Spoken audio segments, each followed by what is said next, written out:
Oh boy. Well, that's a great start, isn't it, folks?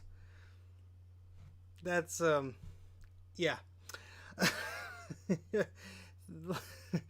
This is a bad idea. This is a bad idea. Hi, I'm Steve from Mac84, and we're trying to do a live stream here. We'll see if that's actually going through. First off, 2 eeps for Grudy there. Ruck Mods. Thank you very much for the super chats. Greatly appreciated. Eep, eep. There we go. Got that adjusted there. I have a bit of a tripod problem.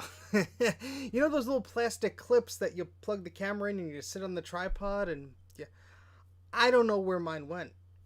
So I do have another tripod here that is a good 30 pounds heavier. So I'm just gonna move this thingy over there and hold, please. They do come off. Another one. Thank you, Grudy. Eep.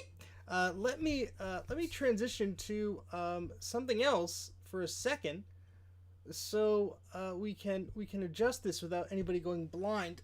All right, now let's play the game of what are we looking at. So I'm going to transition real quick, and you guess what you're looking at. What could it possibly be that you're looking at while I distractly change camera thing go? What could it be?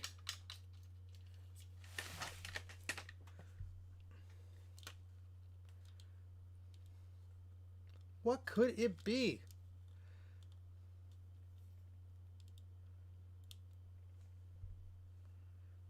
Okay, time's up. that was a good cover, right? Whew. Yeah, 2 problems here.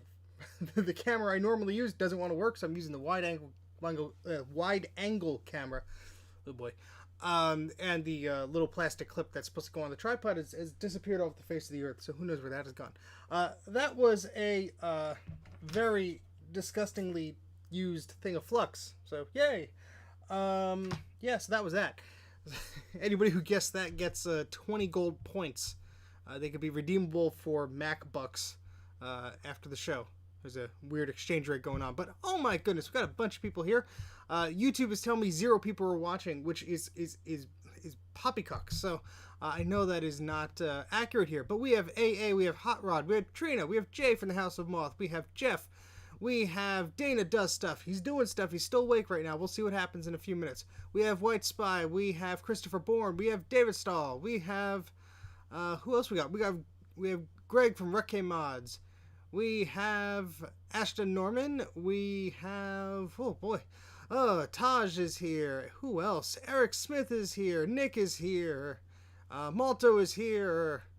We're going to start announcing things. Bruce is here, but he's back and forth because it is eating lunch at the Amazing Rando. All right, I think that was everybody. If I didn't catch you, hopefully, you don't go away there. But yeah, we got 20-something people here. It's a party now. Oh god, yeah, this ain't gonna get any better, Dana. So. All right, let's get this show on the road before I disintegrate here. So what we're going to be looking at today is a machine a friend of mine sent. So my friend Orlando sent me this Macintosh Performa 200. Now the Macintosh Performa 200 is a rebranded Classic 2. That's all it is. And he got this off eBay, the E of Bay, as Bruce likes to call it. And yeah, it was a little bit scary when it was sent to me, and I will show you why. I'm gonna take the back off here in a moment. Let me tidy up my desk. The remains of a million cries from a Macintosh 2 CI are still on this desk because my desk is just like Bruce's desk. It's very dirty, very dirty, very dirty. All right, so let's turn this around. Hello, NK Morpheus. Thank you for joining. And it is a late Friday here. It's not Saturday yet, but it almost is. Now, I've opened this machine before, so you're not going to see me dry humping this poor little computer for 30 minutes straight while I'm trying to get the case off, hopefully. That's not why I come here. If it is, why aren't my Patreon numbers higher? All right. I'm going to take off the back here. All right. And when I got this machine, this little board here that is resting on the tube was actually dangling in the wind here. This was shipped to me, and I always caution when people send anything to me that, look, if it arrives damaged, there's really nothing I could do. So the thing is that what I had to do was I had to put this little board back on. It was just flailing about, and the end of the glass tube there had a sharp edge to it, and I thought, oh no, it cracked. But then I looked at it closer. I said, you know, that looks sharp, but it doesn't look like it's a break. That actually looks like it's a sharp edge from like the factory. And sure enough, I put the little board back on. I plugged in a different Classic 2 board, one that I recapped already, and that works, and it booted right up. So that was great. So nothing wrong with the analog circuitry here. The CRT works pretty well. The only thing I did notice is there's a little bit of burn in here. Just you could just very faintly make out the menu bar. It's really not noticeable, and it wouldn't be noticeable really when it's on. That is just something I did notice. So not too bad. I don't think the individual, my friend who purchased this, I don't think he paid an arm and a leg for this, but it looks to be in fairly good shape. I don't think the battery exploded or anything, but we need to recap it, so we're going to do that. And I have had some experience with Classics and Classic 2s.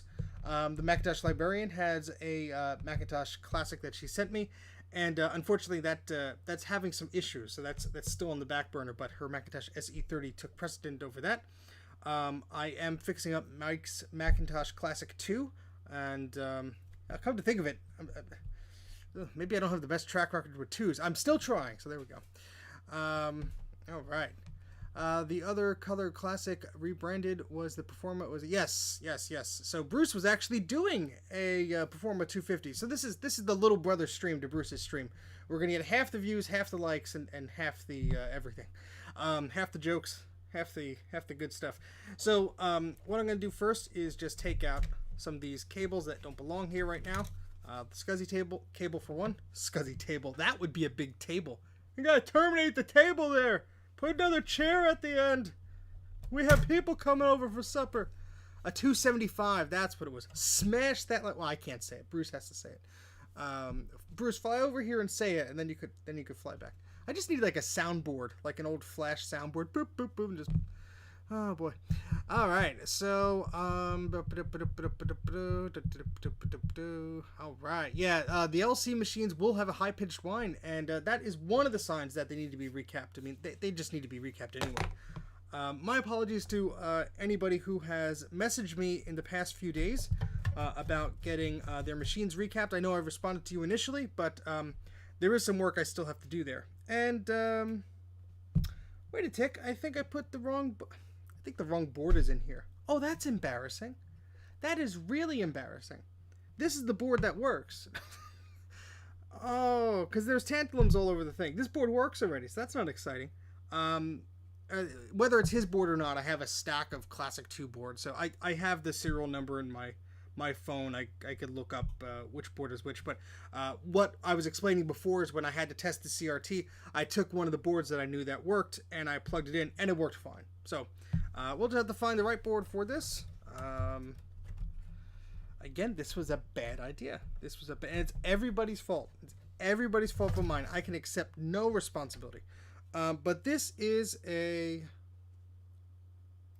Yeah, this is not too bad. There's a few little things that have to be cleaned up. And this has been cleaned before, but it needs to be cleaned again. But I assumed the computer's identity. Yes. How dare me? And look at the little sticker I put on the back. Look at that little sticker. Look at that. This is actually probably Mike's board. Oh, yeah, that would make sense. That would make sense. Actually, wait, no. This is a this is a classic. This is a Classic 1. Yeah, no, this is a Classic 1. Never mind. But yeah, I was just testing the CRT. Silly me. Okay, so we're going on an adventure and find which board is which. Remember, Bruce, when I said I needed that ticketing system? Now you know why. So yeah, thankfully the rest of this machine was functioning. I did not test the hard drive because that is something that is just one of those things I didn't get a chance to test yet. And I do not like testing the drives if I am not in the position to back them up, because the thing is, these drives are so old, and they're likely, if they're not dead already, they're likely in a state where they're on their last legs. And so the thing is, if I want to be able to test the drive, and if there might be data on there, there might be old drivers or stuff like that that's just not around anymore, and some goodies and stuff like that. I'm not looking for people's personal data or anything like that. I'm just looking for old programs and control panels and just stuff like that. But yeah, I want to do that when it's plugged into a machine where I can rip the data off, because I just got a Macintosh SE not long ago, and it had a 20 meg drive, and it didn't spin up at all. And over the course of me tinkering around with it, all of a sudden the hard drive sprung to life, and I was on system 6. I was using my SCSI 2SD adapter, and I'm copying all the files off, and it copied all the files, but it wouldn't copy the folder. It was giving me some crazy message. Probably the disk was too large in size I was trying to copy things to, and it just wasn't happy. And I tried to boot it up again, and nope, it didn't want to do that. So yeah, I'm gonna well, why am I doing that? I'll leave that cable there. I'm going to take a look at my phone Z to try and determine what board looks like what. To try and see if I could bring up the right board here. But I want to hear from you guys. I don't want to have so much dead air here, but I want to know what Macintosh compact computer have you owned in the past? Did you ever own a Classic? Did you ever own a Classic 2? Or an SE, an SE30, a Color Classic? Or if you don't own one, which one would you want? Because that's always a good question, huh? Alright, so let's take a look at this here. Alright, so I have a picture of the board that arrived, and this was on what date? I could look that up. Okay, so let me look up the pictures from that day, and I'll be able to identify that.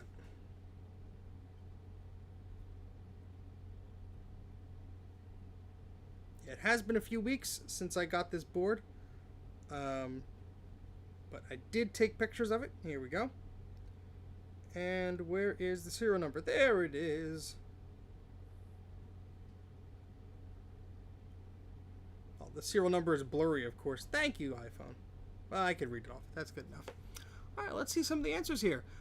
Dana says a 512K, 2 SE30s, and a Classic, a dead Classic. Well, maybe we could fix it up for you, Dana. Again, better luck with the Classics than the Classic 2s. Or you could do it, because you got to do stuff. Whatever you want, man. Let's see. Nick had a Mac SE before. Working or not, doesn't matter. We're not being too picky here. Christopher says a Plus and now a Classic. Want an SE30 and a Color Classic too. Yep. The screens are tiny, but you know what? They were pretty usable back in the day. I wouldn't say they're too usable now. Everyone's used to huge screens. Phones have bigger screens. Well, a tablet has a bigger screen than that. David says a 128K, a 512K, a SC, SE30, a Mac 2SI. Zombie Geek says he has a Classic or a Classic 2. Can't remember. NK Morpheus always wanted a Color Classic. Had a Mac SE I found at thrift store, had Quark Express on it. Oh yeah. That's how my father learned page layout on one of these 9-inch CRTs. Personally want a Classic 2, a Color Classic, and some kind of Power Macintosh before the G3. Got it. That's all good things to want. Gonna send you that Classic board. Okay, Christopher, yeah. Go to Mac84.net or use the link in the video description. There is a services page. Just click on that, fill out that form. I think we've talked already, but my fault if I owe you a response. I'll get on that this weekend. Let's see, going to get an SE tomorrow. John, very cool. Is it a 800K SE? Is it a super drive or a high density drive SE? Anything like that? That'll be neat. Or is it an SE30? Let us know, John.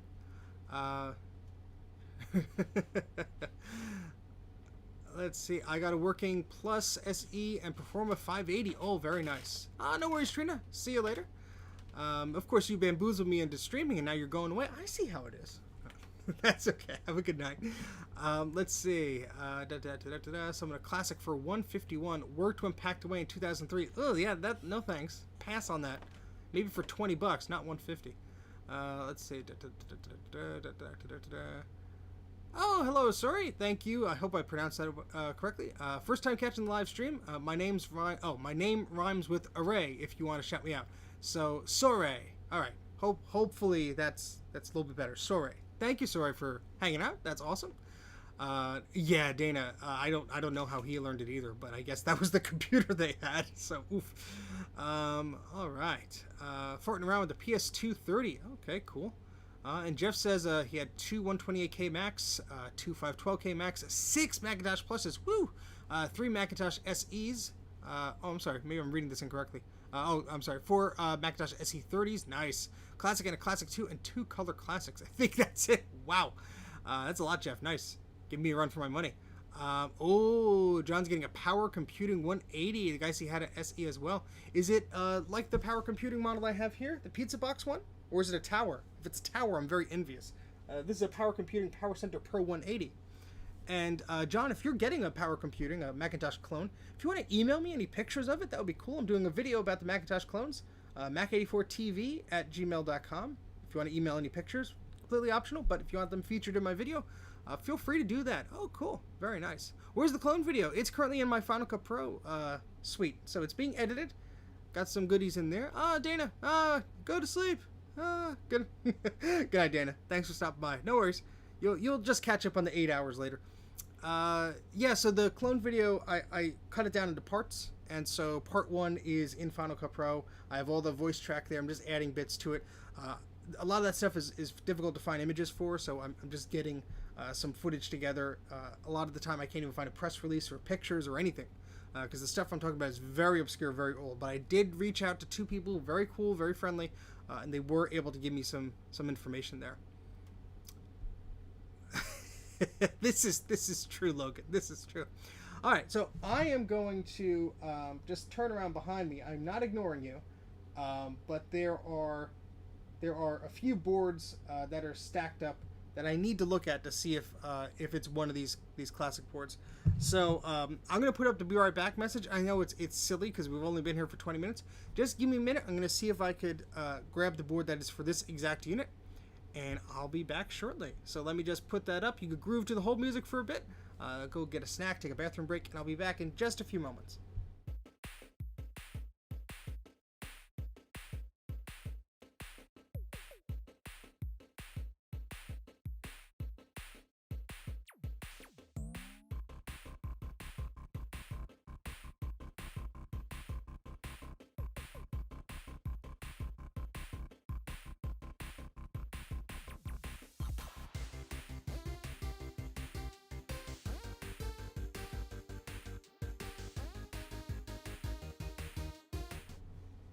Well, that was awfully lucky.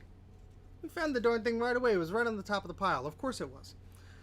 I thought I'd have to go by the ultrasonic cleaner. I have a stack of boards laying like this vertically. And yeah, found it. All right, cool. So yeah, this is a Macintosh Classic 2 or Performa 200 board. It has 2 memory modules, no battery, thankfully. There is a bit of over there. We'll see what that's all about there. Who knows? But yeah, yes, I won't forget about the analog board. I honestly will not get to that tonight because I have to discharge all this stuff and pull it apart. Unless you could tell me, if I could see it, Logan, if I could see it right here, I'll tell you the value of whatever. You type it in the chat, I'll give you a moment there. And I might be able to see it because I know the guide that Bruce has differs slightly. You tell me, I'll take a look at it.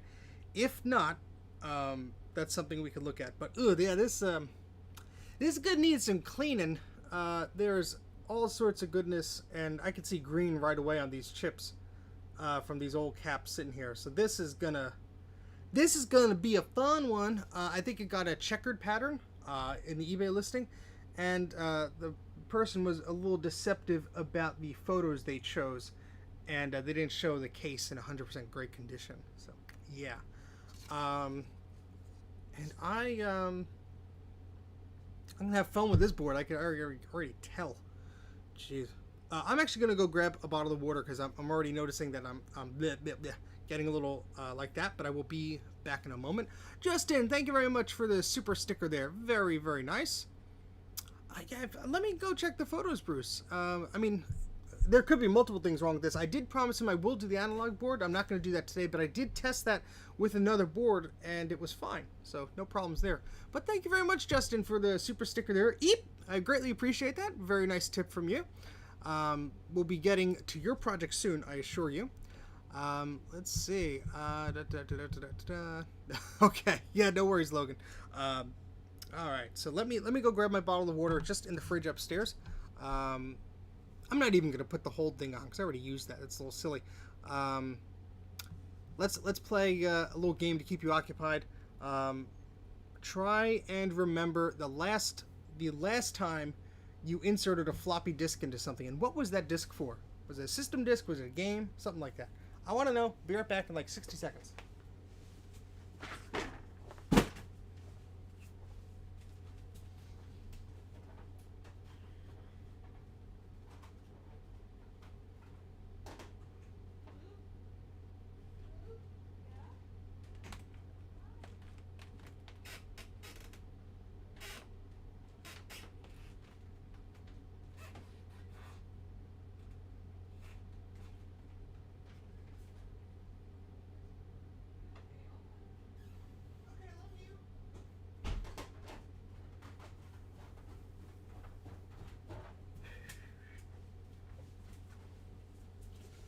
Okay, got some good answers for me, huh?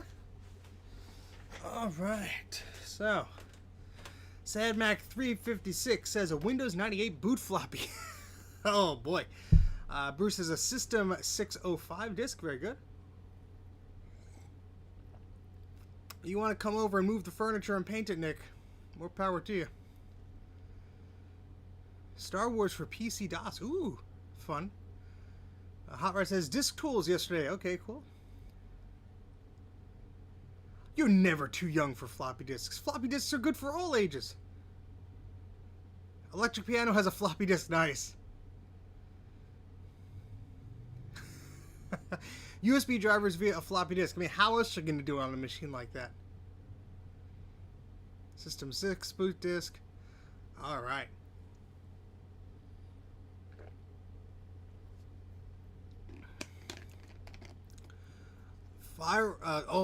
FWB hard disk toolkit. There you go, David. Nice. Ah, boy. Yeah, I don't think the macOS 10 disk will fit on a floppy there. Backup battery, but good effort. You tried. Oh, boy. Okay, so as I spilled water all over myself there, let's get to doing something here. I don't want to yap on you guys forever. I mean, I like yapping. I'll just keep going on. I won't get anything done. All right, so this machine is now completed again. I feel a bit silly about misplacing the logic board like that, and I did these little jumpers here. I put on the hard disk. I was trying to do the SCSI ID there. We're gonna leave those on because I'm gonna misplace those again. Actually, a blank disk using to test the disk eject mechanism. Well, that's a good idea. You don't want to sacrifice a good disk to the floppy disk gods. Yak is good. Well, I'm glad. I mean, I could just do a whole Q&A thing here, but that'll get old a bit fast. And I need a haircut, or just to wear a hat. Oh boy, oh boy, oh boy, oh boy, oh boy, oh boy. All right, let's see here. Got one little tantalum there, but that's not doing anybody any good. All right.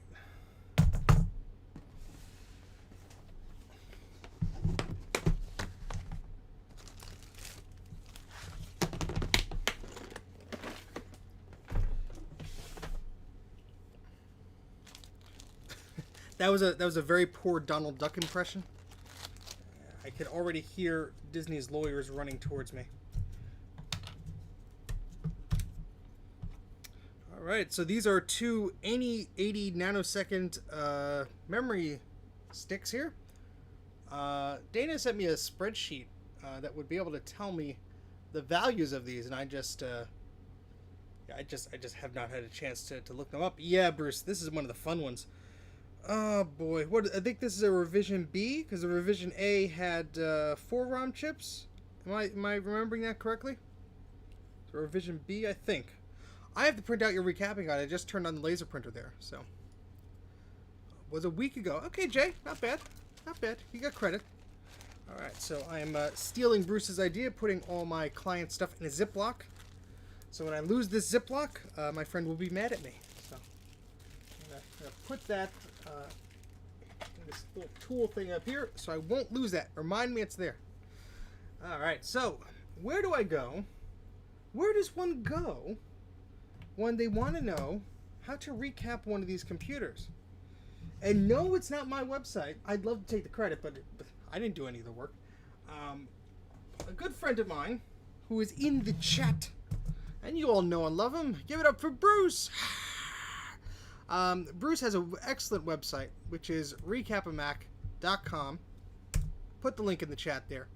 And I'm going to go on the website here. You're not going to see this just because I'm doing this off a camera. Go to Macintosh Classic Revision B. And I'm going to click on download. Actually, I might already have one printed. I don't know if it's revision B. Let's see if we got one printed already. Revision A. Macintosh 2. No, I think we have both of the revisions for the Macintosh 2. This is the Color Classic. No, I don't think we have one printed for the revision B. We have the revision A here, but not the revision B. Just double checking. Yep, we gotta print one out. We gotta print one out. Alright. And since nothing is ever easy in my world, things are always complicated. Well, he also owns the recapamac.com URL too, so I don't say the AU part because I'm just lazy. Alright, you're still awake somehow. Awesome, Raw Elements. I think I'm still awake. Unless it's a very weird, very real dream. David just got the YouTube notification. That's why I put out notifications on Twitter as well. Because I can, YouTube's notifications are like, don't know what's going on with that. Alrighty, so what we're going to do is I'm going to download this PDF from Bruce's wonderful website. And we're going to print this out. Now, there we go here. Now the thing is, the laser printer I have plugged in on the network is too old for anything modern. So I actually have one of these Mac Minis here in my little Mac Mini stack right here that is running as a print server. And we just to make sure that it's still awake, I think it is, I'm going to print out this PDF to that print server. And the printer's old. It's a little old, a little confused. It gets tired once in a while. But we're going to print out that that document there. Let me just make sure that it's not doing anything funky with it. We're going to scale to fit that on the page. Print. And perfect. That should print in 4 to 6 hours. No, it's a little faster than that. So yeah. Yeah, I used to have a taller mini stack. I actually moved one of the Mac Minis upstairs because I needed a machine to run a scanner. I have an excellent Canon scanner. It's a, what is it, a 8800F or something like that. LED bulb, does transparencies, and for my needs, it's pretty good. I mean, I might get a newer scanner to do better transparency work, but generally speaking, it's a great scanner. Problem is, I think they stopped support after Snow Leopard. So I could use a PowerPC computer, like I sometimes use a 12-inch PowerBook just to scan images in. Takes a long time, but it does work. But yeah, that is where one of the Mac Minis from the mini stack went. I'm not hearing the printer. No, it's not an Apple personal laser writer. It's an HP LaserJet 5M. And we're getting an error. We're getting an error. Printer not responding. Printer is not responding. Error. Error. Danger. Danger. Printer is not responding. Alright, let's remote in. We'll do this live. We're going to remote in. I know this is very exciting. Sorry, folks. Hopefully the banter is keeping you awake here. We're going to remote into that Leopard machine here. Your backup disk is almost full. Thank you, Time Machine. And we're going to see if that printer I might have unplugged the Ethernet cable or something silly. I bet you that's what I did. I could see that there's no cable plugged into. Yeah, things need to be plugged into work generally. This is kind of important. All right, let's go to the printer control panel here. Let's just confirm my assumptions that I'm a dork. Yep. It says it's in use, but I don't think it knows what it's talking about. So, yeah, let's plug in the printer. Let's plug in that printer. So just excuse me, I'm going to stand up and take the walk of shame here to the printer that is unplugged. I'll be right back.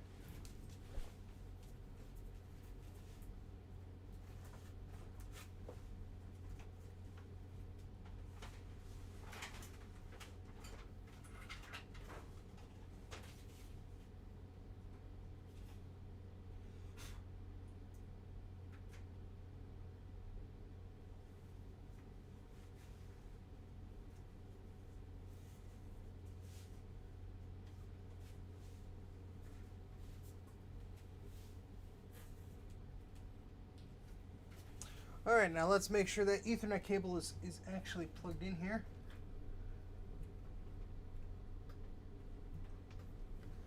It should be. It's a little embarrassing now, isn't it? Oh, what did I knock over? Oopsie. I knocked over the heat gun. Thankfully it's not turned on, or the floor would have started melting. Remember when I said this was a bad idea? It's a bad idea. There it goes. I hear it up now. Alright. I put the link in the chat, buddy. Not my fault you don't look at it. No super chat for you. Oh, no. Oh, boy. Yeah, it is a LaserJet 5M. It actually... Now, this printer... We're off topic here, so why not stop now? This printer has a few different ports. It has Ethernet, has a serial port, which I think is Apple Talk compatible, or maybe it's not. Maybe I'm making things up. And then it has a weird little port for infrared. And I actually bought a little infrared dongle so I could beam things from a Newton and a Palm Pilot to it. Yeah, dongle don't work. Brand new in the box, dongle didn't work. One of those weird things I'm rummaging around in the garage. What do I find? Another dongle. So we'll have to see if that works one of these days. Thank you very much, Mike. I greatly appreciate the super chat. Eep! You don't have to do that, buddy. You know you don't. But thank you very much. It's very kind of you. Okay, infrared is the future. IRDA. I'm gonna beam my photos from my digital camera and then be a Steve Jobs and throw the camera off the stage when it doesn't work at the Macworld Expo. Thanks, Mike. Okay. All right. Yeah, I'm gonna. Yeah, I'm gonna like hoist up the iMac G3 and point the IR window to the printer. Is it printing yet? Try to. Is it line of sight? Yeah, alright. Drop it on my legs. Oh, boy. Alright. Is it actually printing? The printer's making noises. This is ridiculous.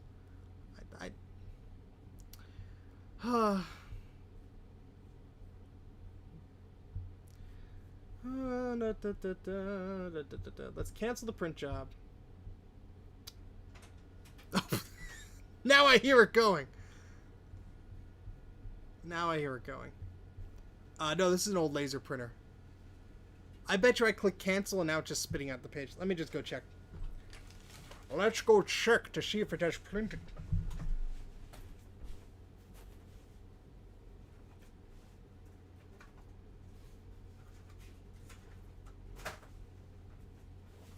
We got a page. How about that?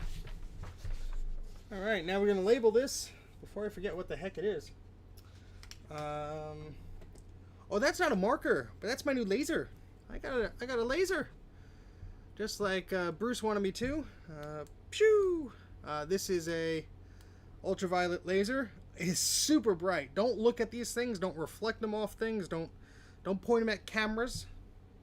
But yeah, this will help me cure the solder mask super quick instead of waiting for the weather to cooperate. I wish this pen had ink in it. I'd use this pen. I cannot be trusted with frickin' laser beams. There was a pen here, and well, here's a Sharpie. That's good enough. Alright, so this is a revision. Oh, look what happened here.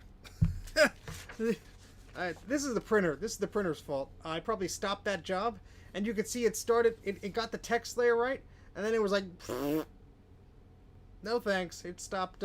It stopped doing the data halfway through of that. Oh boy. Well, I mean, that's the important bits are there. The important bits are there. Oh boy, I think Logan fell asleep on his keyboard, but I'll accept the comment.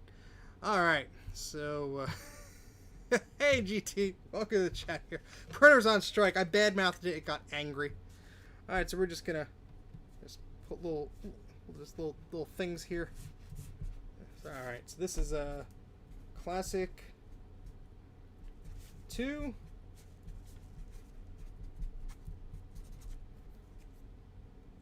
Revision B. Oh, there. I fixed it. I done fixed it.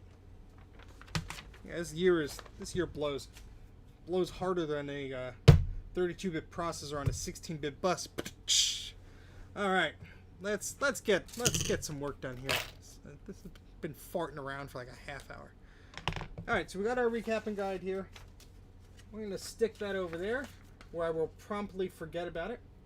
But first, we need to take all the caps off. Now, I will warn you that my heat gun has, yeah, rub it in, Jay. My heat gun has been making a lot of noises, and not been too nice. So I might have to mute my microphone because what tends to happen is the desk vibrates, and I will put this piece of foam under the microphone. I don't think it's going to help much, but yeah.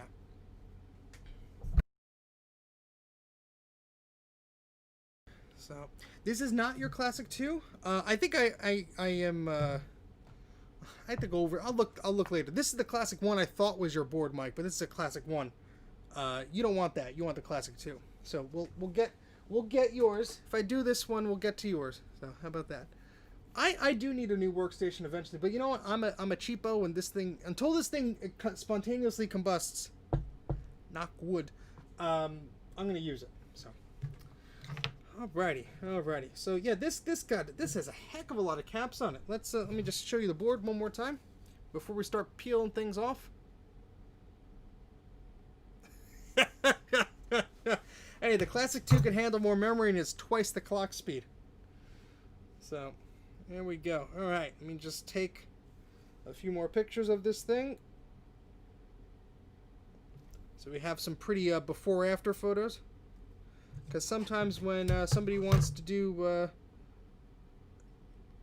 send in some stuff for my services, like, well, do you have before and after pictures? And I'm like, well, there's an 8-hour live stream you could watch, and then they don't respond to me. So I wonder why.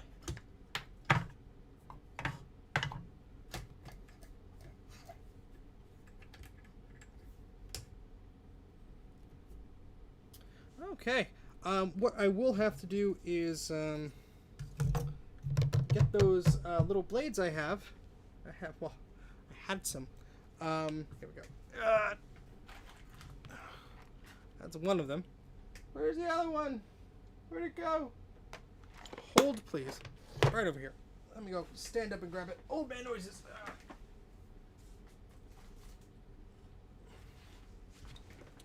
All right. Here's the rest of my little hard drive jumper dealies.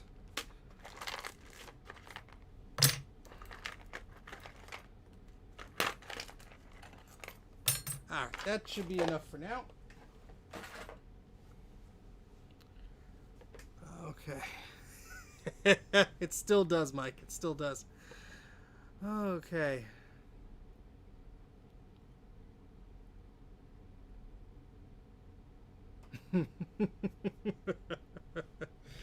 Yeah, well, that's what happened. I almost was about to grab the alcohol there to take a drink. That would have been bad. Stay hydrated, folks. All right. So what we're gonna do here is 42 minutes in.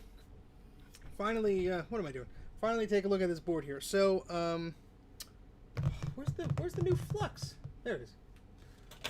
We have new flux. So I'm gonna just use as much as I can from this. It has started. I pushed. So the thingy words, the thing, the pudger, the spudger, the whatever it is, the thing that goes in the thing to push the thing out the other thing. It whenever I would push it in, the flux would just go, and I get like a gallon of it on the board. So I started just using this tool to push it a little bit slower at the same time. It's silly, but whatever. So I'm going to use that as much as I can just to put some flux here. And then we'll just use what we can from here, which actually it's probably just easier if I scrape it out with the tool. And I'm a professional, I promise you. I'm a trained professional.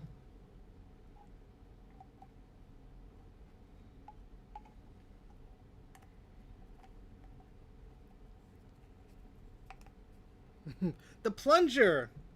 No, I don't have to clean the toilet, Jay. I just cleaned the toilet.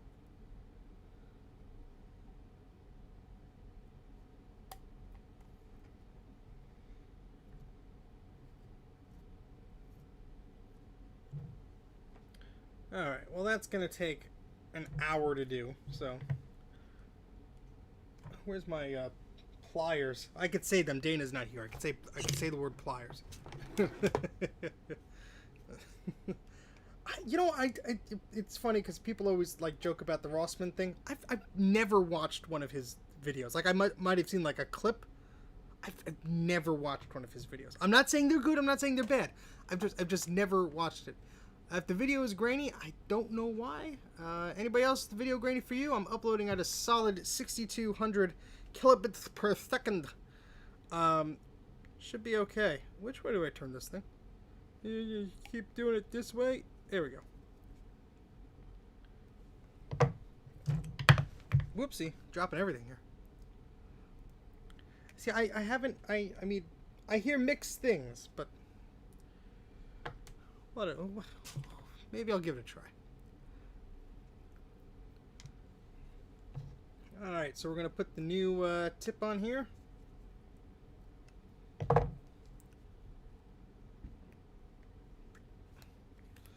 We are at 1080p. All of the P's. Yeah, I'll adjust the webcam stuff. I'm not using the webcam I normally do, so it's probably not adjusted.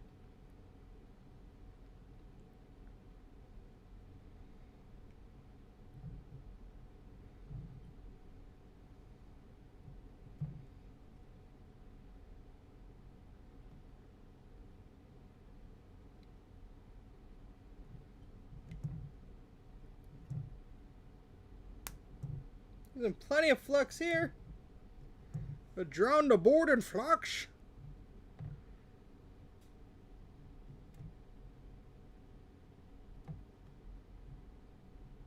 Oh, all the plastic bits on this board. Fun times.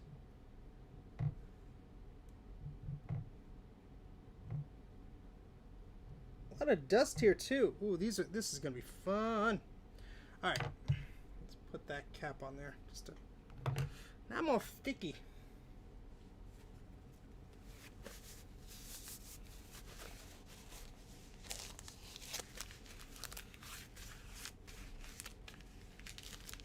All right. Well, Jay, if you don't like off-topic things, then I don't know what you're doing here. We were 40 minutes in here. 46 minutes in here. We barely did anything. All right, let's see if I can adjust this camera real quick. Camera settings. Right. And let's close our screen share in there. We don't need that open. Let's see if we could adjust this slightly.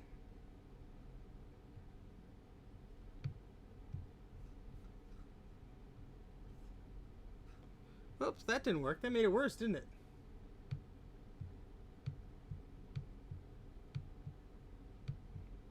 That's a little blown out. That's a happy medium, I think. I think we'll stick with that. All right. No, Jay. I'm not that delusional. I'm pretty sure you wrote a script, and the script is what is responding to me right now.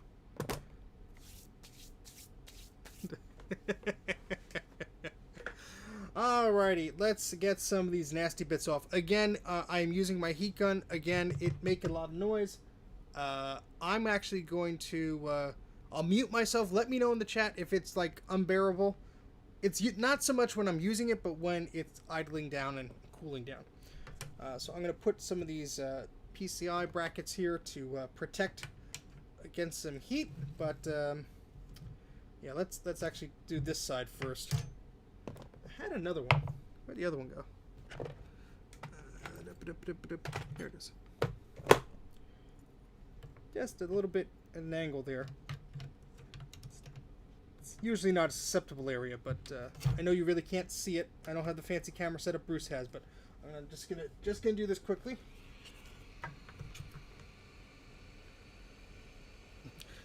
I had soup today. It was good.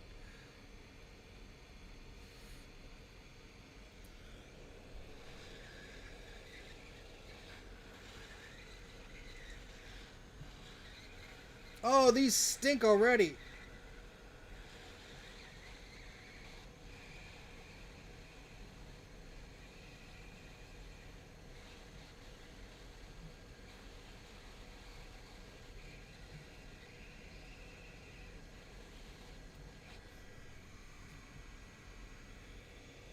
Got a little bit of a fire there for a split second because of the amount of dust.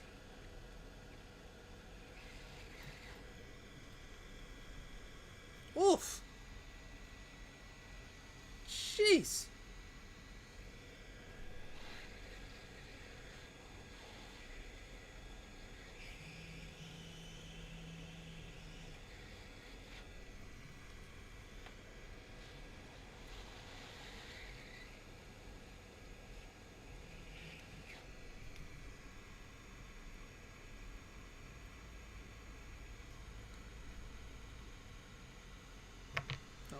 Well, I turned my fan off because you guys were complaining about it last time, so I turned that on again.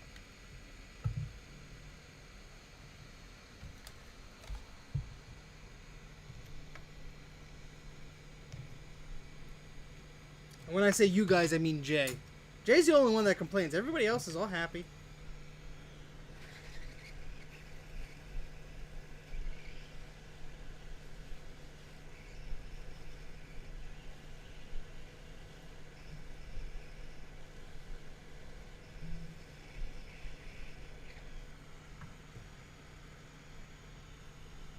I know, just pushing it around. No, I think my wife asked that I don't burn the house down too. That would be a bad idea. The bunnies wouldn't be pleased either. They'd be angry at me.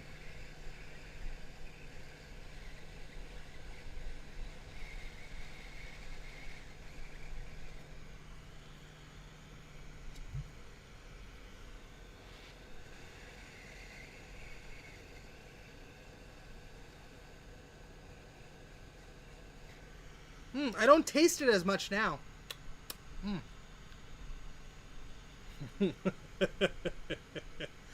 Oh boy. Yeah, sorry this camera's so far away. Let's move that a little bit. A little bit there. I can't adjust this one as good as the other one because I don't got the don't got all the Witsits here. Just drag that over there.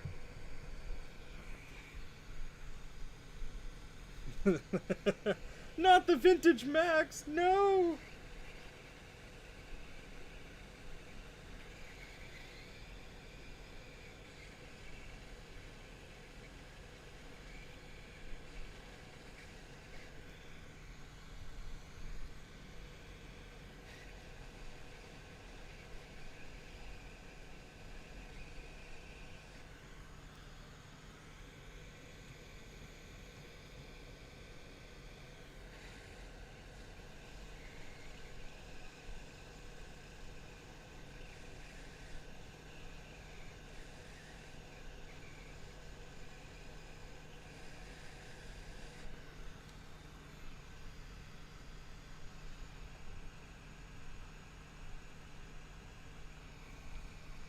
See, all my bunnies are inside because we have very poor weather here, and I would never want to subject them to being outside or anything like that. especially the winters and the heat and all that stuff. And they are spoiled rotten. I understand that's not available to every rabbit owner, but I'm a strong believer in keeping them inside. What happens if you put a USB? If you put a USB on Macintosh Performa, I don't know how you would do that, but I don't think it would work. All right. Oh, yeah, that looks disgusting. Those caps are definitely all leaked already, because Jiminy Christmas, we're going to have fun with this one.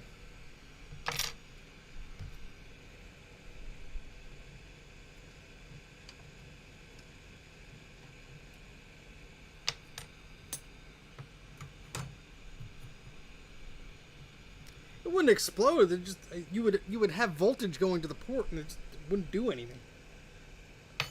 Let's just get in here.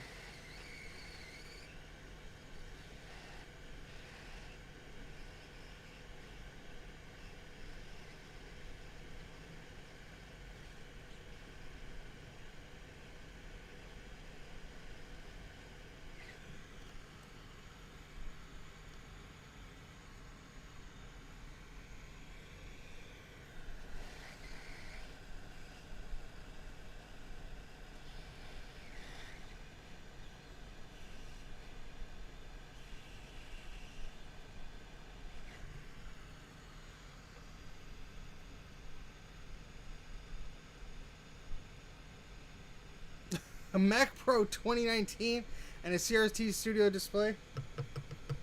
How many dongles you got on that thing?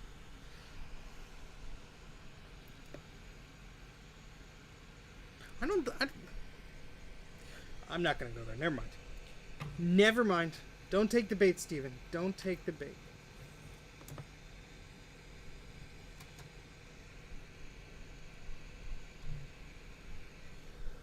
Alright, so here goes the heat gun on the thing. It's gonna make some noise, probably. Vibrations.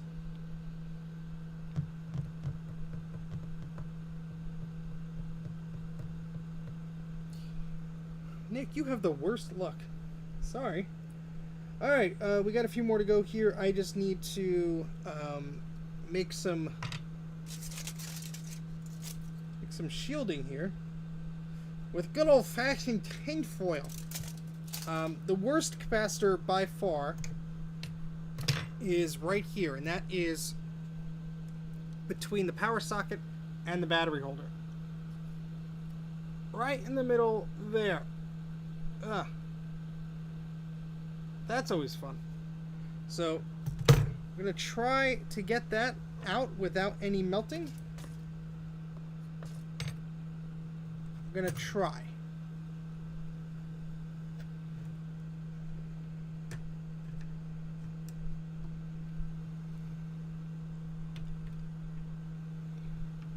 Oh, this is going to end well. I should actually take that battery holder off. That would give me so much more room for activities.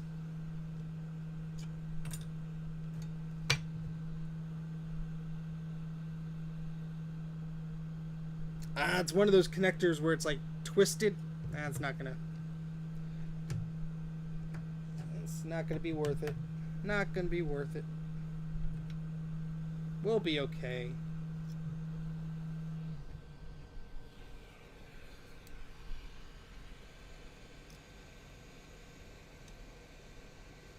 Can't even fit my tweezers in. Yeah, I can. There we go.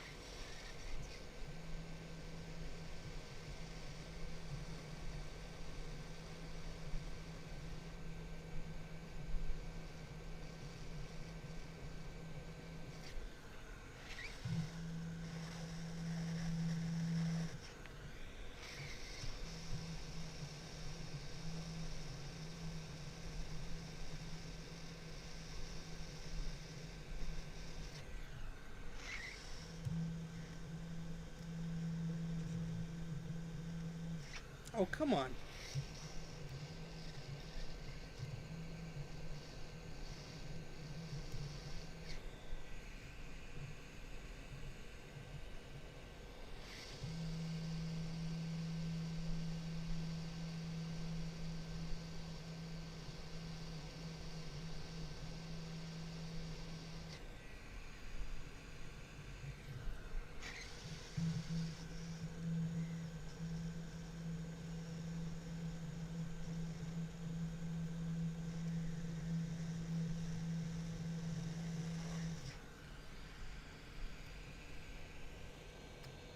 This thing was bathing in flux. It's still not coming out of there.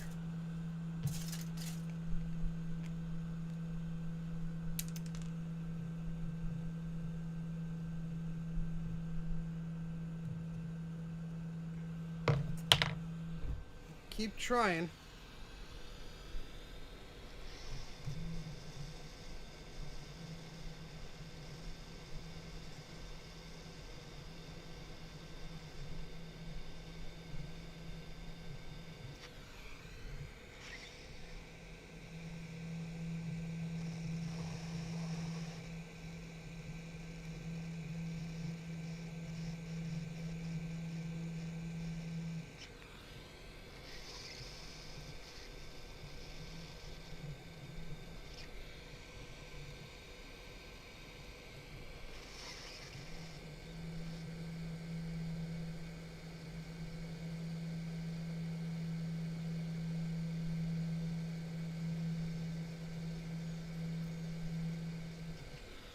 Jeez Louise!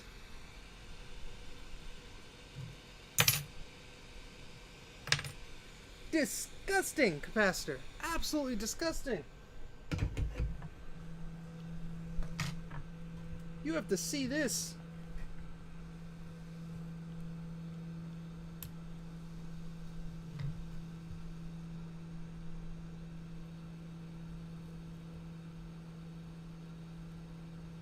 Look at that. This is horrible.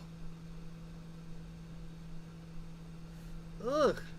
Got our work cut out for us on this board. My goodness. Oops. Ah. All right.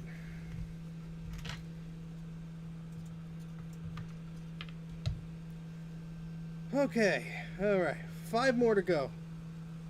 This is gonna be fun. Fun, fun, fun.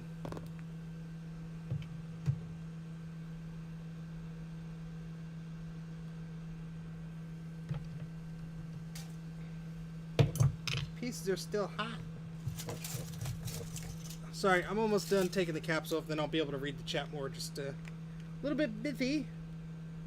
Thank you.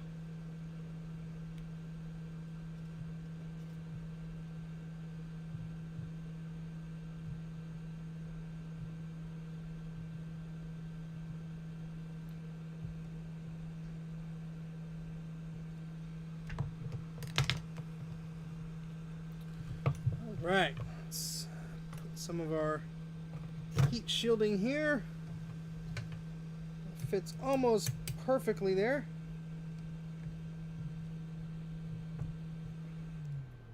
Bend that a little bit. Work all right. And we don't want to harm the ROM chip that's sitting right there, so we're gonna put that there too. Ugh. I got dust in my flugs.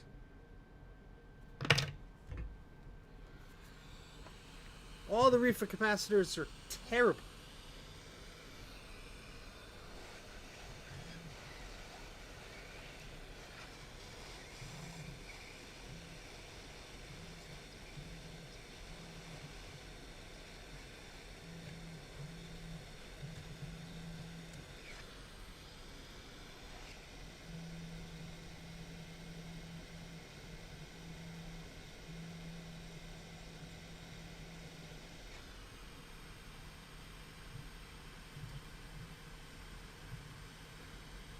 This cap is doing exactly the same darn thing as the other one. It's just like the solder isn't melting, but the plastic is.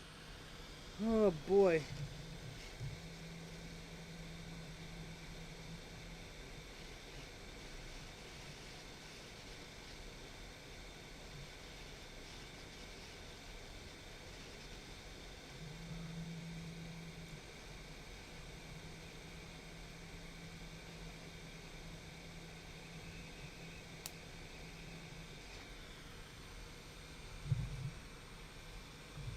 That one did a little popsy poo.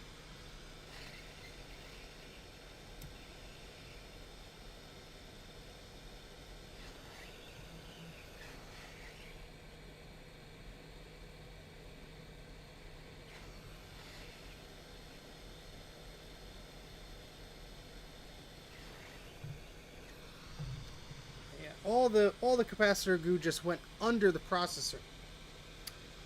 Awesome. Awesome to the max.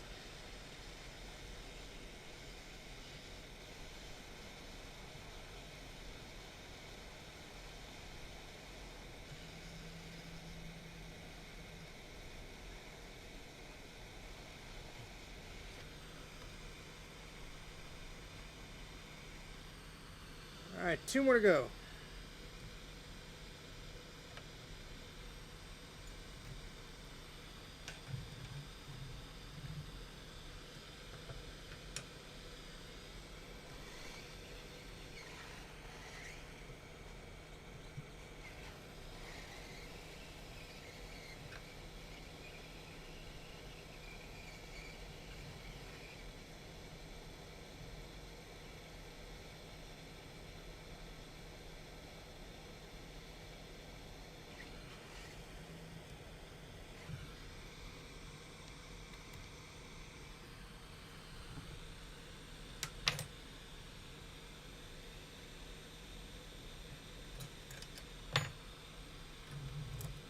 Alright, one more cap to go, and this is my one of my least favorite cap on the board. I'd buy that. Least favorite cap on the board because it is right behind the ADB port here.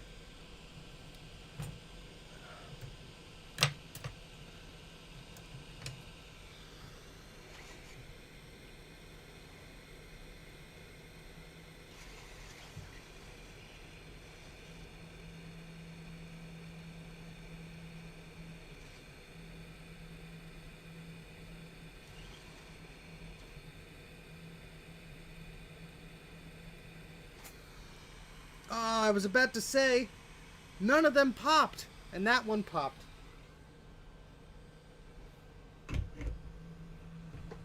That was pretty good. What, out of 17 caps, only one... Oh, this board is... Ugh. I almost want to ultrasonic this just now because it is such... There's so much gunk on this board. So much. There was no G2. They started naming the processors at the G3 era. Before that, it was like this PowerPC were 601, 603, 604. G3 was a marketing term that they coined up for the processor. There was no G2. Just like there was no 2G iPhone. There's a 3G iPhone, then there's the original iPhone. It is the only difference between the Performa 200 and the Classic 2 is the text on the front of the computer, and maybe there was some extra software bundled with it. That's the only difference. Only difference. Alright, so now that we got all the caps off, it's time to look at this under the microscope rather. Look at the board under the microscope. Words. Going to use our words here. Let me move our little tools out of the way. Yeah, anytime you see the word Performa, it was usually sold under a different name. And Performa was usually not the only name for it. Alright, let's get our stuff out of the way here.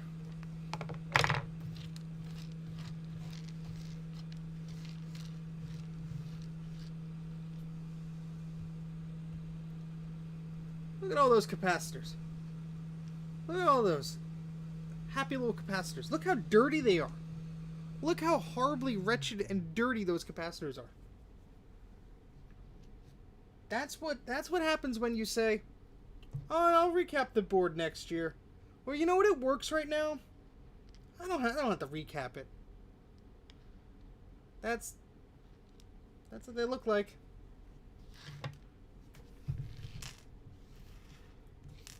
In the trash they go. And worse yet, here's what the board looks like.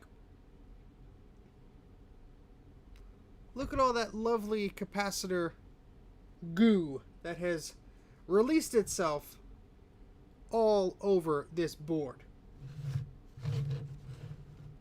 Every area there was a capacitor, we have leakage here. Every single Jedi is now an enemy of the Republic. Every single capacitor has leaked and is causing all this fun stuff all over the board here. So yeah, this is gonna be a fun one, guys. Oh boy,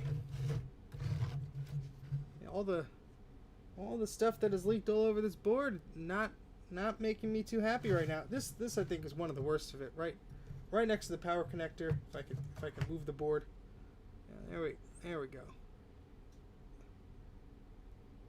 Ugh, that's just awful. That's just awful. Awful, awful, awful. Well, we are certainly going to try our best, aren't we? Aren't we? My goodness. Alright. Make sure none of those pads ripped off there or anything like that. Oof. Yeah, this is where it got all under the processor, which that's going to be fun to clean up. That's why we have our friend the ultrasonic cleaner. Look at that. The imprints of the solder the imprints of the solder on the pads from the capacitor are still there. Look at that. Look at that. Yeah, I mean, look, this gunk goes everywhere. So we're gonna manually clean by hand the old-fashioned. Ooh, look at all that. We're gonna clean as much as we can. I see some solder balls in between those pins. This is gonna be one of those things where we're just gonna clean this for a while. I think we're gonna have to lift up some of those chips there. Yeah, especially those. Look at those. Look how toasty those are. And crusty. Oh boy. Yeah, guys, this is probably not all going to be done tonight. I can tell you that. I mean, look, the legs on those chips are a little green, just a wee bit, just a wee bit. Let's start cleaning. All right, let's clean this up here. All right.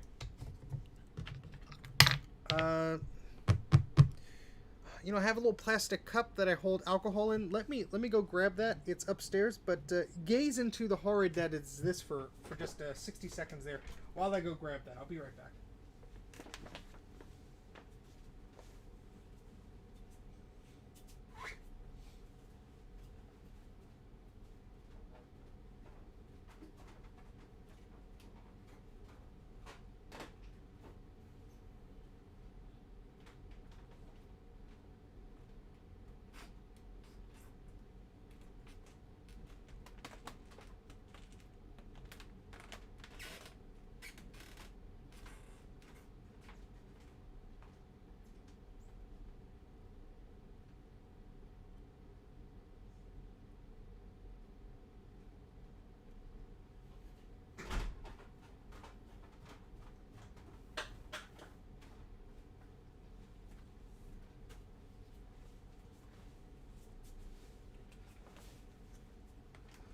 Okay, I am back. You're good for another 4 hours? All right. So am I. What I like to do is I have these little plastic containers here, and this is like the type you get at like a restaurant or a takeout place where they put condiments or guacamole or salsa or toppings or whatever. I usually grab a few because I'll put some alcohol in there, and then I will put the toothbrush in there and will help clean the board, or I will put a chip in there. So you're sleepy. You're sleepy. All right. So let's try and clean this up. I'm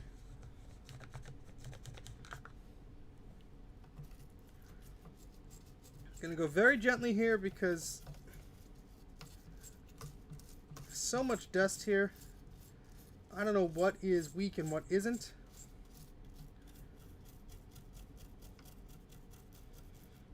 I'm gonna actually pour some of this on there. It can't hurt it. It can't hurt it. Trust me. Just get all the gunk into like a little area here, then I'll use the tweezers to try and pull that out. Yes, I'll have the large burrito with extra capacitor juice, please.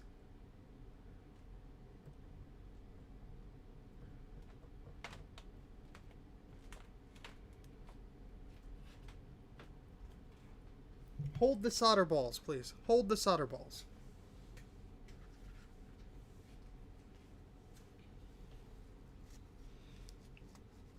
All right. Only got 12 people watching according to my screen here. Everyone probably asleep. I'm the crazy person that's still up.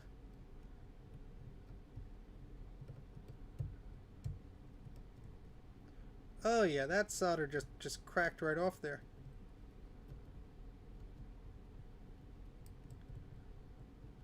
Yeah, these chips, there's so much gunk under them.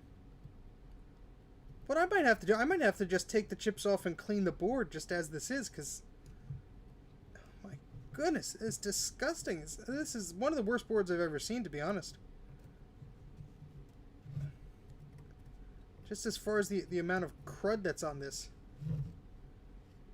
There's hair everywhere. There's dirt. There's gunk. There's scunge. I think we got the trifecta, Bruce, if you're still around.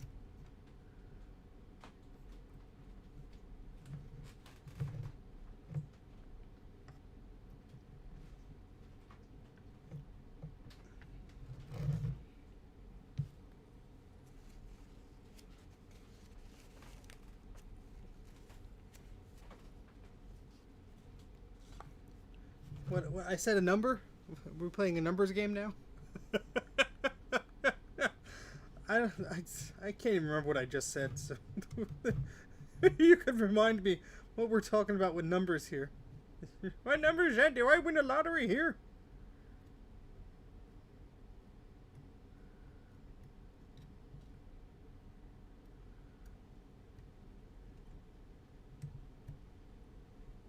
Ugh. Oh, 25 watching now. That's right. That's right. Now it says 12. So who knows? Who knows?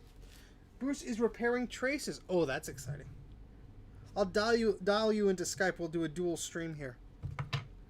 That sounds like it would be fun, but it also sounds like it would be a bad idea, and it also sounds like it would be hell to manage. Just the technical side of it alone. Recapping with friends. It's like a cooking show or something.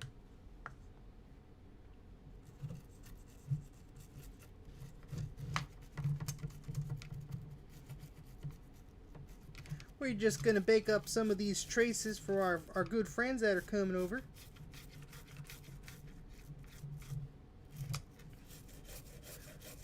I normally don't clean a board this much before I recap it, but this is just, it's special here.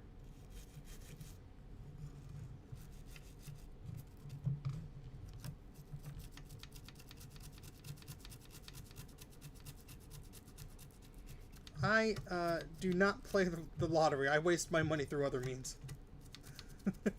I don't get me wrong. When it's up to a stupid amount, I'll buy a ticket for $2 or whatever it is. But no, I don't do that.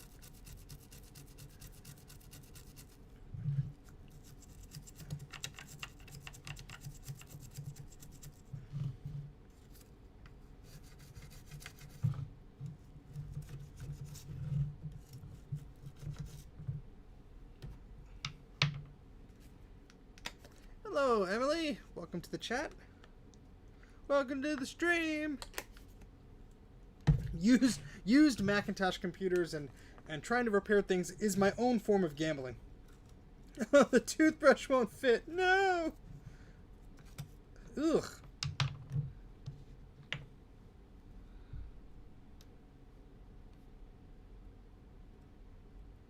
Oh, jeez. It's like cutting a bug off or something. Yeah, that is that capacitor that just like adhered itself to the board. I'm surprised this stuff, it got a little melty, but not nearly as bad as it could have been. All right.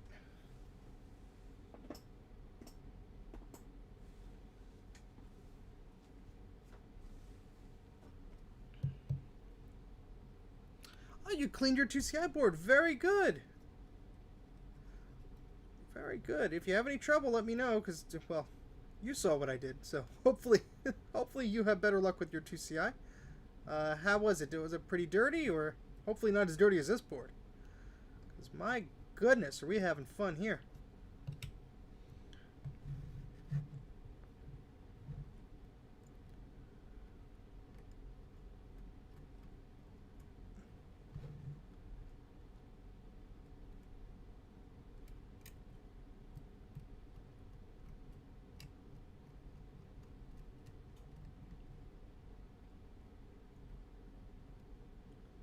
Oh, we got a solder ball. Thank you, Mr. Solder Ball.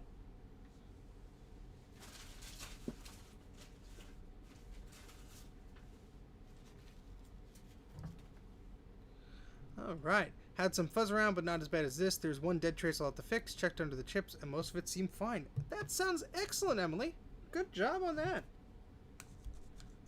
I'm glad I'm not the only one crazy enough to do this.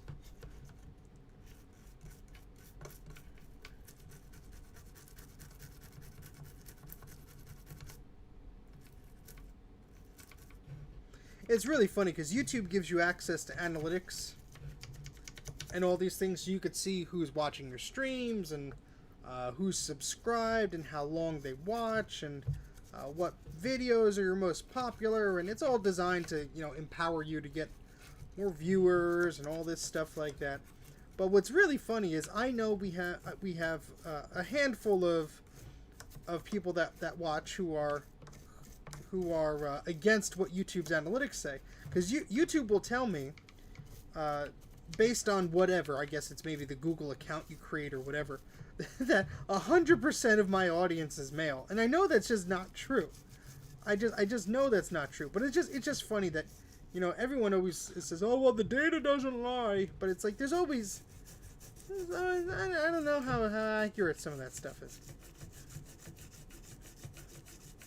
But I welcome anybody to watch my show, because this stuff is for everybody. I mean, I understand that some things appeal to different people, but more the merrier, man. The more the merrier. Oh, this is cleaning up pretty good. I mean, it still looks like garbage in some areas, but it is cleaning up pretty good. And Christopher's back. He's back. All right. Let's get some of these Q-tips out. These cotton swabs, whatever you want to call them.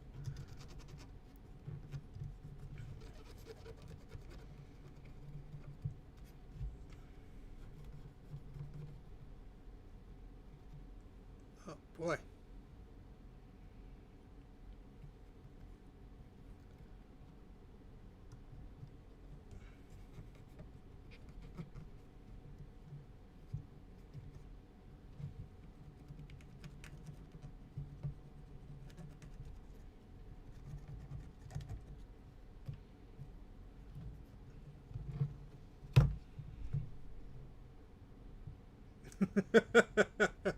Exactly, Christopher. Exactly. Electronics are for everybody, man.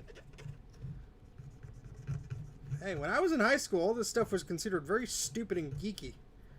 And I am very, very satisfied that all of us dorks have found each other.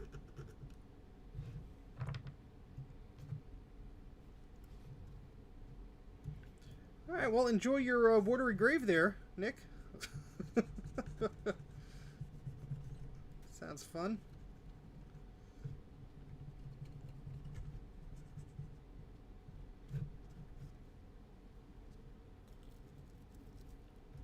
Alright. That's excellent. That sounds excellent, Emily. I wish more people had that same experience. I mean, I went to a high school that was aimed toward the technical side of things, and a lot of people were really, whether it was electronics or woodworking, they had a lot of things related to professions and careers. That was their whole thing, was career minded, and I think I got a lot out of that.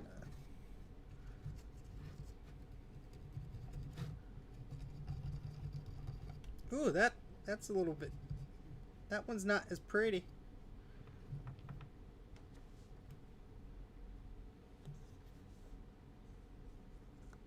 Oh, that's awesome.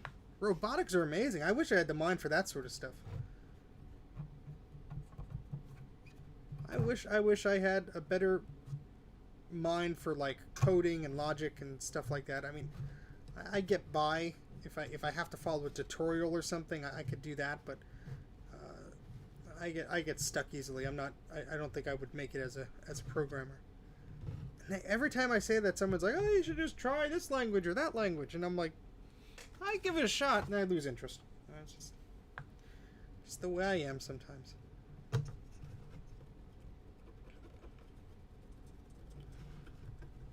But most of the stuff was web stuff, you know, PHP, Ruby on Rails, whatever, all these different things that I tried during my quote unquote youth. HTML is that's a little different. It's not it's more of a web thing. All right, so that looks much better than it did before. Tube Geeks, nice. All right, so this isn't turning out too badly here. I'm gonna just continue to get some of the problem things I see off the board, so you know they're just away from. There's still some dust here too. This is a bit of an annoying one here. That's good, because math isn't my thing either. I'm terrible at math. Embarrassingly terrible at math. Glad I have a calculator on my watch. Bad at math. But I have other talents. I can sing! No, I can't. Alright.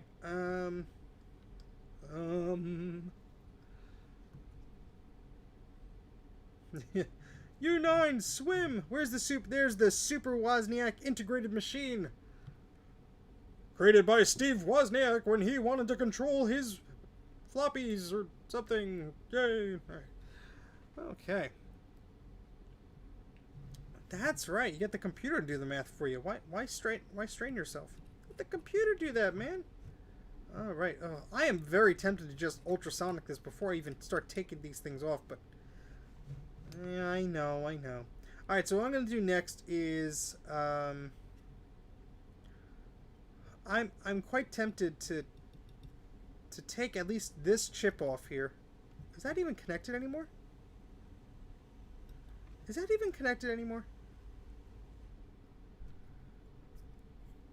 Okay, yeah, it is. It's just very, very disgusting looking. Ugh. Yeah, I think I'm going to have to take this chip off.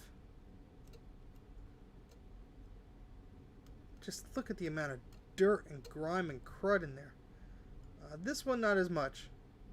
Not as much. But these shouldn't be too hard to take off and put back on.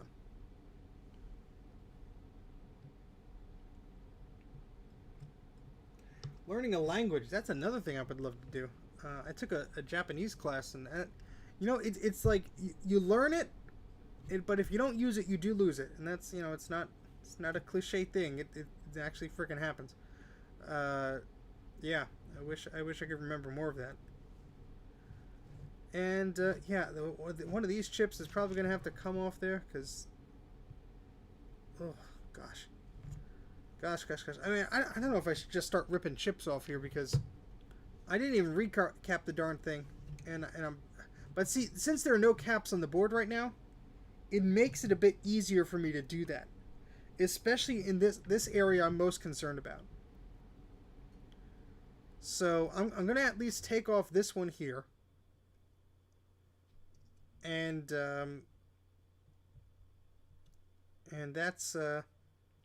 that's what I think I'll start with. Did you learn Spanish? No. I know like a handful of phrases. Don't ask me what they were. I knew a handful of phrases. Alright, so let's put some more flux around that chip there. And we're going to take this chip off the board.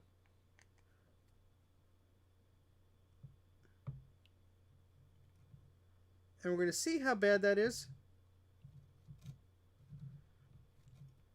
Because if it is that bad, we're probably going to have to take a few of the other ones off.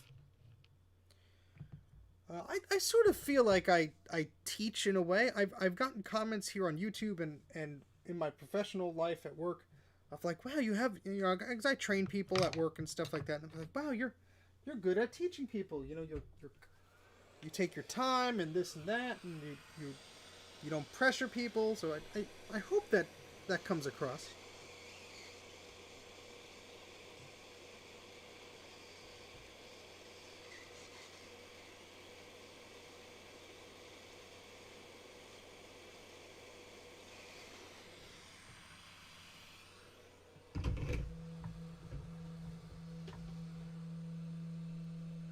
Oh, looky here. Yeah, I mean, that's not the worst, but look at all the solder balls. Yeah, I think I'm gonna take these chips off just because I do not want those little solder balls living under there, and I know most of them are created when there's more heat, but still, if I'm gonna be doing work around this area, you know what? It actually isn't. I wouldn't say it's easy, but there are some, even though I've forgotten a lot of it, there are some things that still come to my mind. Now, the character sets are a whole other story, because hiragana and katakana are not too bad, but the kanji I know like one or two, and I can't remember the rest of them. But you could get by. When I visited in Japan in 2015, I had a very basic understanding. When I visited in 2019, it was a bit better. I could sound things out. I still didn't know what they meant sometimes, but I could sound them out. Knew a few phrases. What do I do for my job? I work for a software company, and I do the documentation, the release notes, and the content. I basically manage a bunch of stuff for our software, the user-facing stuff, and some internal stuff too. So I have to always have an empathetic mind towards a user, what they might be experiencing. We are going to have to put a heat shield there because we are melting some of the plastic.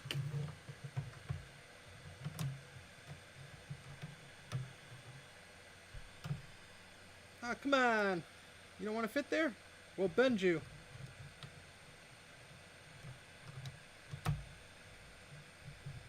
Hot.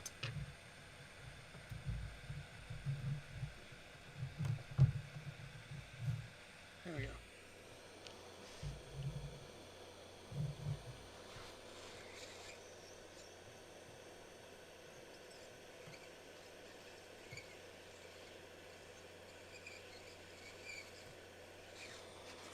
Let's see, that looked okay underneath. That didn't look too bad.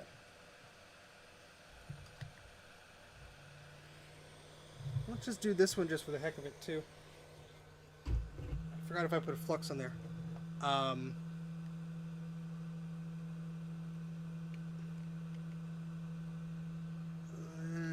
we go.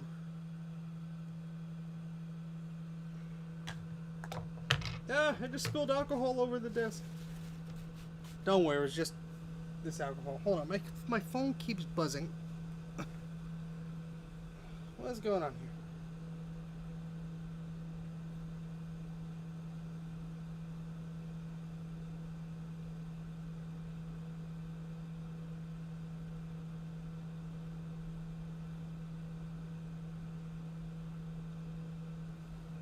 Sorry about that. Let me catch up on the chat here. Sorry.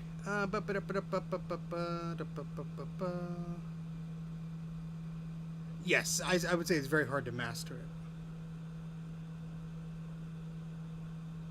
Okay, used to be a copywriter yourself. Speed patterns are hard when you're trying to learn. Yes. Japanese grammar is like algebra. Do you have any formal calls for that stuff, Steve? Not necessarily. But I will explain sort of what I did in my previous job. Did I put flux on this? Yeah, I think so. Which sort of prepared me for what I do now.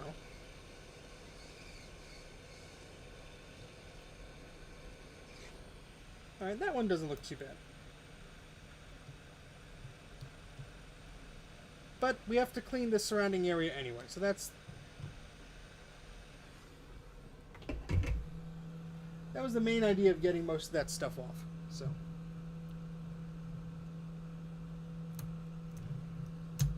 Get this bent piece of metal out of here. Alright, cool. Yeah, this is what I was concerned about, and we're going to clean all that up.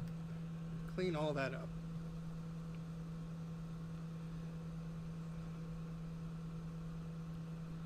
All right. So, just catching up on the chat here.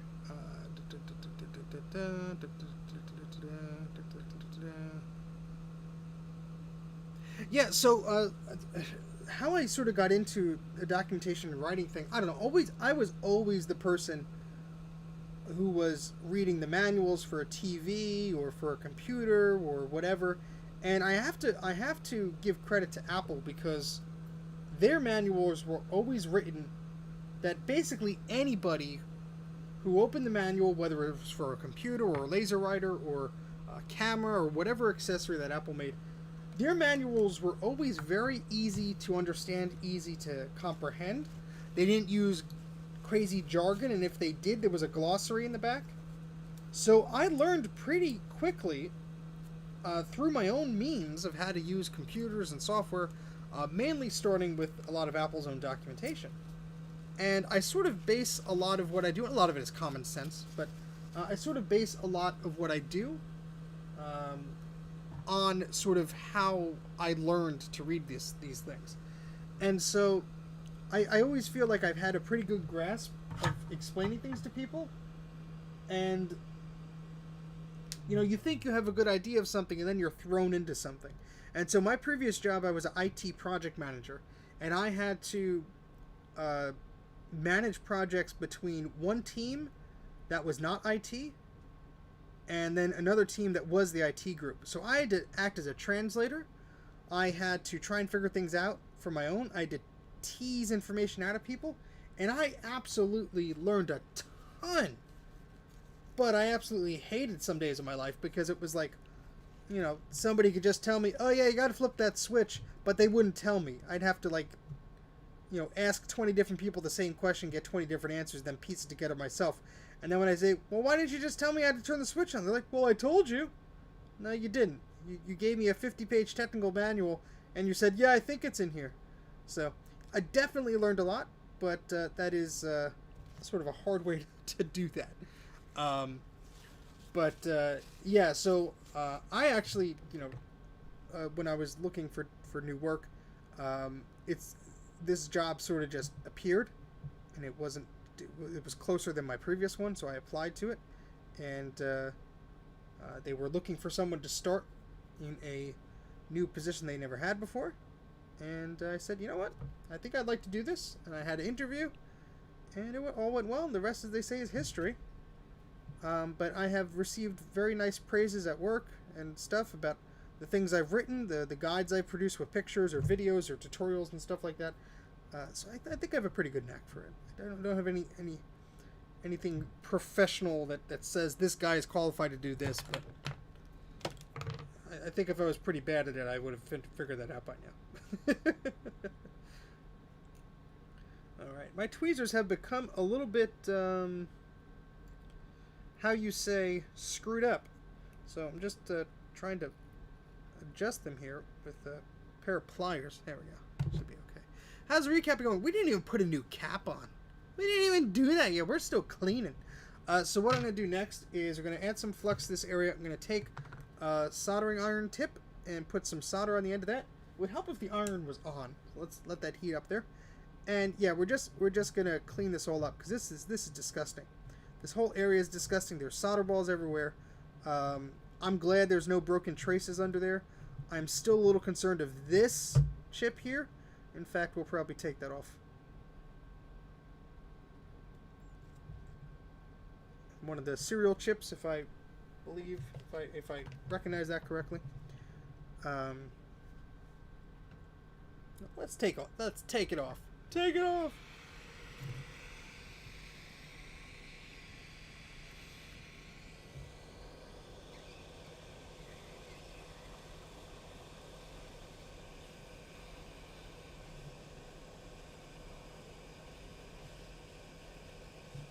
I need to do this outside of the microscope because I can't move around the heat gun as freely, so my apologies, one moment.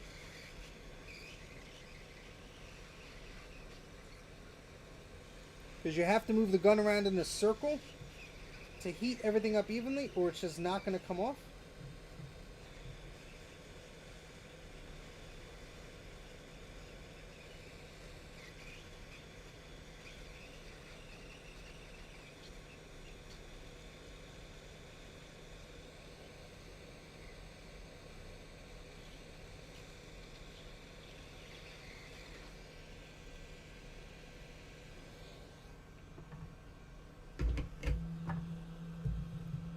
Alright, let's see if we had to do that at all or not, because... yeah, it's a little dirty under there, but honestly, you know what? That's not too bad. Not too bad. Alright, yeah, that actually looks pretty clean. But still, we're going to clean it up, just because we took the chip off. Might as well clean it up. Alright, got our little collection of chips here on the desk. My friend is going to be watching this stream and say, "Why did you take all the chips off? You silly, silly man. Why did you do that?" I said they looked horrible. I thought there were demons underneath.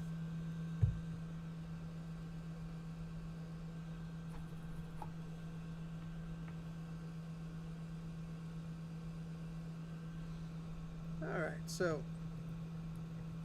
let's see how much dirt and grime are on. Oh yeah, over here is a little bit, ugh, yeah. I'm glad I did this here at least. Just for the bottom half of this, where you could see everything getting a little bit muddy.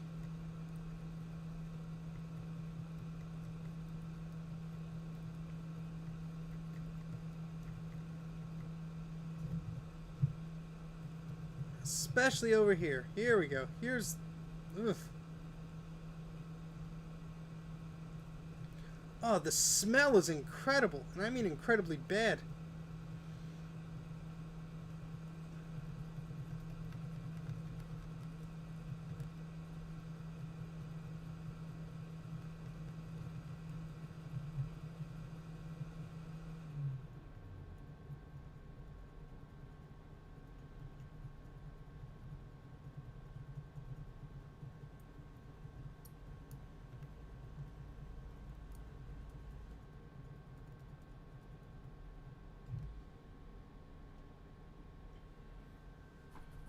Clean that off a little bit.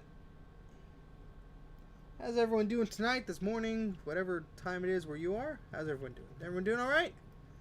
We're not boring you yet? I'm not boring you yet?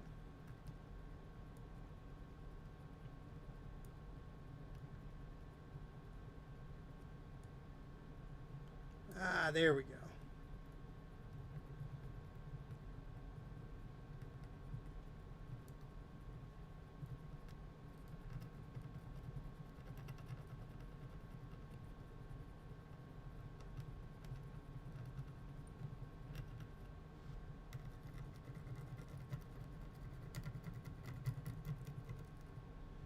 Alright. Let's clean this up. Productive day, can't complain. Just chilling, all good. Starting your 2FX board and wondering how on earth I'm going to fix it. Oh boy, what is wrong with the 2FX? What's wrong with the poor 2FX?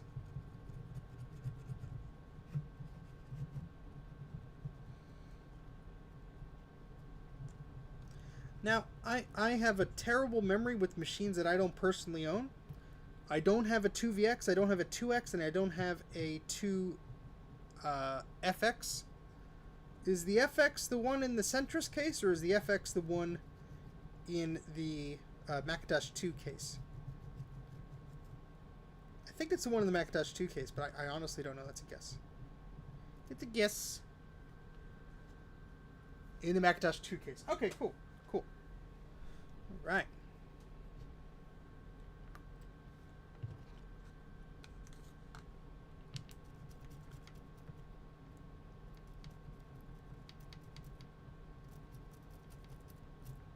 Just because there's just so much crud on this board still. Jeez.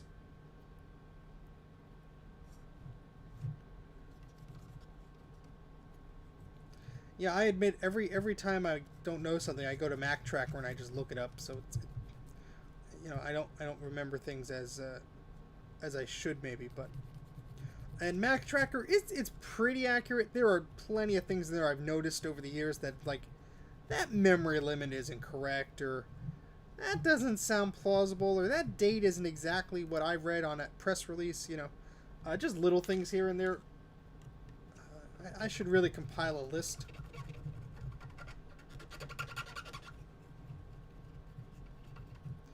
But that is old man territory there. I am not that old yet to complain like that. Oh, who am I kidding?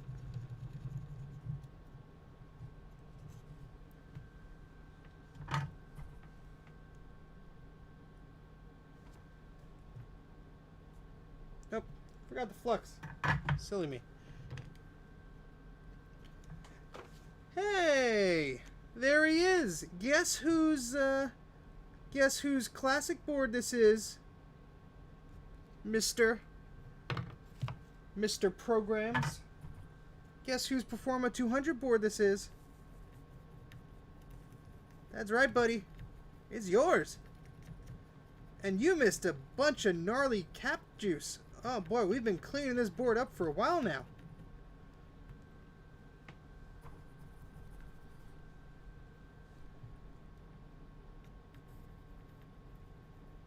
So welcome to Video City. This is your lovely computer here. We are still cleaning up things. We haven't even put some caps on yet. We are taking the chips off because it was just so dirty. Just so dirty. What part number is the RTC chip? Which one is the RTC chip? Everything's upside down. Tell me where the chip is and I'll the real-time clock chip? Where is that? Does this have one? I don't know some of the specifics of this stuff.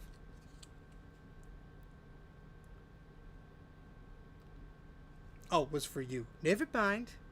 It's not all about you, Steven. It's not all about you. I mean, it's just your live stream. You would assume.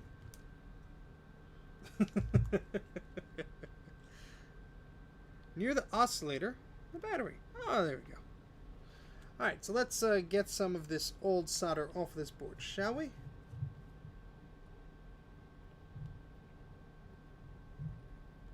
Nope. That would be helpful if I held this correctly.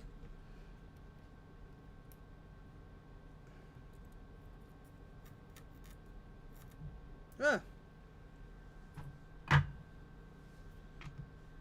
I wish I just had another hand. This just would make this a lot easier. Real-time clock, yes. As far as I understand.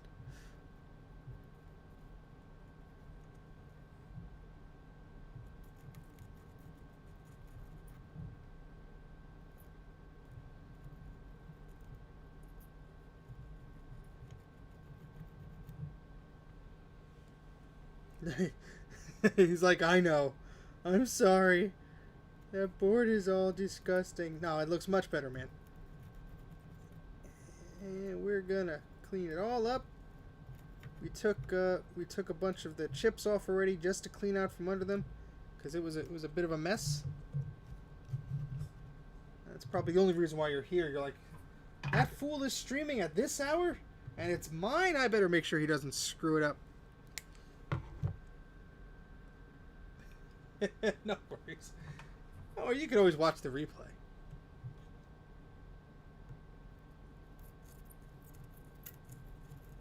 It's funny because I've gotten some folks because I've been doing YouTube premieres lately for my scripted videos. So a YouTube premiere, whoopsie, yeah, heat that up. A YouTube premiere, for those of you who don't know, I'm gonna have to trim this wick. It is not being friendly here. A YouTube premiere is basically like a live-ish streaming of a scripted video you upload. It is currently 1:34 in the AM on Saturday, October 24th, 2020. And so YouTube premiere is sort of like a live stream where there's a chat and everything. But it's funny because I'll get people who will see that I have the YouTube premiere coming. And they'll make a comment. Oh, I can't watch the stream today. And I'm like, I guess technically it's a stream, but it's not the live stream you would think. This is like a 20-30 minute video. It's not going to be 8 hours. I just find that amusing. It's just the way things are these days with all the different options you could upload things to and things like that.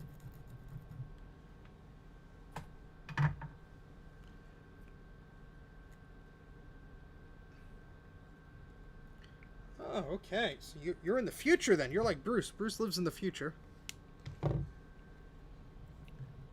Alright, so let's clean up these pads over here.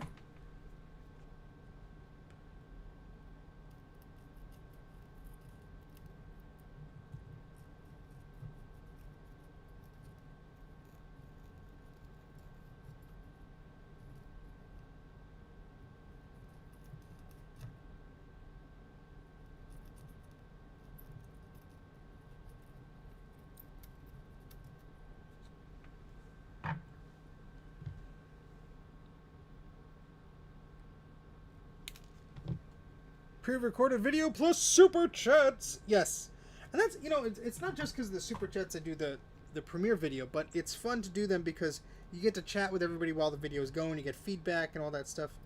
It's like doing a live video, but obviously yes, for videos that are already scripted there. So it's a nice option. I don't think I'll do it for all my videos, but it's sort of like, if I can, I sort of think like, well, why not? That's fun to do. And it's sort of rewarding because you spend all this time on a video, and sometimes, you know, if it's not live, you don't get like the instant gratification that you do get. And I was actually quite happy with the performance of my Atari video I did. I don't know how many people watched that. It's about 500 people or something like that watched that so far. And it's gotten some good views there. It's a decently performing video, I'd say. Just trying to get some of the stuff over there. We go.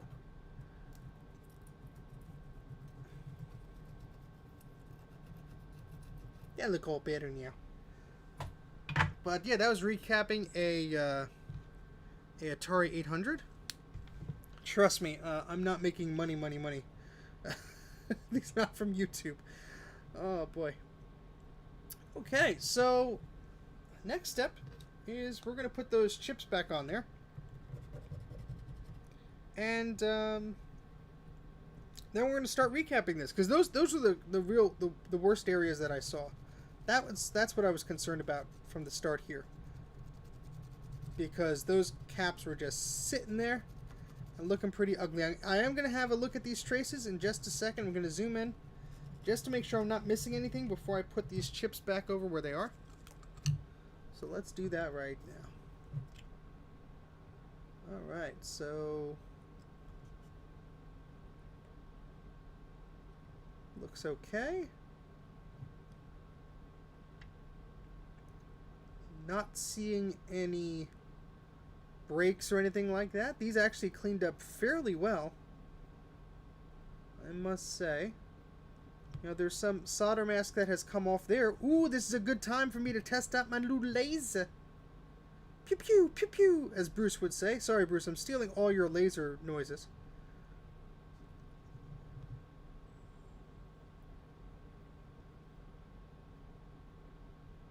Everything looks pretty healthy here, so that's good. That's very good.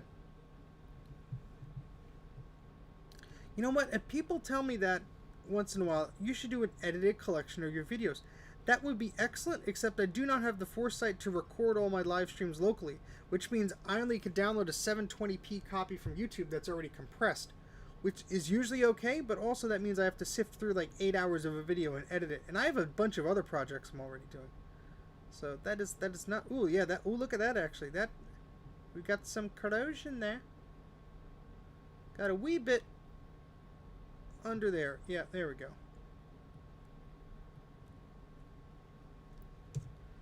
No copyright on the laser sounds. The noises you can have. Alright, so I do have to thank Jay from the House of Moth for the idea about the frickin' lasers.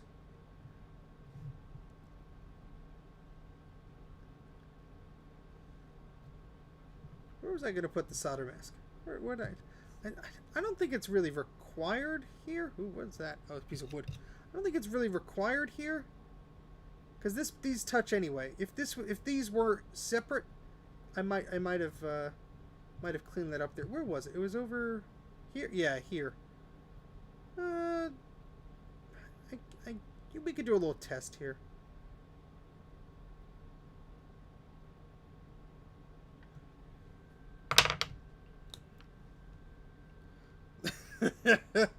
This is anybody but Steve Allen. You stole my bit. Yeah, actually, there's another spot here. That's the one I saw before.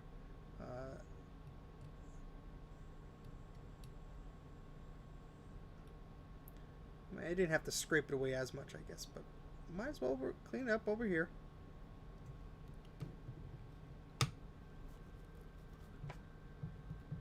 Yeah, man, I didn't know either. I looked at it, and it didn't look too bad, but your It's all right. It'll be all right. Let's see if we get any good signs of when we start putting the caps on. We won't count anything out yet. But where'd my wick go? Oh, that's what I forgot to put my picture-in-picture in again. Ah, darn it. Hold on, please. I have to put my picture-in-picture in the, because I'm using a different webcam. That's why it's not doing it there. But,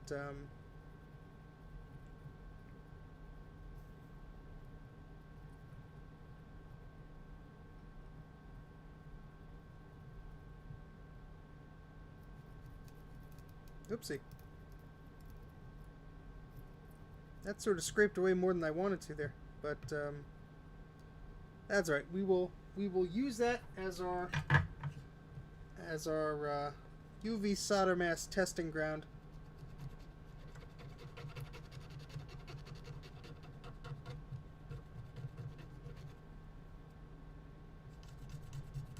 And I understand this has to be super clean.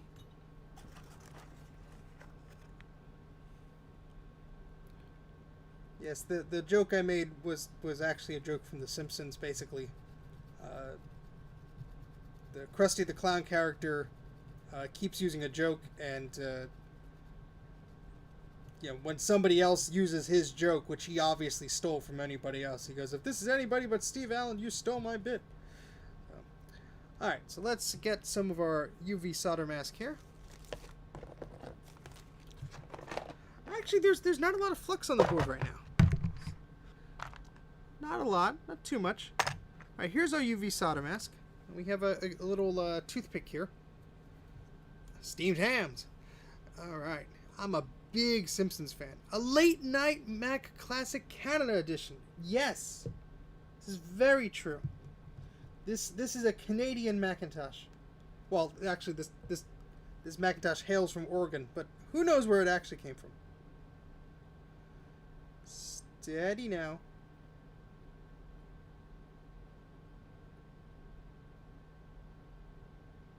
But welcome, Kate, to the chat. Thank you for hopping on the stream.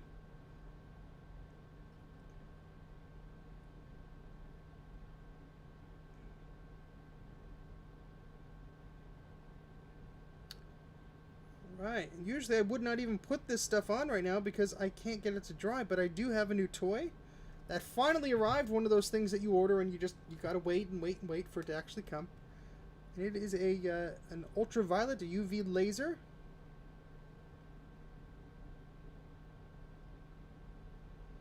And let's see how that works, huh? Ah, yes, I was doing video editing earlier today. I thought I was foolish enough to be able to finish a video and get it out by like 7 p.m. and then release it on Saturday, but no, that didn't exactly work. So yeah, I'll tell you the videos I'm working on right now. Besides the clone video, which is taking a little more time, obviously.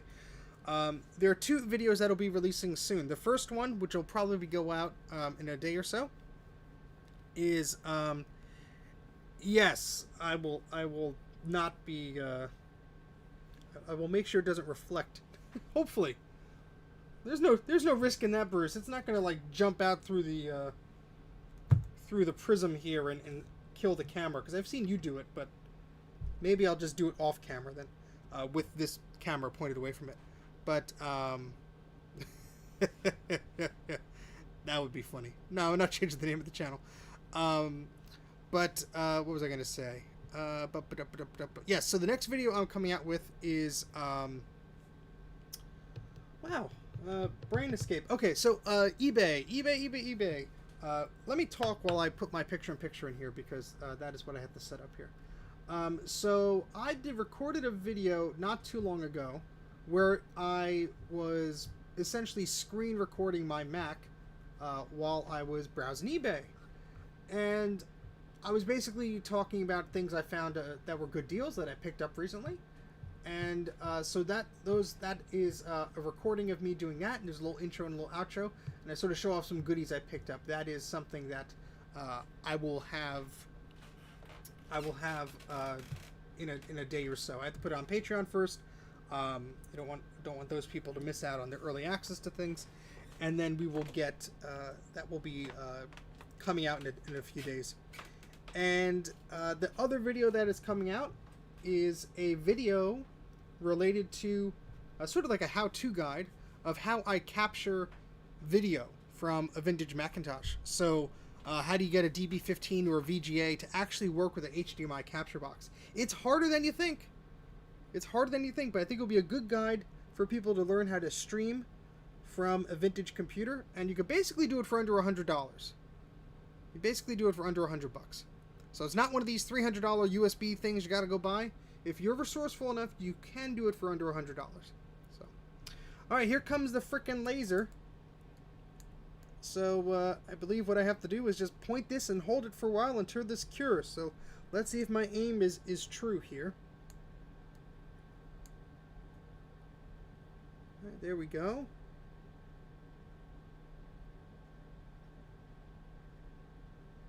I put a very thin layer on here, so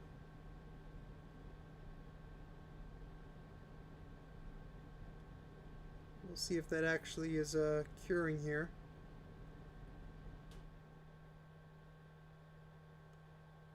I don't see any dials or buttons besides this one on the thing, so hopefully I'm using it correctly. That really shows up on the camera. Through the viewfinder, it's not as pretty. These are cheap. This was like $4. I had to wait a few weeks for it to come, but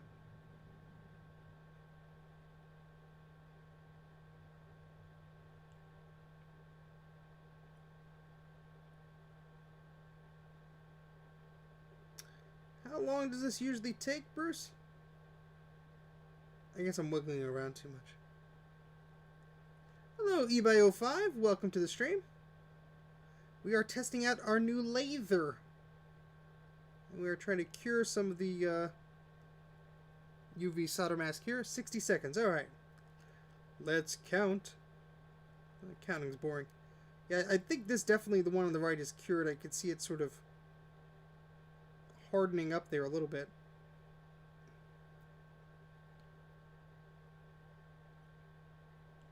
No, I don't think I really put this on too thick at all. I was very thin in my application with this.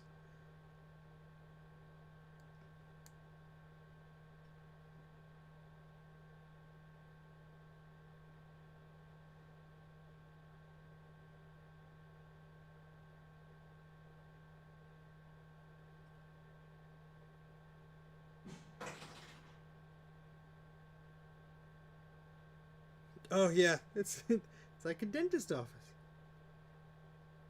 Mr. Macintosh Classic, could you open your external bay there? We need to UV laser you. I think that's cured. I think that looks like it's cured. I'm gonna poke it very, very gently with a toothpick in a second. Be well and truly done now. Well, thank you, Bruce. Give it a little poke. Oh my goodness. It is cured. We've cured it. Nice. That was a very good $3 investment. My goodness. All right. I remember I'd watch your videos when you had around 1,000 subscribers. Oh, that seems like so long ago. All right, see you later. We'll watch you when you come back, Logan. We'll wait for you. Alright, cool. So that I should have actually put a little UV solder mask in that crevice there, which I can do that because it's cured so quickly. Because that's a little divot there.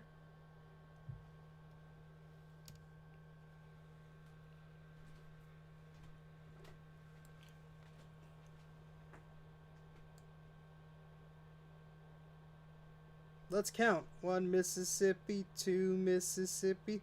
Oh, let's say Mac Classic. 1 Mac Classic, 2 Mac Classic, 3 Mac Classic, 4 Mac Classic, 5 Mac Classic, 6 Mac Classic, 7 Mac Classic, 8 Mac Classic, 9 Mac Classic, 10 Mac Classic, 11 Mac Classic, 12 Mac Classic, 13 Mac Classic, 14 Mac Classic, 15 Mac Classic. I can't hold it straight. 16 Mac Classic, 17 Mac Classic, 18 Mac Classic, 19 Mac Classic. Yeah, there it goes. There we go. Yeah, about 20-30 seconds ought to do it. You can see it starts to get a little hard and semi-reflective there. Very, very cool. Very cool. You know what? I'm not one to really follow analytics too much, but it is very nice to see that more people are finding the channel. That makes me happy. So, you know, will I reach 10,000 subscribers next year? I don't know. Will I do it 5 years from now? Who knows? I'm about 3,340 something at this point. I was quite happy when it was 3,333 because I like repeating numbers just like Steve Wozniak does because I'm also a dork. But yeah. So is this the Mac Classic really a classic when it was made? Apple used the word classic as like, hey, look, it's you know, an affordable Mac that is a throwback to the original. And no, this came out what, 90, 91, 92, something like that, 93 maybe. Well, this is a classic too, so I think 93 or something like that. These were slow when they were introduced. Apple was just reusing designs and stuff for this. They just wanted to sell you a cheapo machine, and you know what? It worked. So I guess that's okay. But, yeah, the Classic is not exactly the best model. The Classic 2 is nicer. You do have this this port here that people are starting to make things for. That is this ROM FPU upgrade slot, so you could put a floating point processor in there.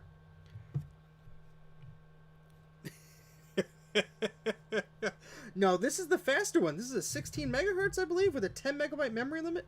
Much better than the 8 megahertz, 4 megabyte limit of the Classic. And I think that's what everyone was so irked about, is the Classic had a 4 megabyte memory limit. I mean, jeez. Hey, Robin. It's 2 in the morning. What are you doing? That's a better question. What are you doing here? We're playing with lasers. We're fixing a computer board, and we're going. Where's the spot here that we were going? We're going pew pew pew pew with UV lasers. So where's the laser? There it is. Pew. You're doing vodka. That's probably a better thing than it sounds like I've been, but I'm just loopy at this point. Oh boy. All right. So those of you who just joining here, what we have been doing is cleaning up this logic board from this Macintosh Classic 2, or aka Performa 200. So that's what we're doing here. And yeah, it's time to put the things back on the board there. So we took a bunch of stuff off. And how's that look? Could be worse. We're going to just clean that up a little bit. Just going to give that a little scrub. And then we're going to put that back on the board there. If it wants to cooperate. Come on. Where are my tweezers at? Where are my tweezers? Whoop. I don't think you really need to see this under the microscope. In fact, it's very awkward to do that, so I'm not going to... We're not going to do that. I'll just do this off camera. I assure you it's being cleaned. You can hear the scrub of the brush.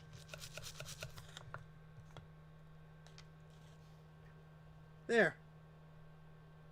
That could be a little bit cleaner.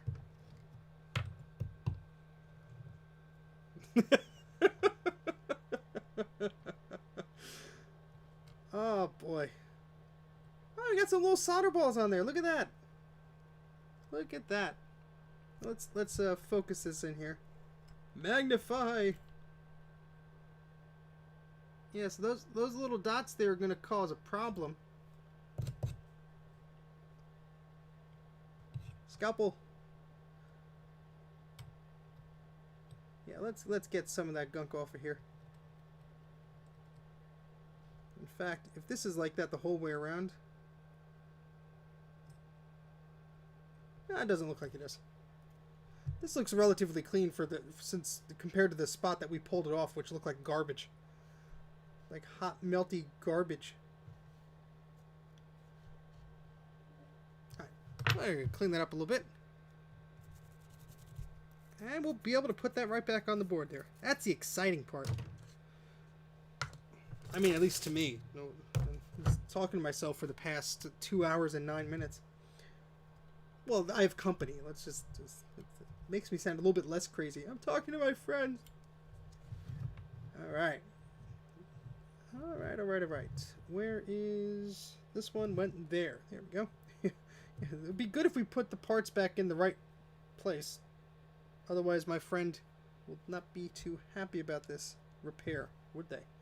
I don't blame them. Why would they be if I put it back in the wrong spot and broke their machine? Alright, so we're going to put some flux here to just keep that component down, and also to assist in that solder taking to the component here. Alright.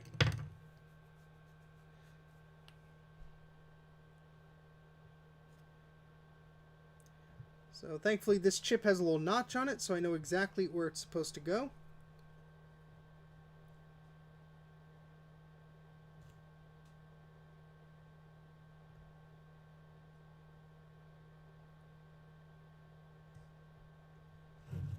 Let's turn this around here.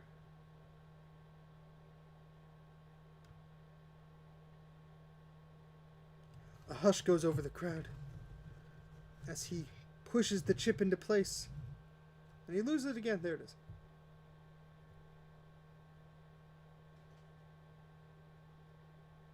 Oh, that's the one that's already there, you dummy. Alright. That should be okay. Alright, so now we're going to just solder one leg there just to keep it from moving around.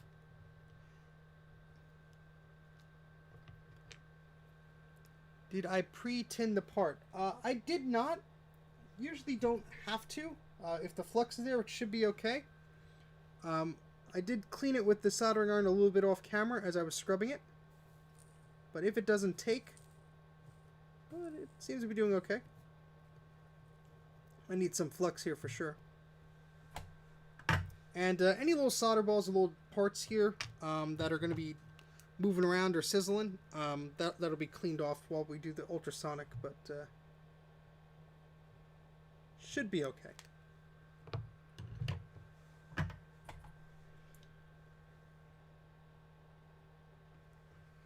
don't worry if it don't work. I'm taking it off again. We're testing it, but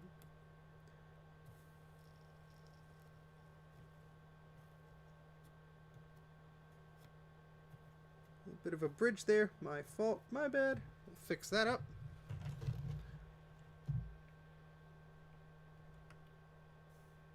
Let's clean off the tip of that iron. There's too much junk on there. That didn't clean off at all. What the heck? I need new coils to clean this iron tip. I mean, I have them. I just need to use them. Yeah, there's too much solder on there.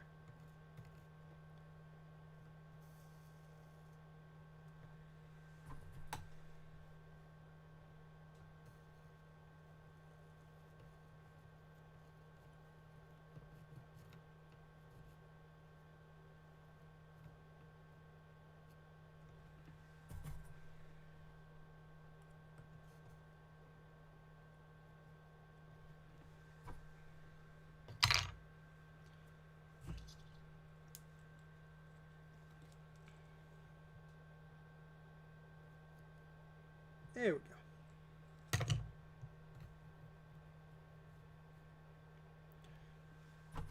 Alright, so let's take a look. Clean that up a little bit, but everything looks like it is making contact, and I will do a test, of course. Let's see.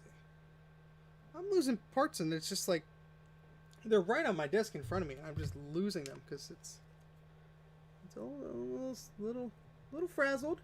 It's a little late here, just a little bit. I'm probably using too much flux here, but I'm just want everything to look nice and neat and tidy. And again, I don't think the tip of this iron is helping. It's very dirty here.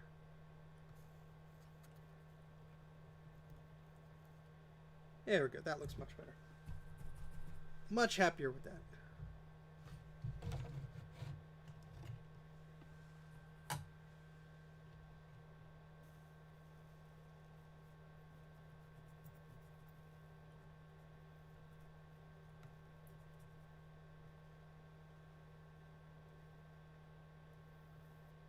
But actually, yeah, okay. That is, might need a little more solder there. You guys are having a heck of a chat in the chat there. I will join you in a moment.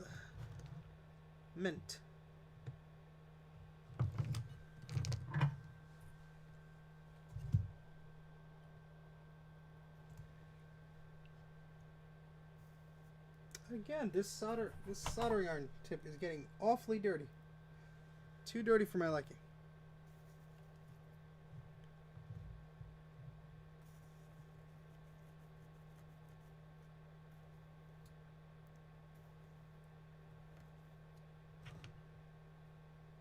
I think that's good.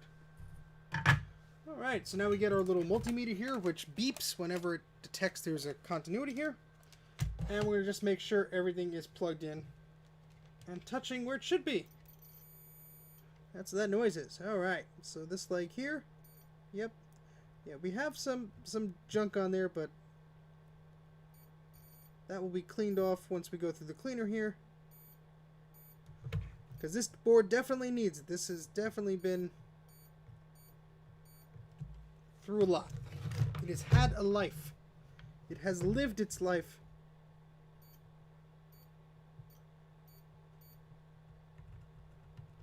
My goodness.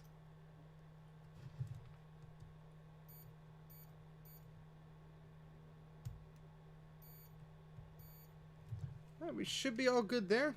I forgot if I checked this side, so why the heck not? Let's just do that. Especially this guy here.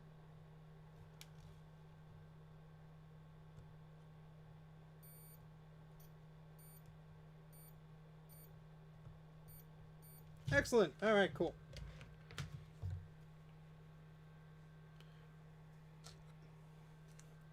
Hey, Christian, good morning.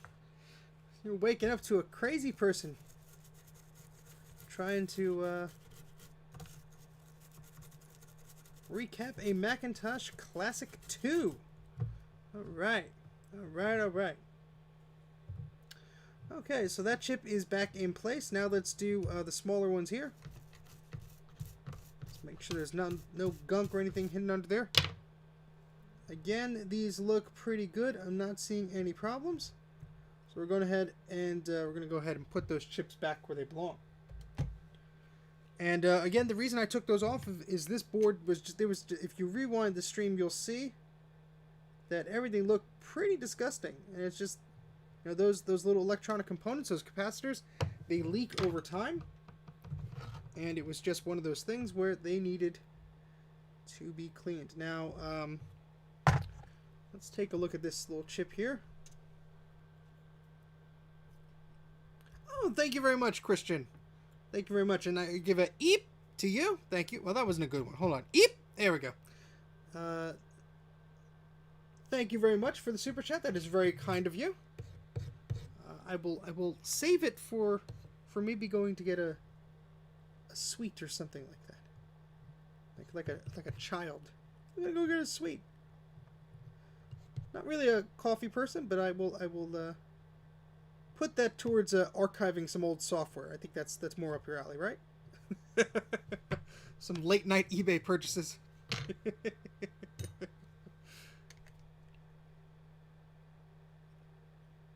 Yeah, the longer I'm here, the longer I'm not just browsing eBay going, oh, not a bad price for that. And then my wife yells at me when a lot of packages come. It's like, what are you buying again? Nothing. Please don't open the box.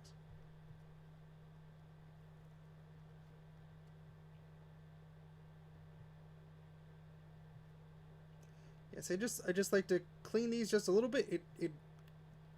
This one isn't as bad, but sometimes you'll get one where there's just old solder just caked to these pins here. And heating it up just a bit, you see it all bubbling there. It's all the old gunk there, and the flux too. But The other one wasn't as bad, but this one pretty dirty in some spots. So we're just getting some of this gunk off of here.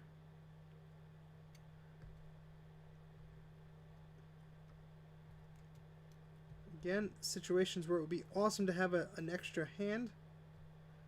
Yeah, there's some good gunk. Let's get that off there. Just make it a lot easier. Yeah, there's some gunk. Let's get that off. Smell of burning wood. That'll wake you up.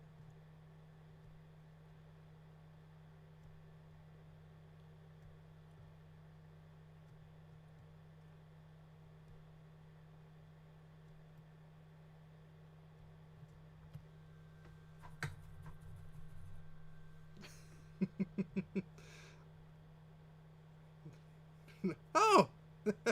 Look what this creepy old man just gifted me. Oh boy. I must admit I don't know what the exchange rate is on that. I'm gonna assume the extra zeros are not as enticing as it would be in my homeland's currency. That is not that I don't appreciate it though. Oh boy. Oh boy, oh boy. And Christian does so much for the Macintosh community, the vintage computer community, and helps maintain and run a wonderful website called Macintosh Garden. And if you are not familiar with Macintosh Garden, go there now. MacintoshGarden.org.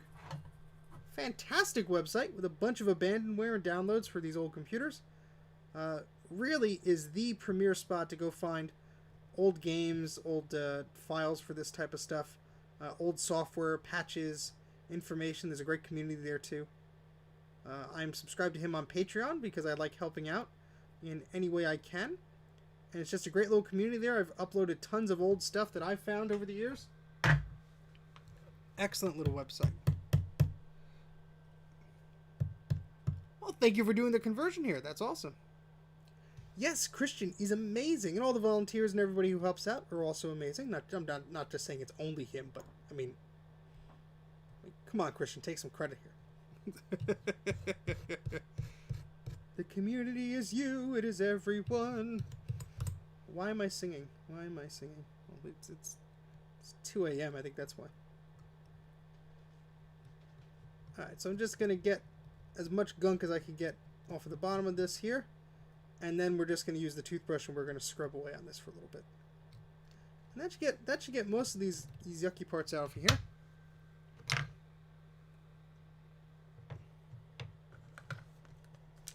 Again, we're going to just put that in there. Well, let me put some more alcohol in there too. He is Team Honest. He is. But an excellent person he is. And he performs, he helps out with a great service for the community here. And it's so great because I go to that website all the time and I find, I'm just going to have to put this over here, and I find great programs and stuff that I forgot all about. I'm like, oh yeah, that's the one. One of my favorite things to do is to go to that website and to find, once in a while there'll be a program that somebody has uploaded but there's no screenshots for it.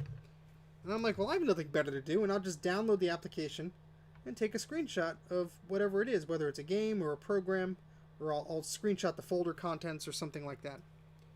It's a good way just to keep up with making sure as much information is there as possible, because sometimes if you're looking for something, you're like, I don't know what that program looks like. I don't remember the name of it. And having a screenshot tends to help. Alright, so let's get back to the board here.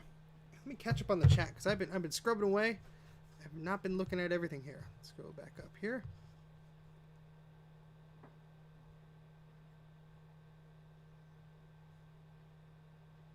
Yes, the Macintosh Garden website is invaluable.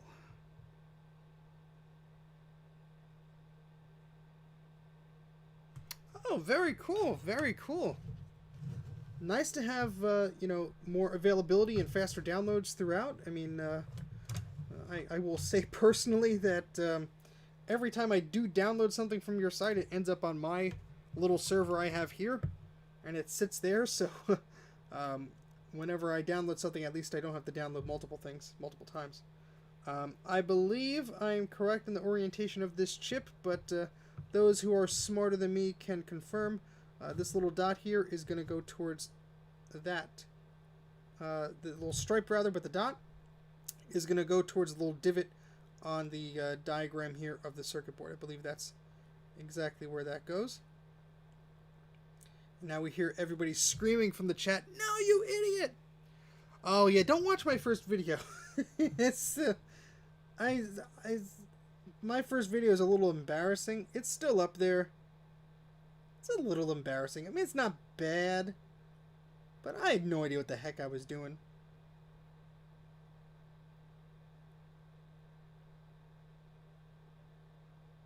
But I had fun. That's all that matters. I don't take this too seriously.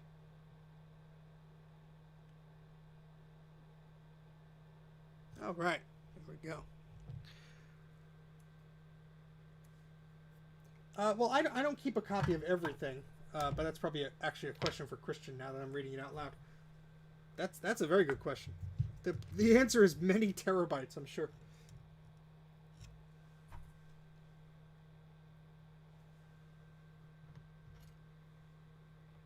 Eight terabytes, all right.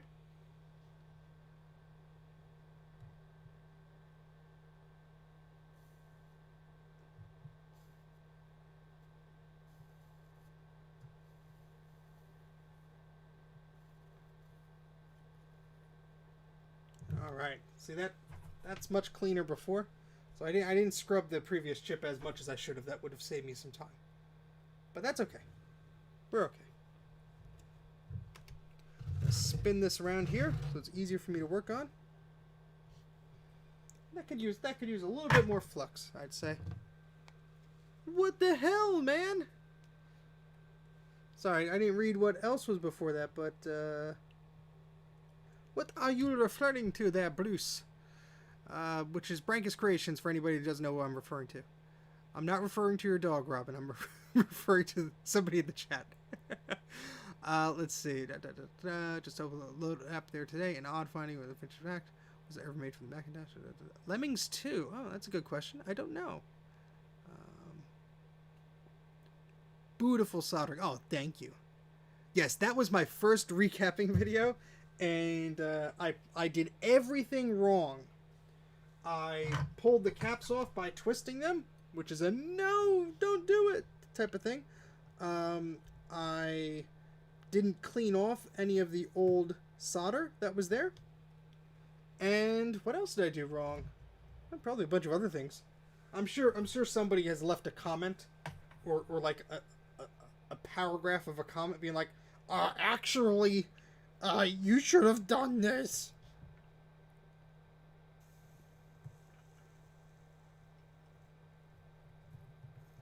But yeah, I mean, you learn from it, and that's all I could do is I could learn, and I sure have. I sure have. And that was my own computer, you know. It was my own test there, so I didn't ruin anybody's computer or anything. And that's still a machine I'm trying to get working today. In fact, I did a live stream not too long ago, just trying to get that. Look at that pretty that looks. Much better than it did at the beginning of the stream, I assure you. Oh boy.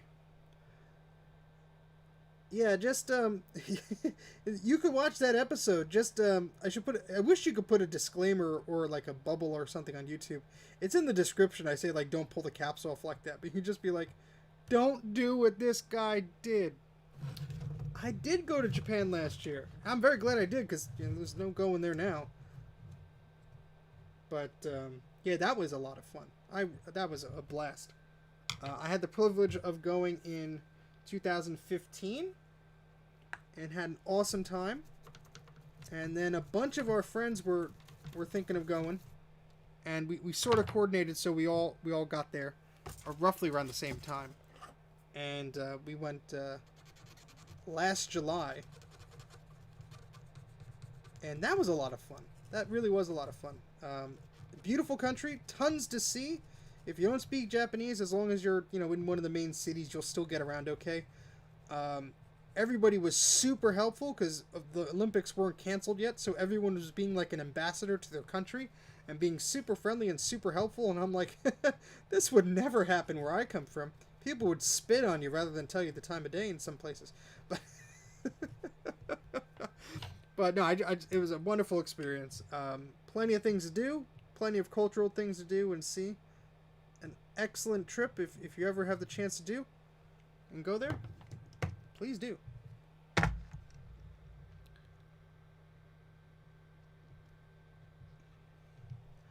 I was supposed to go a lot of places this year, and this guy got to be cleaned up.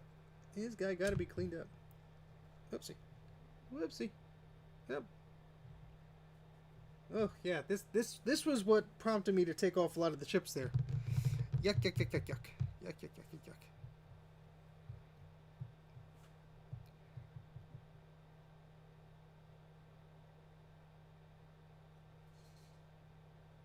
Yeah, who knows what's gonna happen, but hopefully things slowly get back to normal. We shall see. But there's a lot of places I'd like to visit. It's sort of silly to be like, oh yeah, I just want to go back to Japan. I mean, of course, part of you is like enjoys the things that you did already, and you're like, oh, I want to do exactly that. But it's fun to go to new places too. Yeah, this is gonna be needing. I don't think you'd want to see that. This is gonna need some attention and reflowing of some of the pins there. I did do a little video, and I meant to do a follow-up, but quite honestly, when I released the video, and I understand it's not really that computer related, and I had a small subscriber base at the time, but when I did the video, it didn't get a lot of views. Still doesn't have a lot of views. It's basically me showing pictures of things I found in Japan, geeky computer stuff. I thought it was a cool idea, but apparently nobody watched it because I was going to do a follow-up because I shot tons of footage and photos. I mean, I was a tourist with like 3 cameras on my neck, including my phone, and that was a neat video. If you want to check it out, came out in 2019, July 2019 or so. I actually edited it on the Shinkansen, or however you say it, the bullet train. I had my wife's MacBook Air, and it was like a 3-hour train ride. So I'm like, all right, it's dark out, nothing to look at. Let's edit this video. So that was fun. Oh boy, Bruce, good luck. Let's hope for some happy noises and happy chimes and all that good stuff. Happy little traces. Get your Bob Ross on there, Bruce.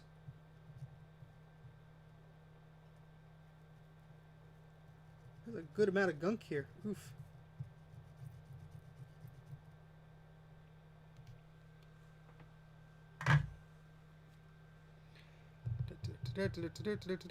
You're watching the beginning, yeah. Yeah.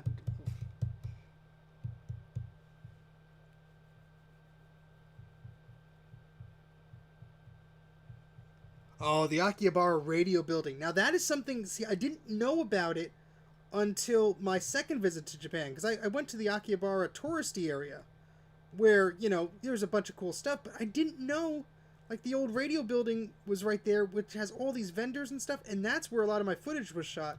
And I kind of shot the footage, like, secretly, because I was a tourist, I was a guest in another country, I didn't want to be a jerk and be like, hey, I'm filming like a tourist. But there were just so many cool, like, gizmos and gadgets. I just remember walking up. I needed a battery holder for a 9-volt battery for something at home. These are the things you used to be able to find at Radio Shack. This guy had a table of, like, every little button and switch and thing you could ever hope for. And I just handed him, like, 19 yen, like 19 cents or whatever it is. And it worked great. Oh, awesome news, Bruce. It bonged! Well, you got an eep for that. I just heard everyone's ears. For those of you who are new, the eep noise is called the wild eep. It was a system alert noise that was on the early Macs, and whenever somebody donates money to the channel, I make that obnoxious noise. That explanation was just for Robin, because she's probably like, what the hell is he doing? But very glad that worked. Now you have to plug a monitor into it, Bruce, and see if everything else is good on it. But that's excellent. Excellent.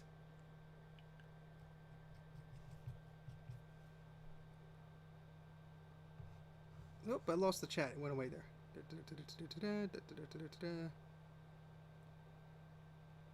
Ah, yes, that's what I was talking about, the radio building. So yeah, there's a bunch of cool stuff there.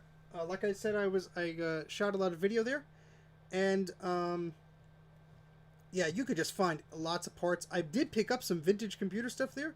There was an old a third-party generic airport card there I picked up for a wireless card for an old Mac. Some camera stuff, bunch of video game stuff. Obviously, I mean that's like the thing you do in Akihabara. You get video game stuff. I mean, it's kind of sad because a lot of the old buildings that used to like hold these cool places are just being taken over by like maid cafes.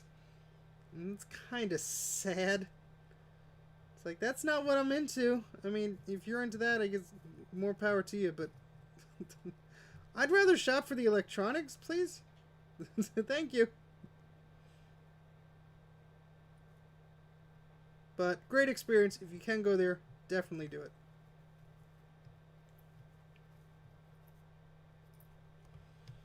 All right, so let's get some of this stuff on here. Christopher, I will do that. Let's see. Yeah, you can. Oh, Super Potato was cool. They've got it made. Good pun there. Super Potato was a good store. A little pricey, but I did pick up some cool things there. They had, if you're familiar with the old Sega Saturn console, they had a good deal on a steering wheel in the box, untested, like $20. Of course, if it fit in my luggage, I would have put it in there. Then I would have been killed. My wife would have killed me. But I bought enough stuff while I was there.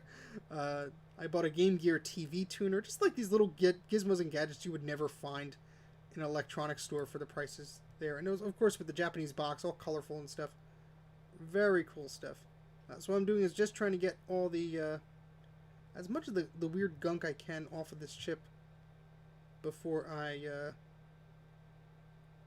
bathe it in alcohol here, because there's some yucky solder stuff on there. All right, let's try and brush that off. That should be okay for now. Not that type of maid service, Robin. The type where it's all pretend.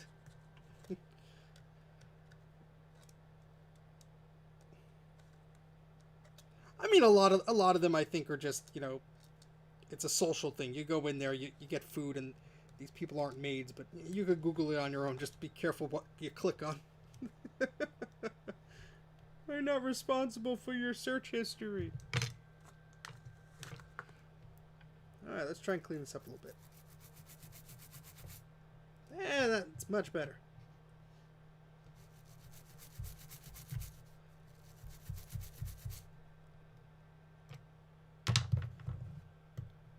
It is an awesome rabbit hole. Perfect thing to do at 2:23 a.m.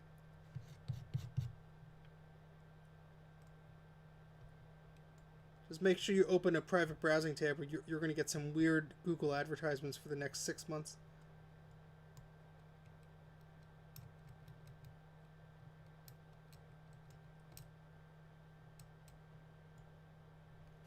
Alright, cool. That would be cool. If we're ever in the same part of the world at the same time, why not? Alright, so this chip is cleaned up. Time to put it back on the board. We're slowly getting there, guys. We are. Taking longer than necessary because this was quite messed up and dirty. But I already put flux in there. What am I doing? Alright, so this guy's a stripe. That's going to go like that. Very slowly. Yes, thank you, Mike. Oh, boy.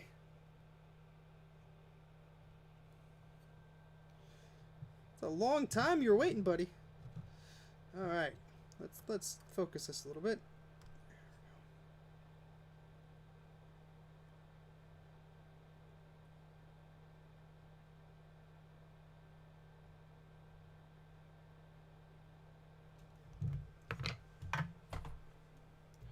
Alright, so now we're going to put that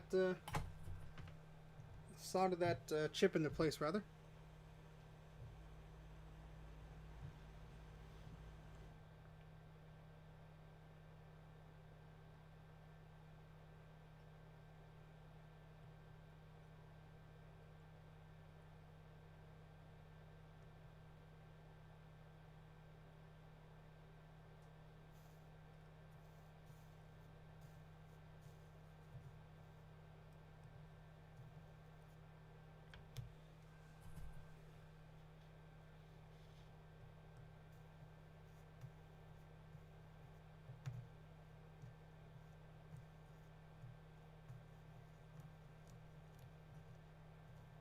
Once I do the other side, I'll come back to this with a bit more flux. Just 'cause there's some grime in that solder from the legs there. But all right, so let's do the other side.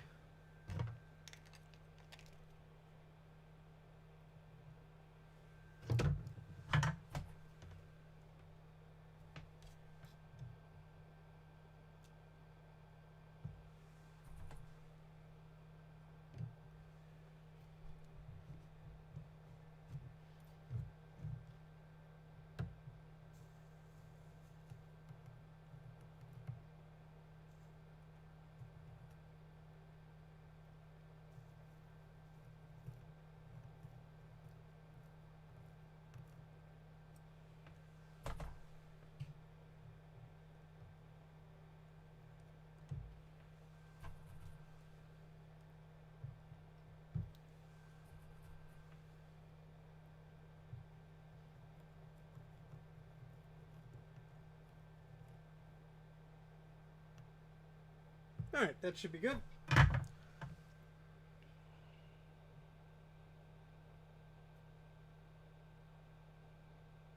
I assure you, I am over the age of 20.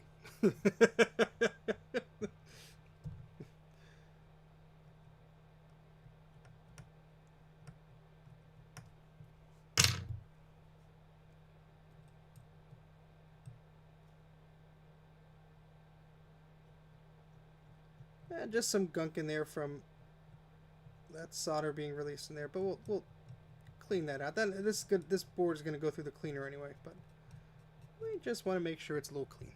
That's all. Did you watch Anime Vintage Mac when you go to Japan? I don't know what that means. No?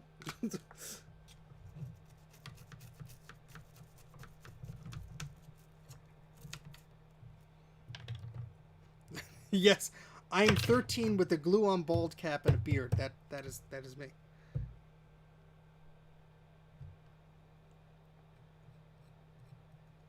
I did buy some laser discs and some VHS tapes in Japan. Of course I did. I'm a big dork, that's why.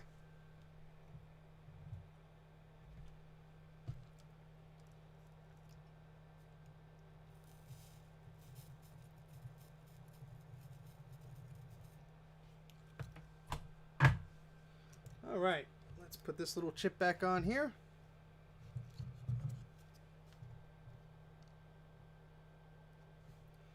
This one seems to be alright. Yeah, just my sticky flux hands are all over it. So we're gonna clean it up a little bit. How did I get 2 toothbrushes on the desk here? Oh my goodness. Yeah, this one was the furthest away from the capacitor, so it is in good shape.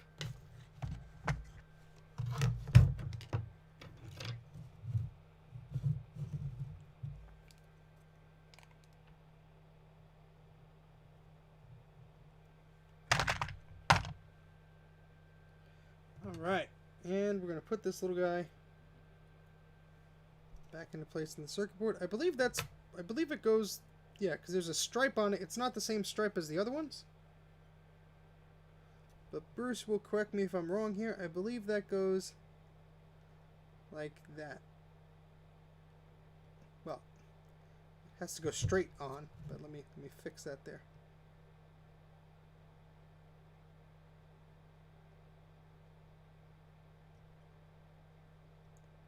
I just like double checking, because I'm not a genius with this stuff. I don't know everything. And it's late, I forget. For $100. You've never seen it firsthand. Don't worry. Why did you name your channel? Well, I named my channel Mac84 because the first Macintosh came out in 1984. That's about it. That's the whole thing. I wish I had a better I wish I had a better explanation. It was more, fantastical than that, but no. That's about it. Had a nice ring to it. It sort of says that I, am into these old computers and of a certain vintage, not just the newer stuff. I'm not a fanboy of new stuff or anything like that. I don't do new reviews or anything like that. Yes, it's all the old stuff for me. Oops. Oh, come on. This is just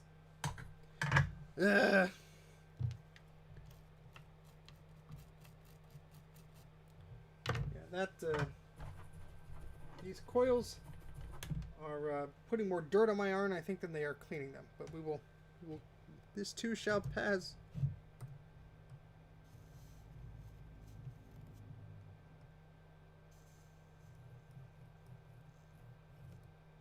Perfecto. I was not born in 1984. Common misconception. My sister-in-law was like, "Why'd you name it Mac84? You weren't born in 84. I was like, "No, I was not. I'm a bit younger than that, but not by much, I assure you." Not by much. I'm not older than that. Thanks, Mike. What's that? You must speak up there. I can't hear you. My ears have deteriorated. See, that's the problem when you start to do a stupid accent, if you're me, and it just blends into other things. It blends into other horrible accents. Alright, it's finally time to put the capacitors on the board. Yay! I have that guide that I printed out from Bruce here. Change the scene up for a minute. So Bruce has this awesome printout that's on his website, recapamac.com. And yeah, it's awesome. It's amazing. Let's just say, give or take a few years of 1984. I'm not going to give you my exact details. Next thing I know, my social security number will be under attack or stolen or whatever the heck. Alright, so we have, well, the printer decided to cut off the areas where it summed all the totals up of these capacitors. So I'm just going to refer to the website here. We have two 50-volt capacitors, 12 10 microfarad 16-volt capacitors, three 47 microfarad 16-volt capacitors. Okay, what is your age now? I have just turned the lovely age of 34. So as I almost pulled the soldering iron off my desk here. Let me go grab these thingies that are over here. There are the capacitors. Yay! Wait, I didn't tell you the year I was born. I just told you my age. Oh well. Oops. Alright, so here are the little bits and pieces that we have to put on this board to fix them. And I shoved them into this big envelope and they're all mixed around. Because, yay, organization. Alright, so 16 volts, we'll have two of you. We're all youngins. And these are 50 volts. Yeah, that's the other ones we need. These are for something else. These are for something else. What is this one? This is... nope. Other ones. Other ones. Other ones. Yeah, I guess. Yeah, that'll work. Alright, cool. We got all our caps. Okay. Alright. So, these are what we're going to be putting on this board. So let's take some of these out here. Don't worry, Robin. Age is just a number. Alright, so these are... How many do we need of these? We need 3 of these. 3 of these big boys. Alright. And we still have to clean off some of the areas for these caps, but one goes there. Where's the other one? One goes there, and one goes there. Yep. All right. So we need 3 of these. Um, I know. I know.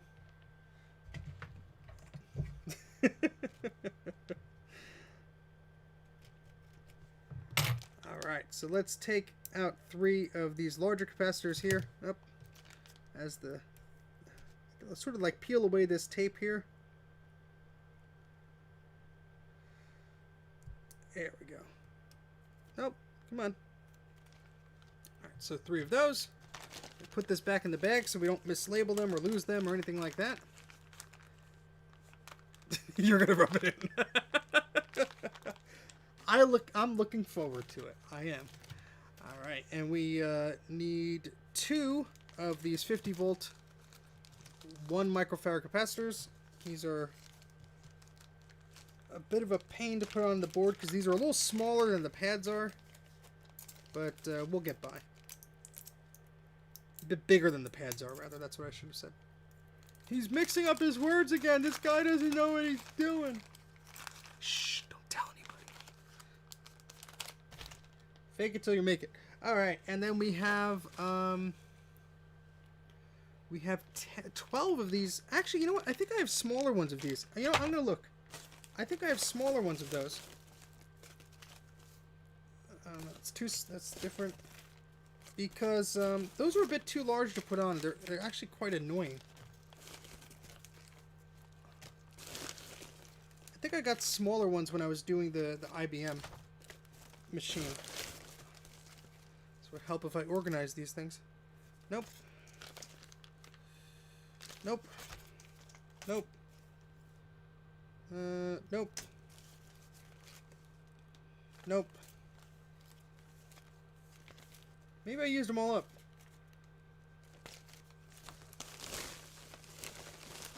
Or they're just in the bag sitting somewhere and I just don't know where they are. Let me just check one spot. It's the desk right behind me. I'll be right back. Just give me a minute.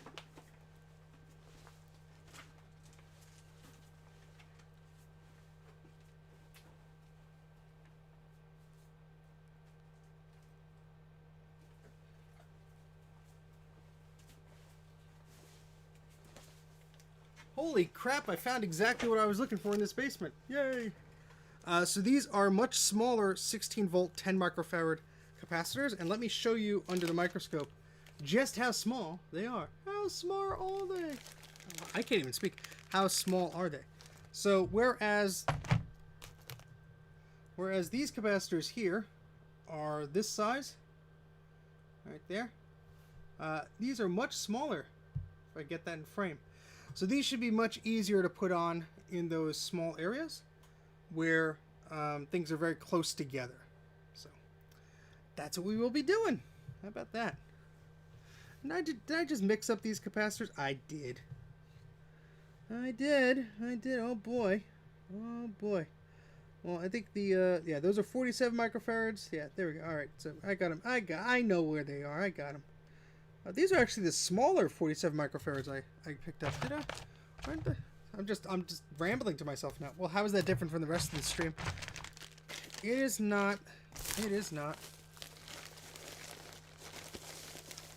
Where are these? These are the 47s.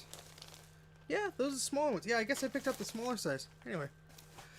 Alright, only the best for you. That's right, buddy. That's right. Alright, so what we're going to do is put on a bunch of these capacitors here. So let's start with the ones that are all clean and ready to accept happy little parts here on this board. Alright, so that's the 4 in this corner here. And if we look at our cheat sheet, we have 147 and 2 10s and 1 50. So it's a mix here. Yeah, got a good healthy mix here. Alright, so where's our flux? Where do we put it? It's I don't know how I misplace all this stuff. Especially because I just had the darn thing. Did it fall on the ground? Did it fall? No. Boo! Where'd it go? Oh, it's in the bin. That's why. In the bin. No, but don't pick up the scalpel to use as a tool, Steven. You'll just slice your finger open. Alright. A little bit of flux there.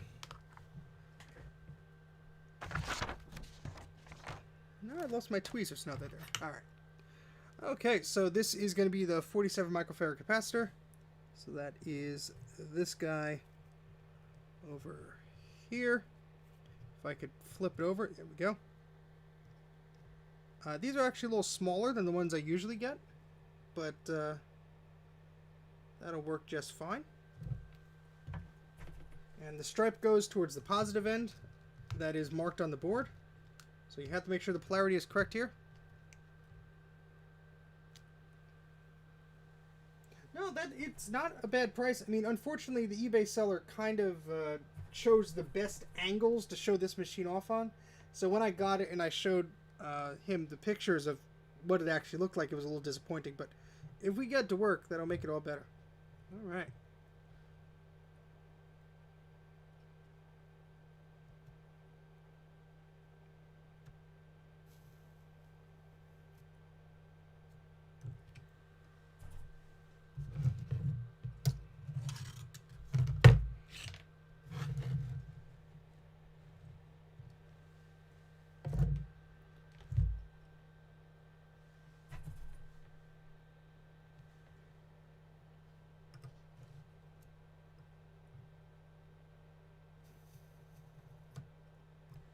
Alright, the first cap is on the board! I ruined the illusion! Ruin it! Oh, we're out of focus here. Sorry about that, guys. There we go. Alright, so the first cap is on the board and is apparently maybe in the right polarity. Sure it is. There. Just some gunk on there. Alright. Oh boy. Okay, so that's the first one there. The next two caps here, let me do the 50 volt one just because it's the odd man out, and I'm going to mix that up if I don't do it now. So that goes the other way there. This is hopefully going to go by pretty fast, guys. So we're going to be testing this soon, I have a feeling. I have a feeling we're going to be testing this soon. I was like, another 3 hours of this? Are you insane? Yes. The answer is always yes.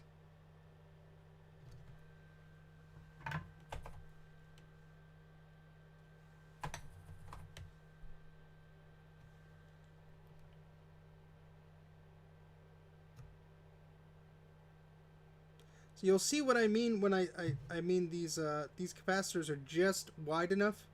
So I could deal with this for like 1 or 2 capacitors, but I'd rather not deal with all the 12 of the other ones with a size like this, because it just makes it a little more annoying every time you're going to put one on the board. I'm going to do that 12 times. That's why I ordered the smaller sizes of them. So.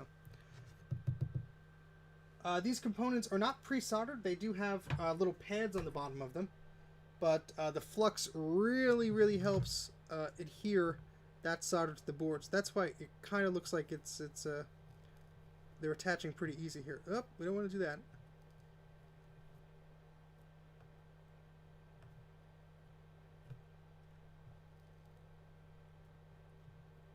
That's not going anywhere. Okay.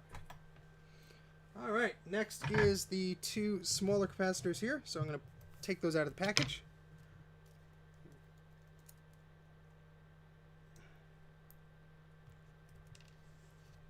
Alright, so these are much smaller. You'll see that in a moment. Put some more flux here. Oh, we got to clean that one up.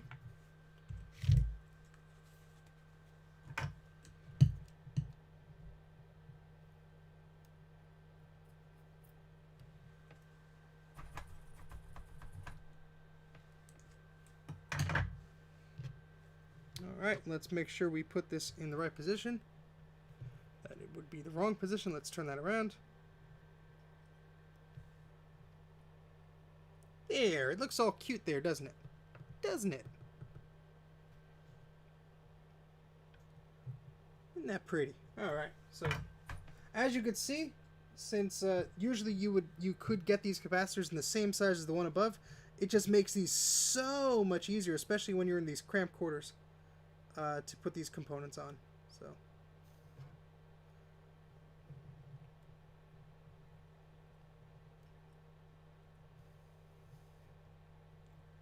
It would help if I wasn't jamming this in against the other port here. Hold on a second.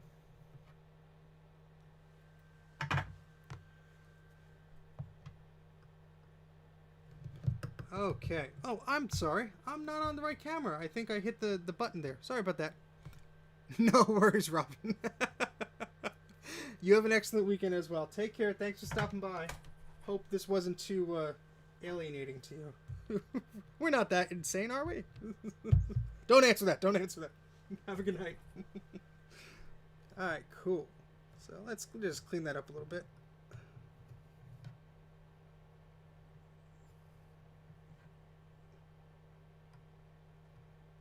Did that solder mask melt? No, it's still there. Okay. Glad it was fun. A glowing review. Fun was had by all.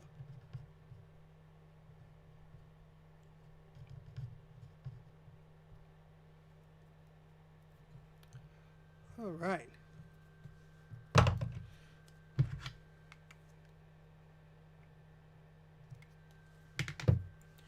Alright, here comes the next one. These little ones are a breeze to put on. Otherwise your iron would be like right up against the other one and this and that. Yes, the flux is a force field.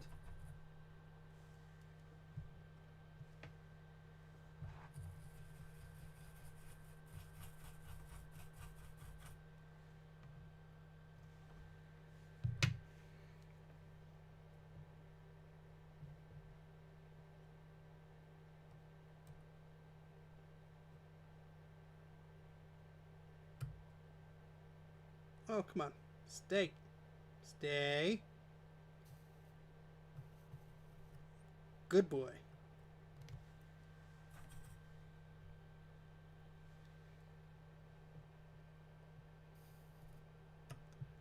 What? I don't know if it's this iron or the coils or what, but I'm getting these little black bits every single time I'm soldering something, and it's getting old. It's getting old. Just dirt from the board? I mean, everything looked relatively clean. What say you, Bruce? School me of how stupid I am doing something and tell me right way to do.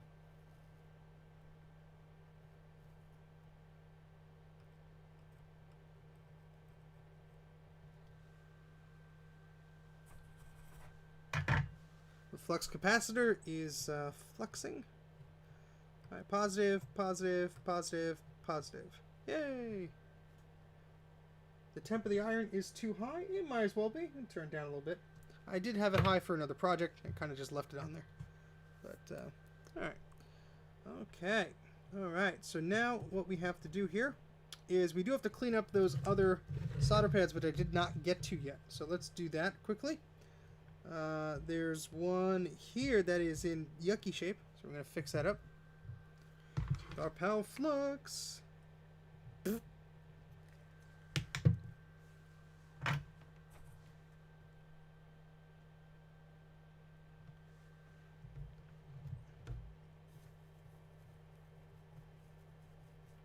Just get all that gunk and grime off this area because it is disgusting.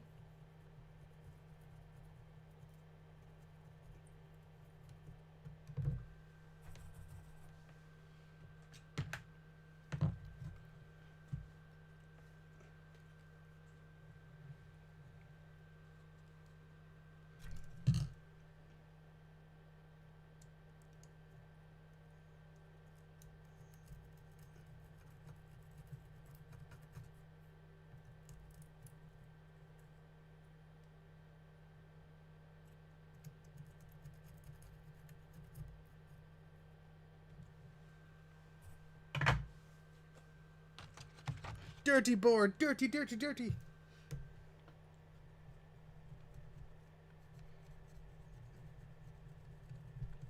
If Mike is still awake, I hope he got that Futurama reference. Alright, there is a bit of a little bit of a trace thingy popping out there, but I think that'll be okay. We could put some solder mask over that and use our laser, pew pew pew pew, to make sure that that doesn't cause a problem.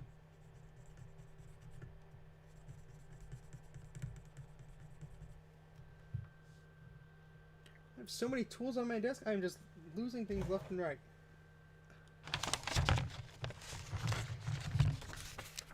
Where?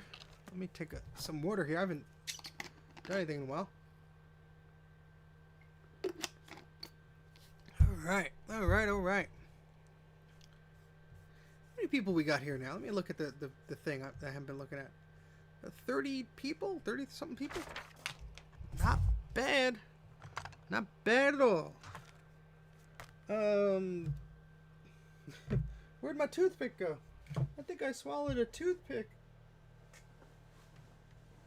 I guess I don't need a toothpick. I could use a different tool. Ugh.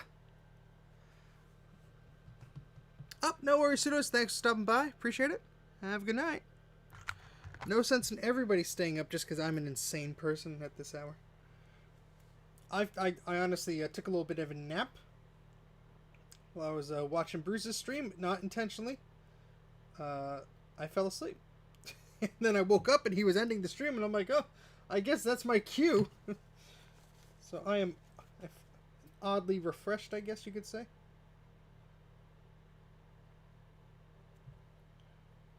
For a little while. For a little while. Let's see, will our paperclip do the trick here? Yeah, that'll work.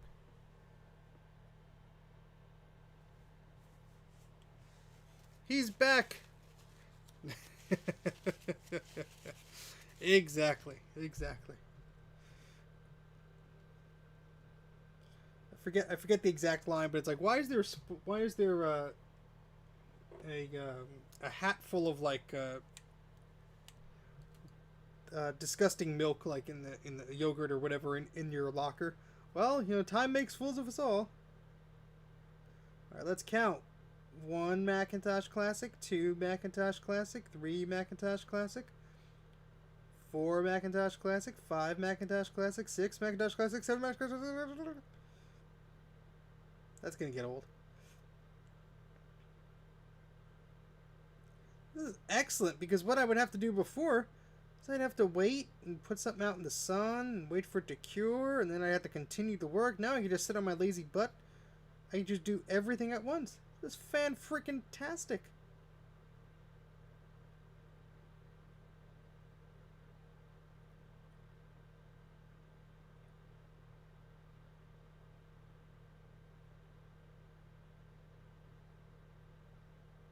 Again, this thing was like $3 or $4.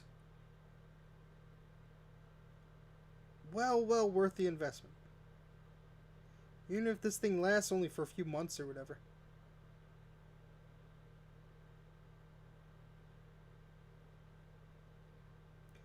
And Orlando, your board is the first to be lasered by me. How about that? Alright, that looks pretty good to me. Yep, that's not going anywhere. Cool. Alright. Alright, let's clean those pads up just a little wee bit there.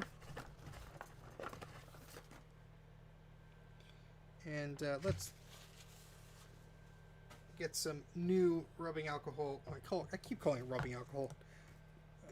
99% alcohol in here. How's everyone doing? Everyone still awake? I hope. Well, perfect. Oh no! It just went right off there. I don't think it cured enough. That one cured. That one didn't. Oopsie. Yeah, if this surface is not 100% clean, it just will not stick. So, that could have been entirely my fault. Let's try that again. Not that that area really needs it, but...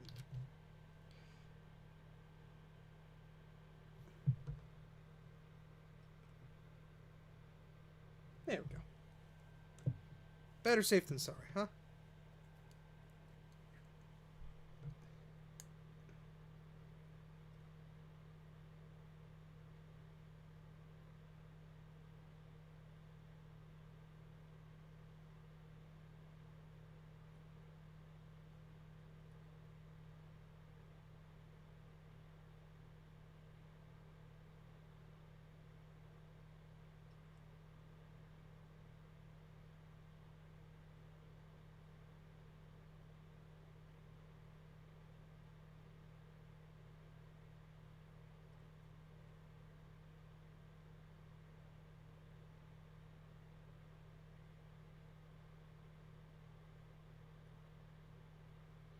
Oh yeah, you're on your 2VX. Oh, that's a shame. Well, hopefully everything can be restored. I have faith in you. We all have faith in you, Emily. You could do it. You could do it. And if you need any help or have any questions, the community is here to support you in your efforts. Alright, so the next cap we have to put on is another 10 microfarad 16 volt capacitor. So that's one of these small ones. And we're going to put some flux on there. Boop, boop.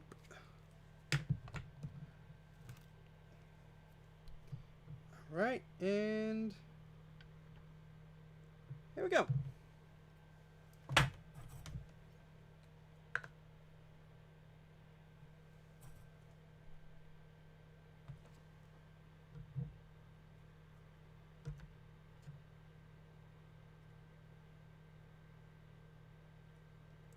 This is such awkward space.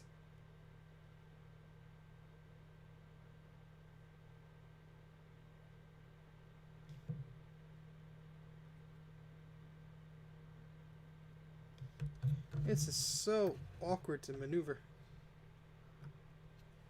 Let me try this just another way here.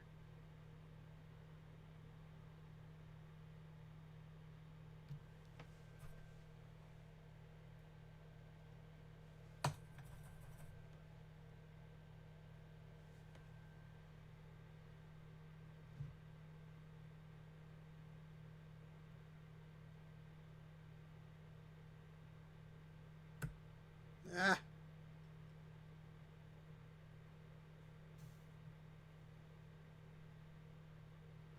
Okay.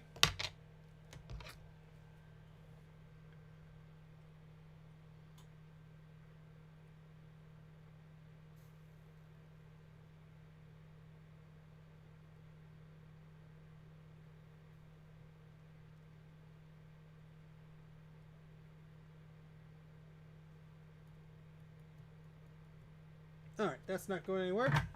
Cool. Okay. Alright. Alright, so let's clean up the pads on the rest of these, and then we'll be able to continue a little quicker here. I should have just cleaned them all off at the same time, but I'll just do that now.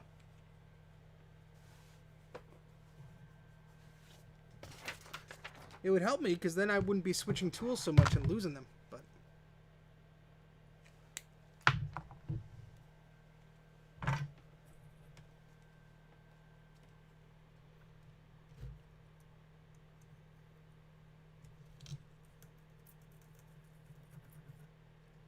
alright, that pad's nice and clean.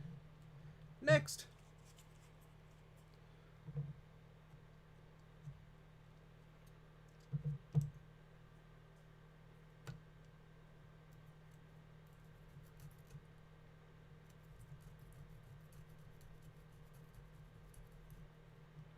That needs a little more cleaning.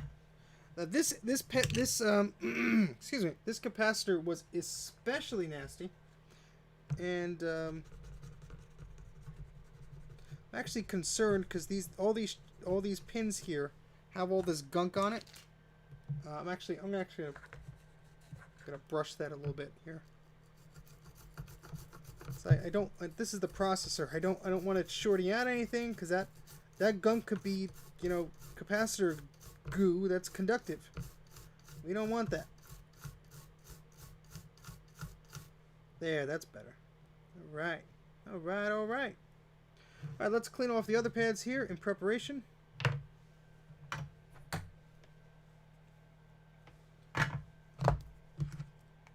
We need a little bit of flux persuasion there. And yeah, I'll do there too, just for the heck of it. I'll just make sure all this stuff is clean. Alright. Because I intend to test this board within the next 20 minutes or so. We're going to take our time, but I think that is totally feasible. Orlando's like, yes, I can finally go to bed after this.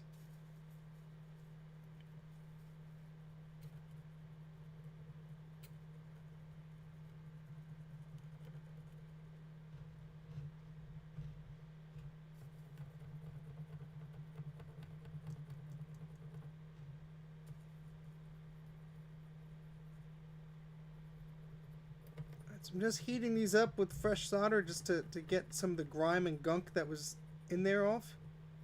Like all that stuff, all that crap. And then we're going to suck that all up with our solder wick. Sleep is for the weak. We're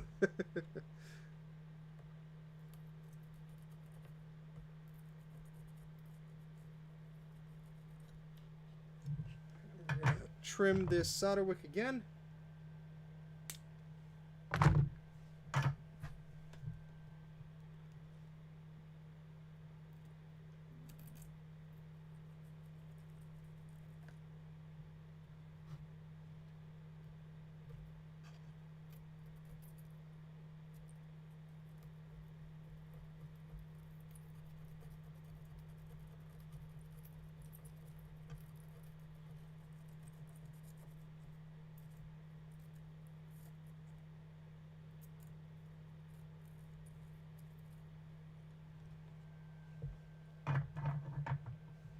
No sleep till boot. I wouldn't go that far. I'll be here all night.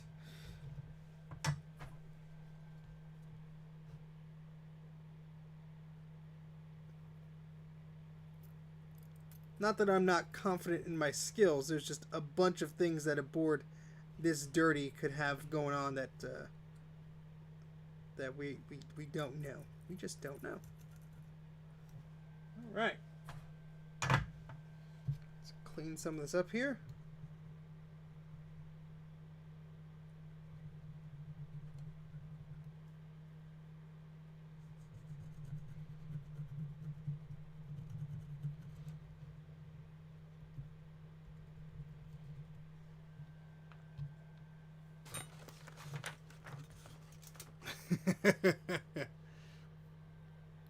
This is a Steve stream. This is very true.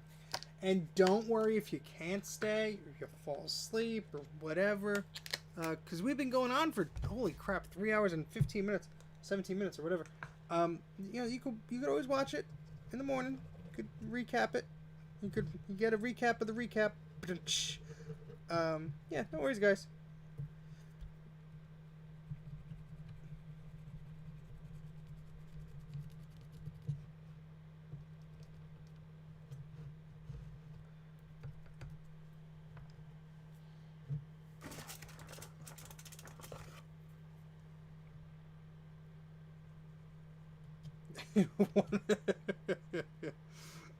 Mornings are hard. They are very hard, Christian. I hope we're keeping you awake, keeping you stimulated there. Hopefully. We're doing the best we can. That's all any of us can do. Doing the best we can. Yeah, those chips don't look too bad. That capacitor was right there. Ooh, there is some gunk under there. Let's lift this. I think it's this little oscillator. Let's lift this guy up gently and clean all that gunk there. Ugh, yeah. Not on my watch. I mean, yes, this will go through an ultrasonic cleaner and blah, blah, blah, but I'll try and get that as clean as possible, because we're going to test this darn thing.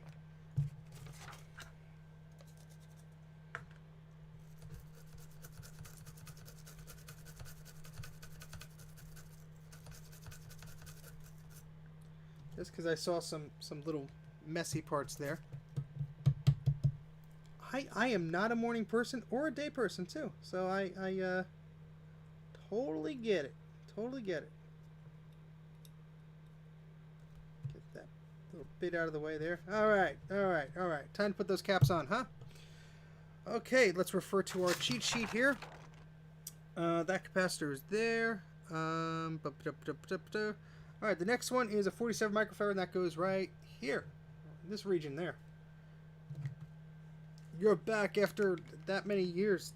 I don't think you'd survive that long, but tell us your secrets. All right, so that is a 47 microfarad. Let's make sure we pick up the right capacitor here. There it is. All right, and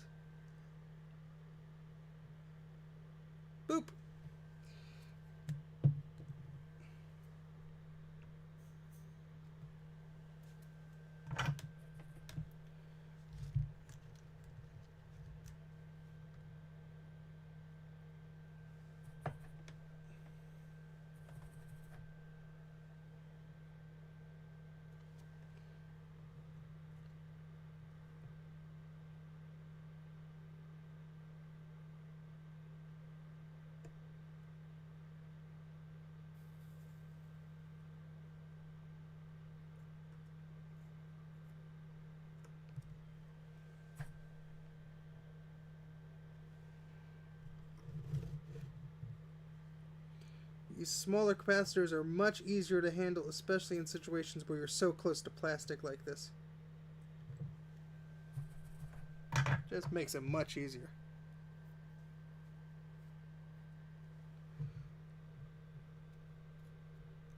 If I had to do that much activity every time I would wake up, Christian, I think I'd pass out and die.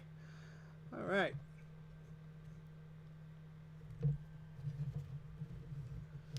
Next.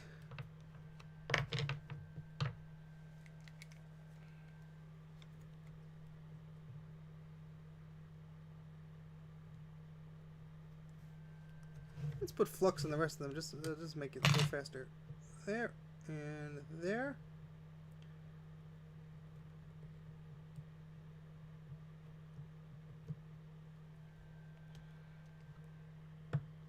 That is a good exercise, getting out of bed. That's a fun one. All right, so where's this? Oh, we skipped capacitors on the left there. Okay, I was like, where did this other one go? That's all right. We got a few more to go. We have 1, 2, 3, 4, 5, 6, 7, 8, 9, 10 to go. But we're gonna go quick. I assure you, this is much faster than it was before. All right.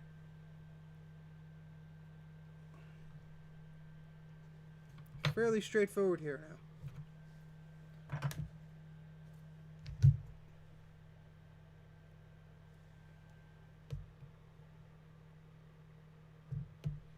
This one is always a pain, so I'm actually going to do the hard part first.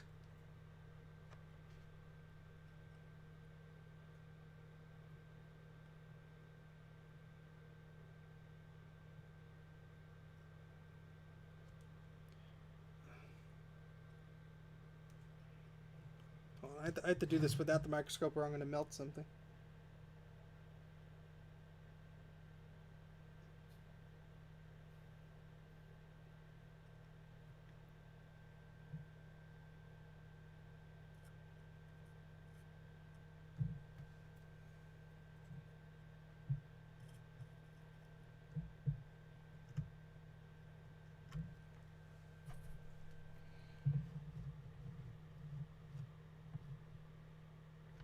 All right.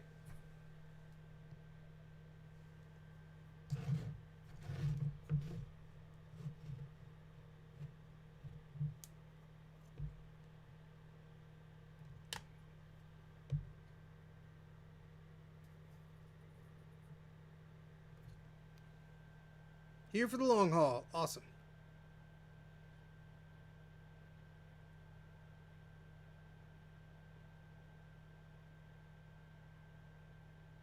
Ooh, yeah, morning gym class? No, thank you. There's a reason I almost failed gym, and that was just pure laziness because we had it in the morning one year, and I was like, no, not gonna do that.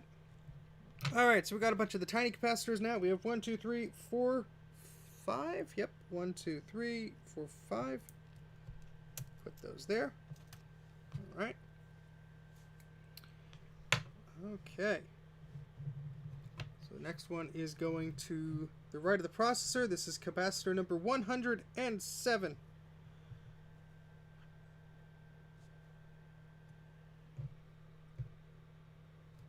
Again, next to the plastic. Awesome. Awesome.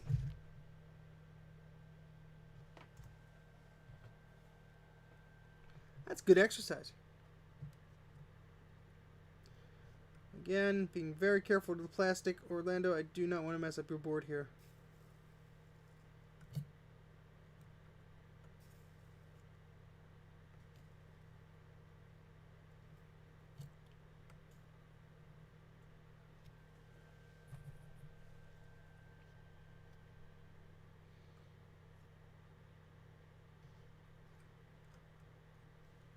Okay.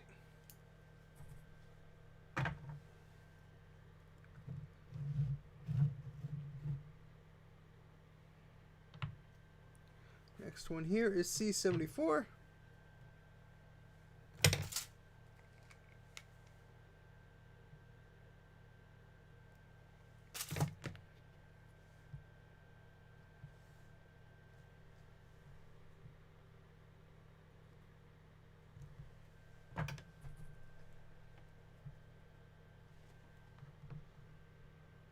I mean, when people send me these devices and these boards, I do tell them, like, look, you're dealing with heat guns, you're dealing with soldering irons. I minimize as much risk as I can, but look, if something touches plastic and it's just a cosmetic thing, I'm sorry, but it's really something it's hard to avoid.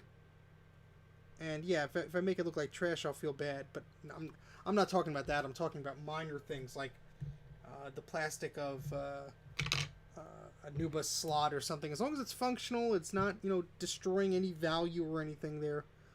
That's why I've refused to do work for like anybody who has a machine that's like in mint condition or anything like that, and they're super interested in keeping that board looking stock.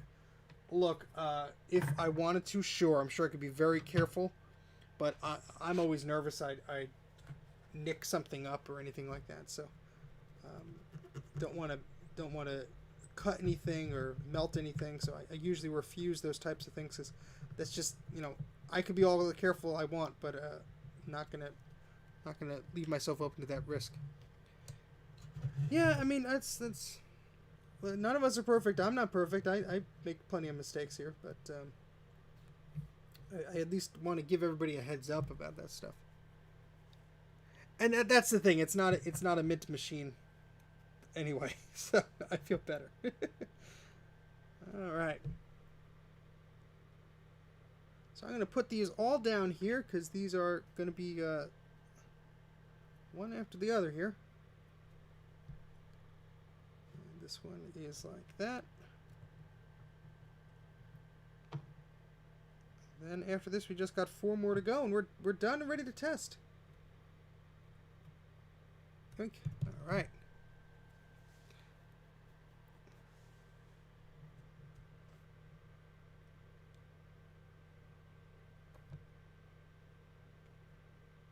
Yeah, I think someone said they wanted me to clean up something on the 20th anniversary Macintosh, and I said, first off, I don't think those machines really require that type of work. Second off, I've never touched one before, never even seen one in person before. And I'm not comfortable enough right now to accept a job like that. And I'm like, they totally understood and everything. I just, I have the right to decline something. I'm doing this. It's not like an obligation. I'm doing this just because I like doing these things. I like keeping these things out of e-waste places, out of landfills. And I like making them work again so people can enjoy them. But yeah, I have the right to to do what I please.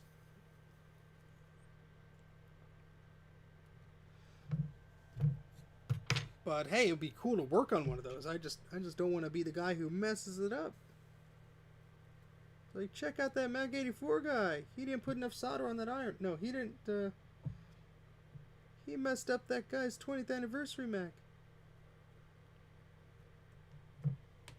It's like, no thank you.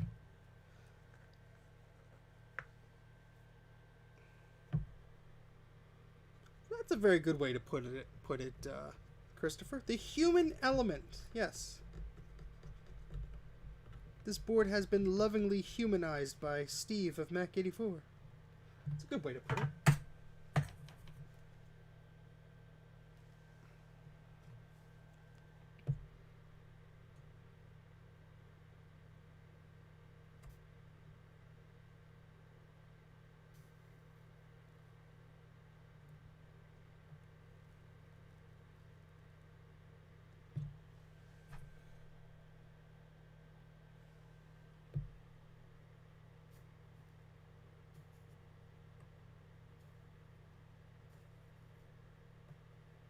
Nah, it's uneven. We can't have that. Well, let's clean that up a little bit. All right. Last one on this side here.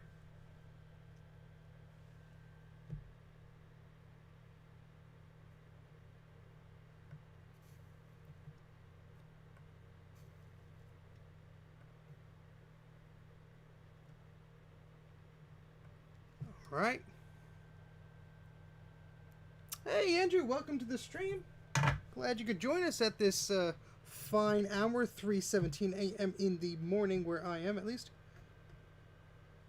All right, so we have 4 more capacitors. Only 4 more to put on this board. Yay! So I'm moving the microscopy. Well, moving the board actually. I'm stealing a lot of Bruce's names for things, and I'm sorry, but they're just so fun to say. His streams are always entertaining. Always.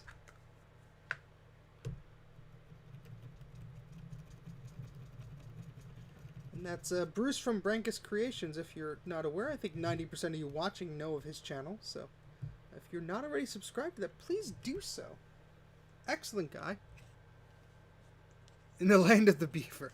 Thank you very much for the congrats on that many subscribers. It's always exciting. As I said earlier in the stream, I'm not a type of guy who like follows the numbers and like, oh my god, I have to reach this or that. But it's nice. I'm not going to complain. It's very nice seeing the channel grow. The more support I have, the more subscribers I get, the more opportunities I have to do different types of videos and content and things like that. That's always exciting. This is the one I was going to clean up right. There we go. There we go. Okay, cool. That should be good.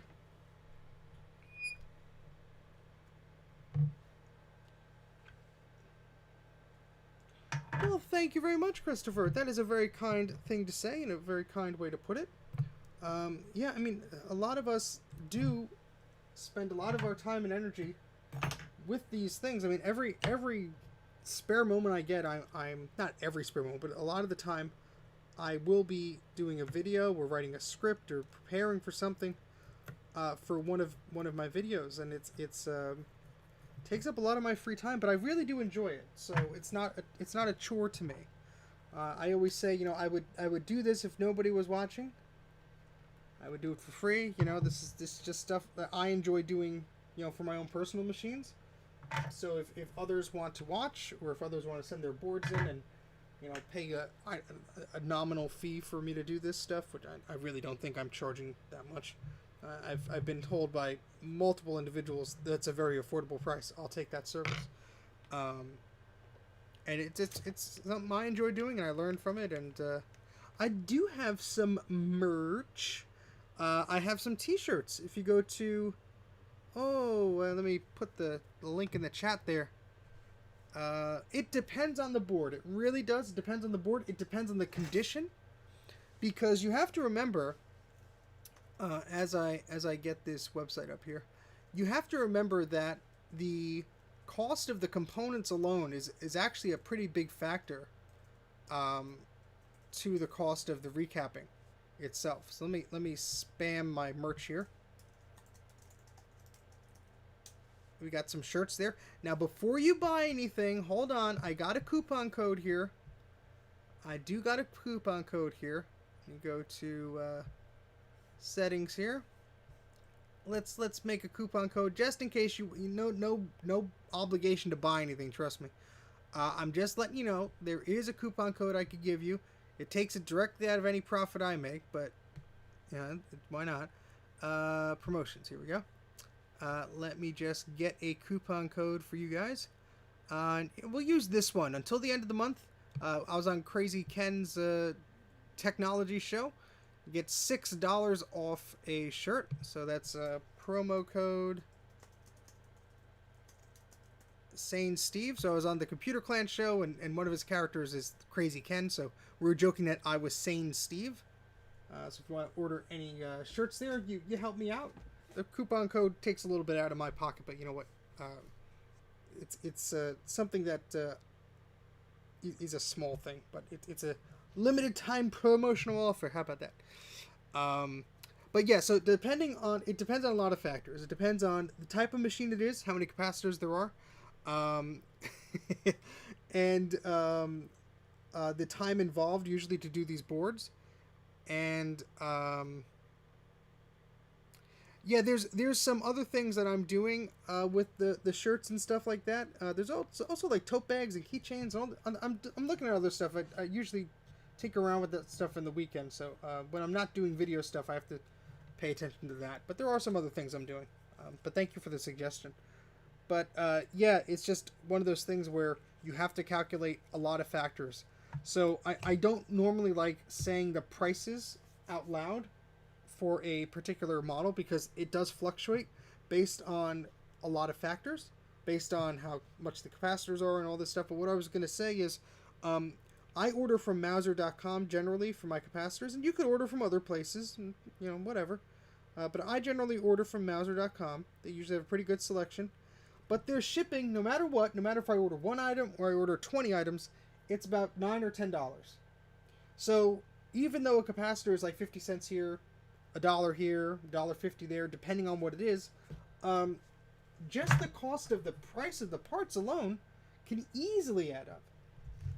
I mean, you're talking about $20, $25 maybe, or more than that if you're doing like a machine with the axial capacitors. Those tend to cost more.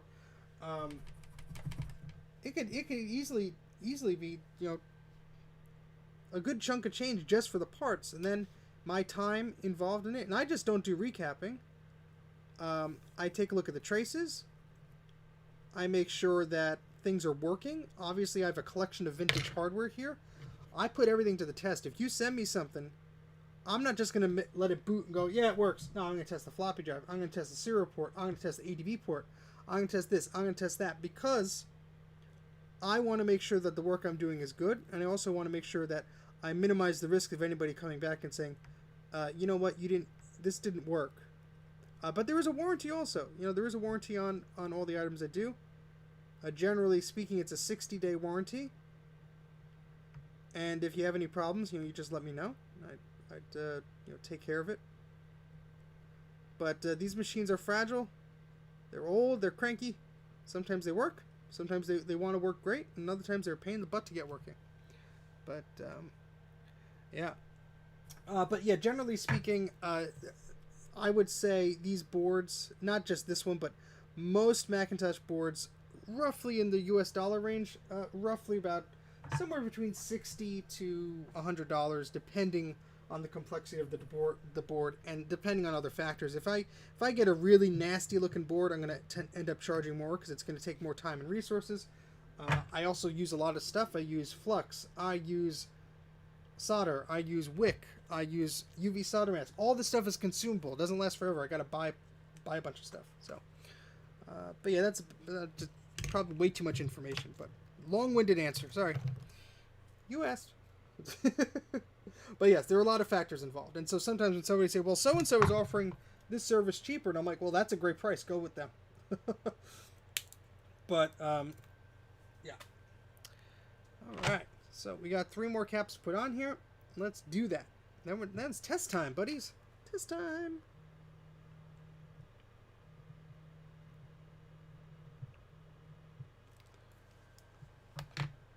How long should you wait for this? I don't know. We're going to be done soon. I just have to put these caps on. I have to solder it. Then we're going to plug it in. 5-10 minutes? Something like that.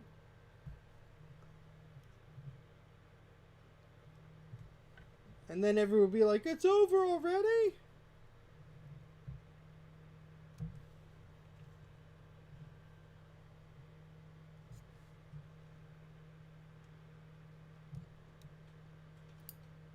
Bruce is probably done with his lunch right now. He's probably getting ready for dinner. This stream has been going on for so long. My goodness. Oh, he's finished his dinner at this point.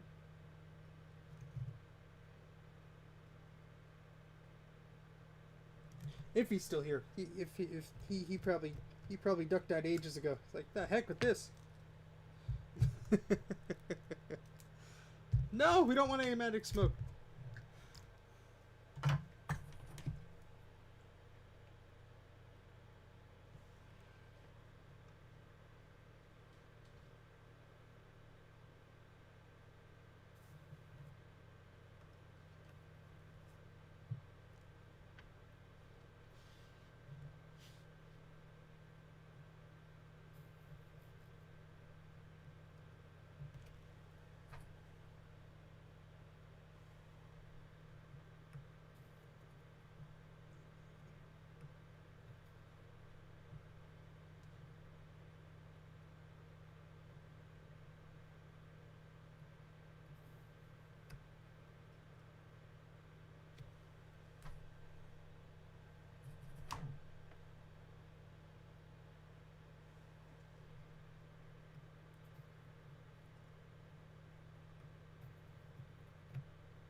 Have you ever sneezed and lost a component? Not yet, but now you jinxed it, so now that's going to happen. I mean, things have rolled off my desk without me noticing. Thankfully, it's all been stuff for my machines, for better or worse. A little chip, one of these serial port chips for my Macintosh SE30 for my computer rolled off of the darn desk and got smushed. I mean, it probably still works, but it looks like crap.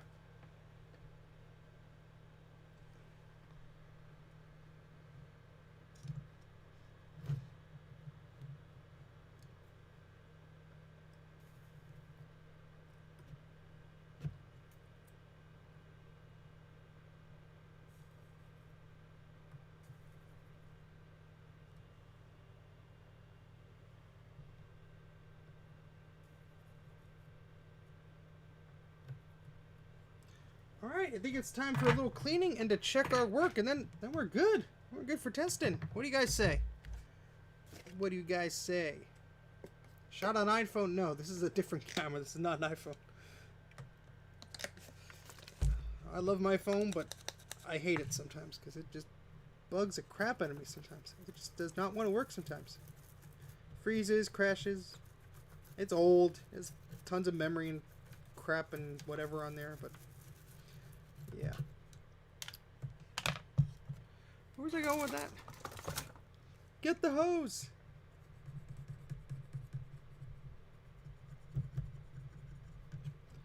Yeah, this will definitely go through the ultrasonic cleaner, so if I do test it and nothing happens, or if we get a weird pattern or weird something like that, this board could definitely benefit from a cleaning, and it will be. So let's check our values here and our polarity. So this is positive, positive, positive, positive. All right. And these are, oh, we got a solder ball there. Bye-bye. We got positive, positive, positive, positive. Okay. And see, that's the thing, though. These little solder balls from when we took off the chips and stuff like that, the ultrasonic cleaner will get off all that gunk. But, you know, there is a risk that those are floating around on the board here. Just tempering expectations. That's all. Alright. Let's look at the other capacitors here. This guy here. The polarity is correct. This guy here. Yep. And yep. And yep. Yep. Yep. Yep. And yep. Alright, so very quickly, we're just going to test our work with the multimeter.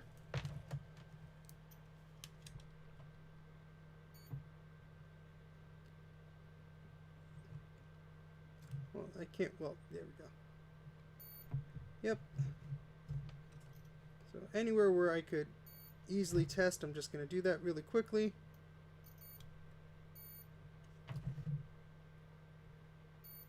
Alright.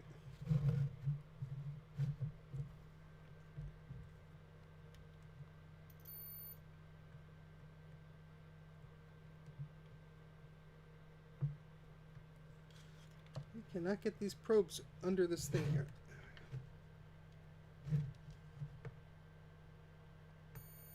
Okay, that's good. That one is not one that was mine, but that was already on the board. The one tantalum. Oh, we missed one. How do we miss one? All right, we'll put that back on. Oopsie. Oopsie doodle. That's why we check our work, guys. It could happen to you.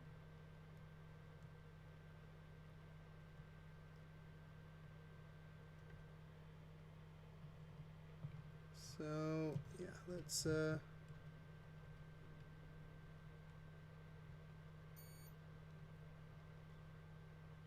want to see if this negative is actually on there. I mean, it is. It looks like it is.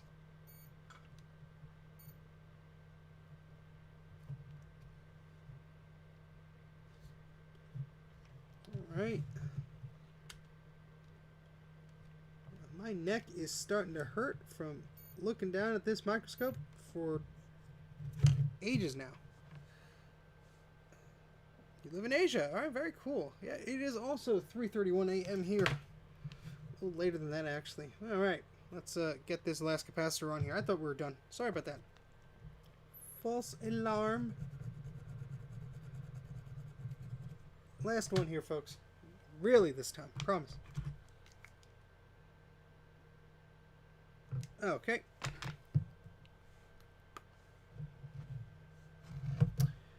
Where did the little capacitors go? Ah, shoot. Did I lose them? There they are. They migrated. Okay. All right, now we'll put those up there so I don't lose them, hopefully. And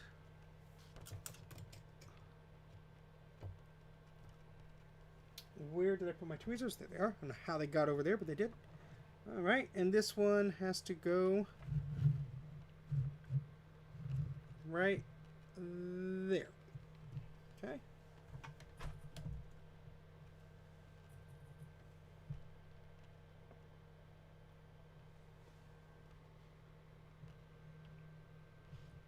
Oh no, that looks horrible. I'm gonna change these coils at the after this stream because yuck. All right.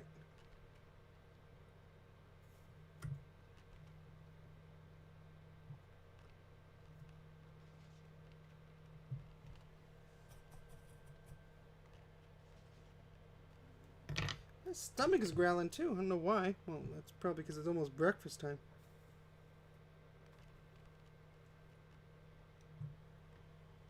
All right. That should do it. Hopefully.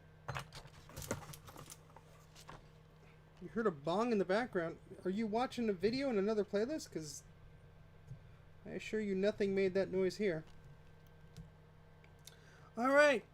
I think we're ready to test this thing. What do you guys think? I'm going to just do a quick little cleanup in some areas here. Just because I want to. The less gunk on the board here, the better chances of this thing working. Now, I do have some concerns by these memory chips, because that's where the capacitors were. There could be some nasty trace damage or things under that.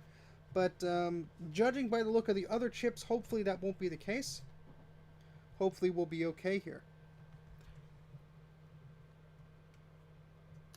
Yeah, it would be great if there were more things like the Rominator out there for different models, but unfortunately, there's a limited use for those. It's just, I don't know if this is flux or what. Yeah, it looks like flux.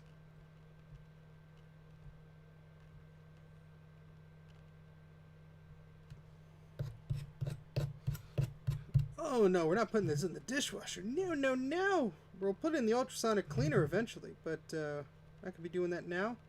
It'll take too long and it will make too much noise.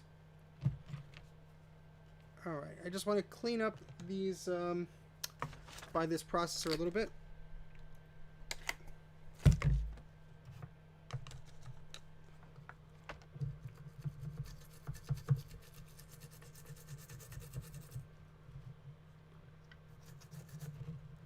And this chip here is very important. So I want to make sure this is all clean.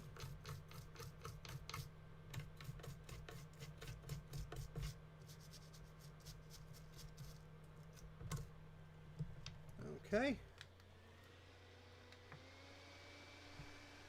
The ultrasonic makes a higher pitched eep.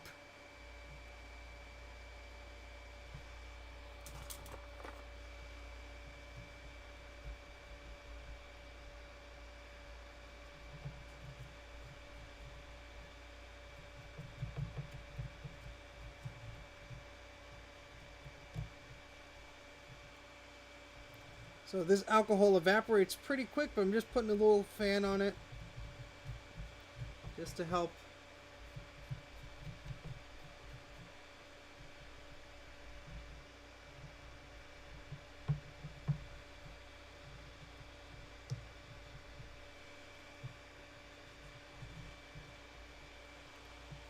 All right, still got almost 30 people here. Oh, jeez.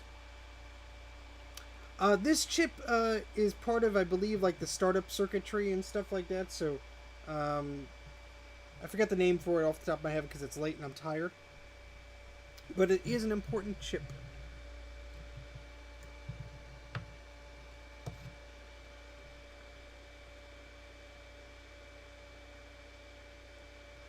That is an example of some weird metal and crap you just don't want on your board.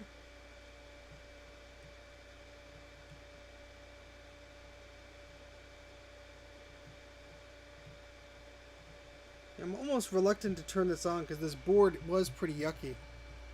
But I don't know about playing Crisis, but but we shall see. Did Crisis even come out for the Mac?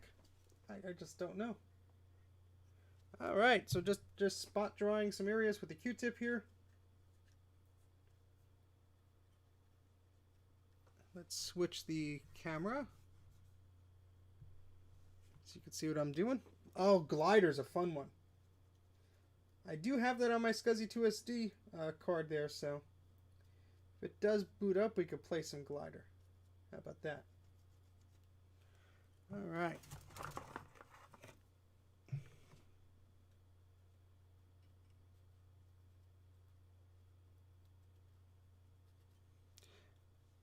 Yes, yeah, I don't, especially a 68K Mac. No, I meant like an Intel port for that game. I mean, you could just play it on Boot Camp, but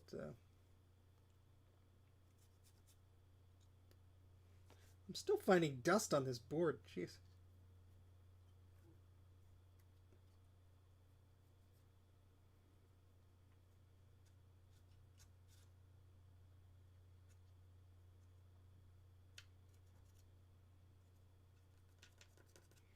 Just doing my best to give this the best shot at starting up at the first time, hopefully.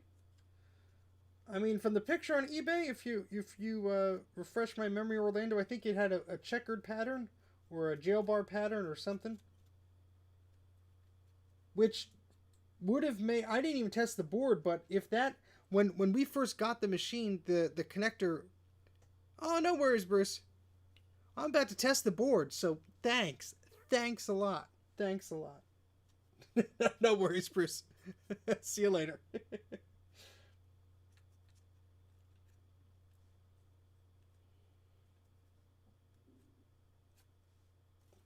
All right, so let's put some memory in this. You got 5 minutes. All right, let's do it. Let's do it. Watch me fail, Bruce. Watch me fail.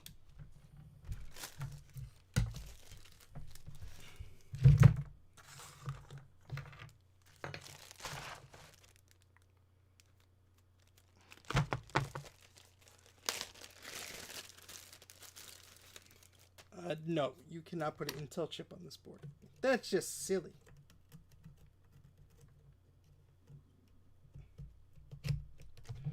I'm going to put the memory in here. It's a bit stiff there, but it should be okay. Let's move all of our stuff out of the way.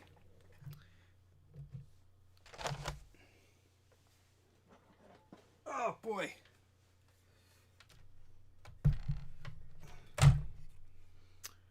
All right.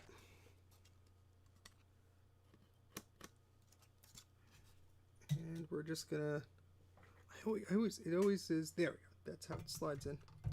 Very easy here. You just go, whoop, and the board just slides in right into place there.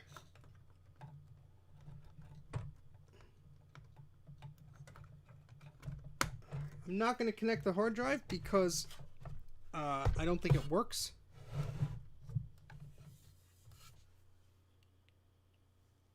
Oh, geez. Oh, that stinks. Hopefully the hard drive, the floppy drive internals are okay. That's the important part. Cosmetically, you could always find another case, but either way, that does stink. Okay.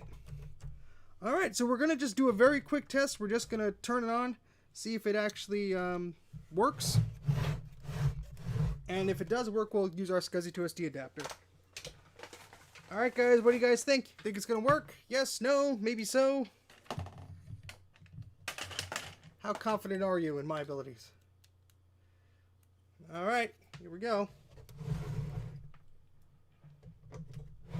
3, 2, 1. No chime, but I hear the floppy drive going. Nope, we got two big. We got two big lines here, two black lines and white ones. What do you reckon of that, Bruce? What do you reckon of that? Very faint dark lines. See if you guys could see that a little bit better. Yeah. Or not. Yeah. Yeah, better than a loud pop, I guess. Yeah. Let's turn that on again. I think it needs recapping. I think it needs a clean and the ultrasonic cleaner. That's what I think it needs. At least it didn't explode. Yeah. Alright, well, I will check the dead Mac scrolls as an excellent idea. Typical Facebook answer.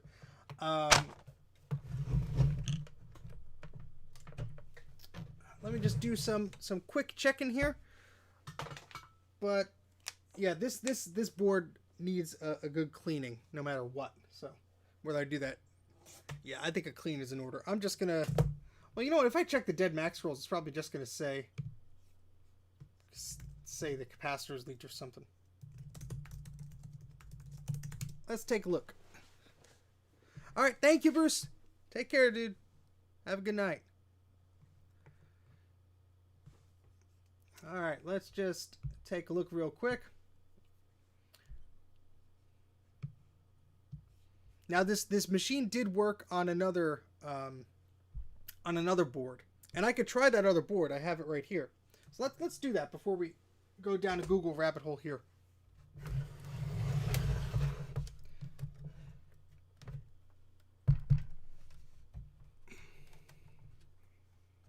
Because like I said, there could be just, you know, some solder balls under a chip or something like that, and it could just be really screwing up this machine. So if I take this board out, oh, and I didn't even look at the bottom. There could very well be a little capacitor that has fallen off. Well, this is a classic 1 board, but just see if I could spot anything is missing or broken. At first glance it looks okay, but who knows. Alright, so the other board needs a good cleaning. This is a board I recapped, so just to show everybody that the machine, the analog board, at least in its current state, was working last month. So let's test that again. I did check the voltages on the analog board. What I was saying is when I tested this with this logic board that I just put in there, it worked fine last month. So let's try that again. Yeah. So this is a different board, obviously, but it chimed. And we get a screen. There is no bar here. That's just how the camera's refreshing. But we have a cursor there, and it's going to come up with a question mark in a moment there. If I would have to recap the analog board, which I told you I will do when I get accustomed to them, that wouldn't be affecting what we're seeing, because obviously this logic board is working fine. So I would say the fault is with the logic board from the one that was given with this machine. Not saying that the analog board can't do with a good recapping or anything like that. But, yep, I mean, it could be a video circuitry thing or something on the a memory chip or something. Like I said, those memory chips, the things I usually check are the things, in depth rather, are the things close to the capacitors that have leaked. So in this case, the next step here would be to clean this logic board because here is where the RAM is on the board. And so that definitely could be an issue here. Just for the heck of it, I will reseat the memory here. I don't think that is the cause. I don't think it is. But just to make sure that there's no dust bunnies hiding in there. I mean, it would have sad-macked, really. But you know what? While we're here, just before I end the stream here, because this has been going on for, I don't even know how long. How long? 4 hours. Holy crow. Yeah, let's Where's the toothbrush here? Let's just clean this up a little bit. If I could find where I put the rest. There it is. Just want to scrub by those memory chips. But, alright, CJ, thanks for stopping by. Appreciate it. Yeah, we're not going to be here for much longer, promise. Promise. I promise. Alright, but, yeah, these memory chips could be, part of the issue. Not the sole issue, but part of the issue.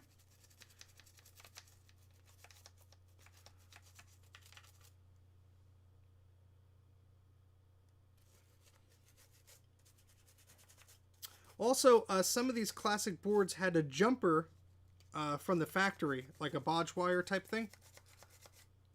Very well could be that this would need a little bit of a boost in that same area there.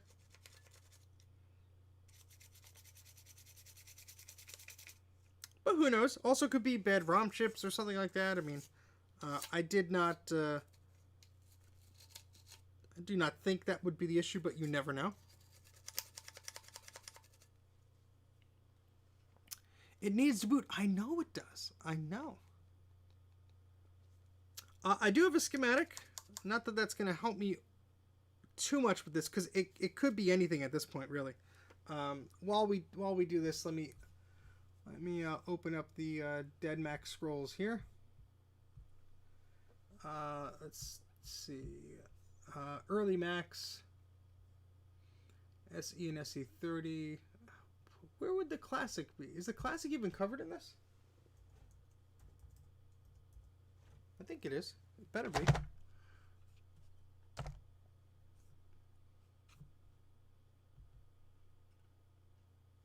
Needs a new logic board.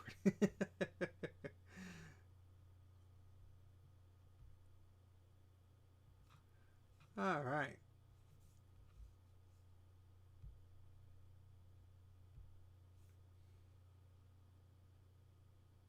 All right, the Classic 2, and the LC and the 2SI are not covered in this edition, since as this is being written, every one of those Macs ever sold is still under warranty. Well, that's great. Oh, thank you very much, Christian. Eep! No. It is almost 4 a.m. I gotta go to sleep. Oh, boy. But I promise that we will have this board cleaned, and we will have a follow-up to this to make sure that everyone gets closure of this machine, because that is definitely something that I want to do. I want to make sure that we could get this thing working. Oh, oh boy. Well, technically there was the bong of the other board. Thank you very much, Orlando. That is very kind of you. Eep. Oh boy. All right, let's just see. 10 more minutes. What are you counting down to? No, don't worry. Get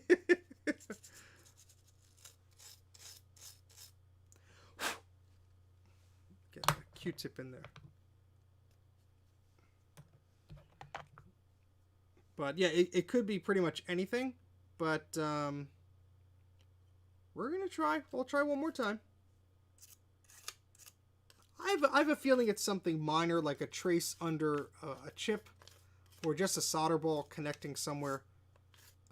Again, as we saw when we were messing around with this thing, there were quite a few. And yeah, one of these memory chips looks a little suspect. I would not be surprised at all if that was causing an issue.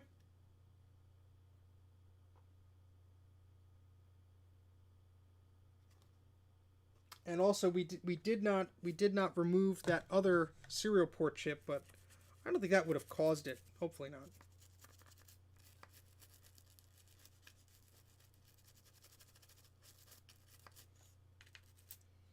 All right, so let's just dry this off a little bit.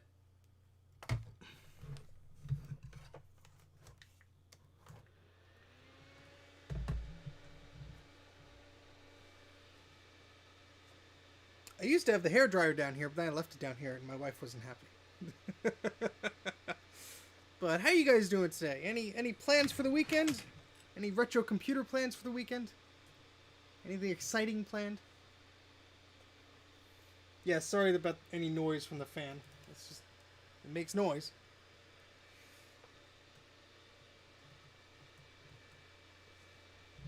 I'll tell you what, I'm going to sleep in tomorrow, well, this morning.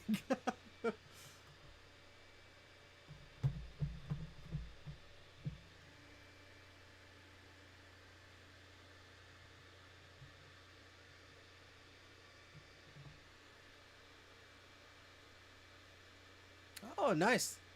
It's exciting. All right, got people moving, packing up your retro lab. Oh, that's cool.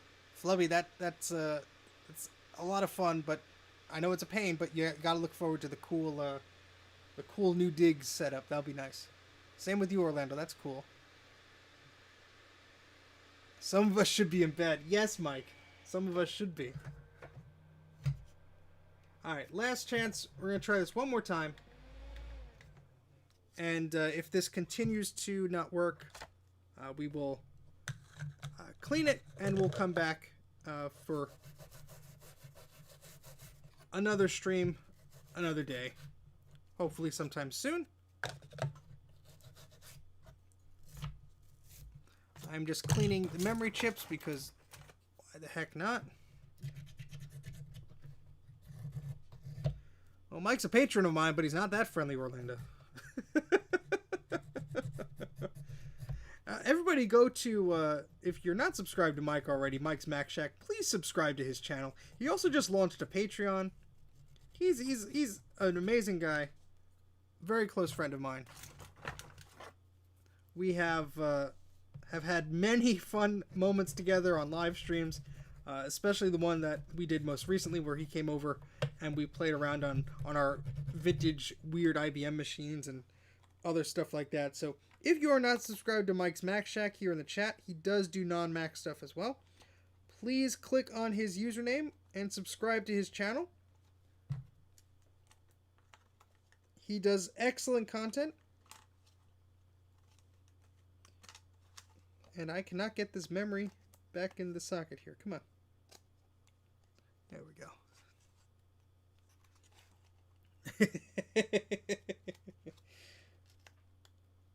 All right, let's try this one last time. You know what? Let's put a PRAM battery in here because why the heck not? Where did I put that PRAM battery? Ah, shoot. I was gonna, but oh, is it still on the? It's still on the 2CI board, isn't it? Ah, there go my knees.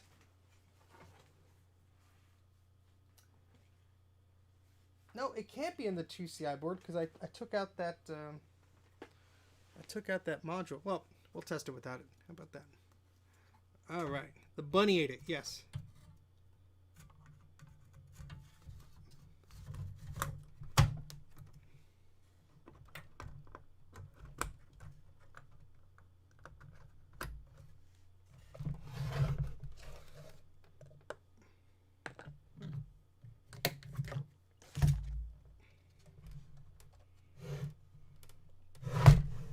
Okay. This is true. I'm quite amazed that I have so many people that are steady here. Thank you so much. I know it's crazy times where you are probably too. But all right, so we're gonna try this one more time. 3, 2, 1.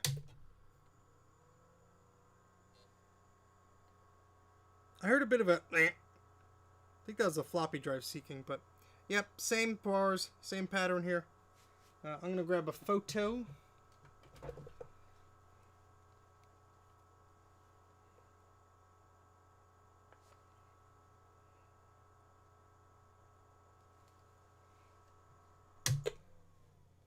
But yeah, this definitely needs a good cleaning. So we're going to start with that, and we'll go from there. I don't know why it's so dim. That's a very good question. Again, it just could be a bad connection somewhere. There could be a broken trace under one of the chips. Unfortunately, the Dead Mac Scrolls does not cover this particular machine. But I will post a photo of this on the Facebook groups that are normally frequent and see if anybody else has had that experience or that issue before. But it is a good sign for the analog board that the other board works. And even if this board is beyond repair, I might have a spare, so don't worry. We're not done with this yet. This is only a 4-hour stream. We got more work to do on this. But I think that's going to do it for me. I'm going to wrap up here. I want to thank everybody for the super chats. Thank you so much. This is very kind of everybody who's done that. Thank you, thank you, thank you. It very much helps. Thank you to all my Patreon supporters. I can't thank you guys enough. It's amazing what you guys do. This is a to be continued stream. That is correct. And I also want to say, if you don't follow me on Twitter or Instagram, please do. My handle is Mac84TV. I post a lot of pictures and behind the scenes stuff there. So like if I'm working on something or I think something is cool, I'll retweet it or share it or anything like that. Subscribe to Mike's Mac Shack. If you haven't done so already, please do so. And check out Mac Yak. That's our podcast every Thursdays at 8 p.m. Eastern. Mike, myself, and a bunch of other guys are on the show. Jay from the House of Moth and Bruce from Regus Creations also give you guys shout outs. And Grudy from Rukke Mods, Greg. I call him Grudy. That's just a nickname for him. But yeah, that's it for now. Thank you guys. Appreciate all the kind comments. And we'll get back to trying to fix this thing all sometime soon. But take care, guys. And I'll catch you later. And now I'm going to find where the end stream button is on my screen here. But there we go. Good night. Good morning. Take care. Stay safe. See you later, guys.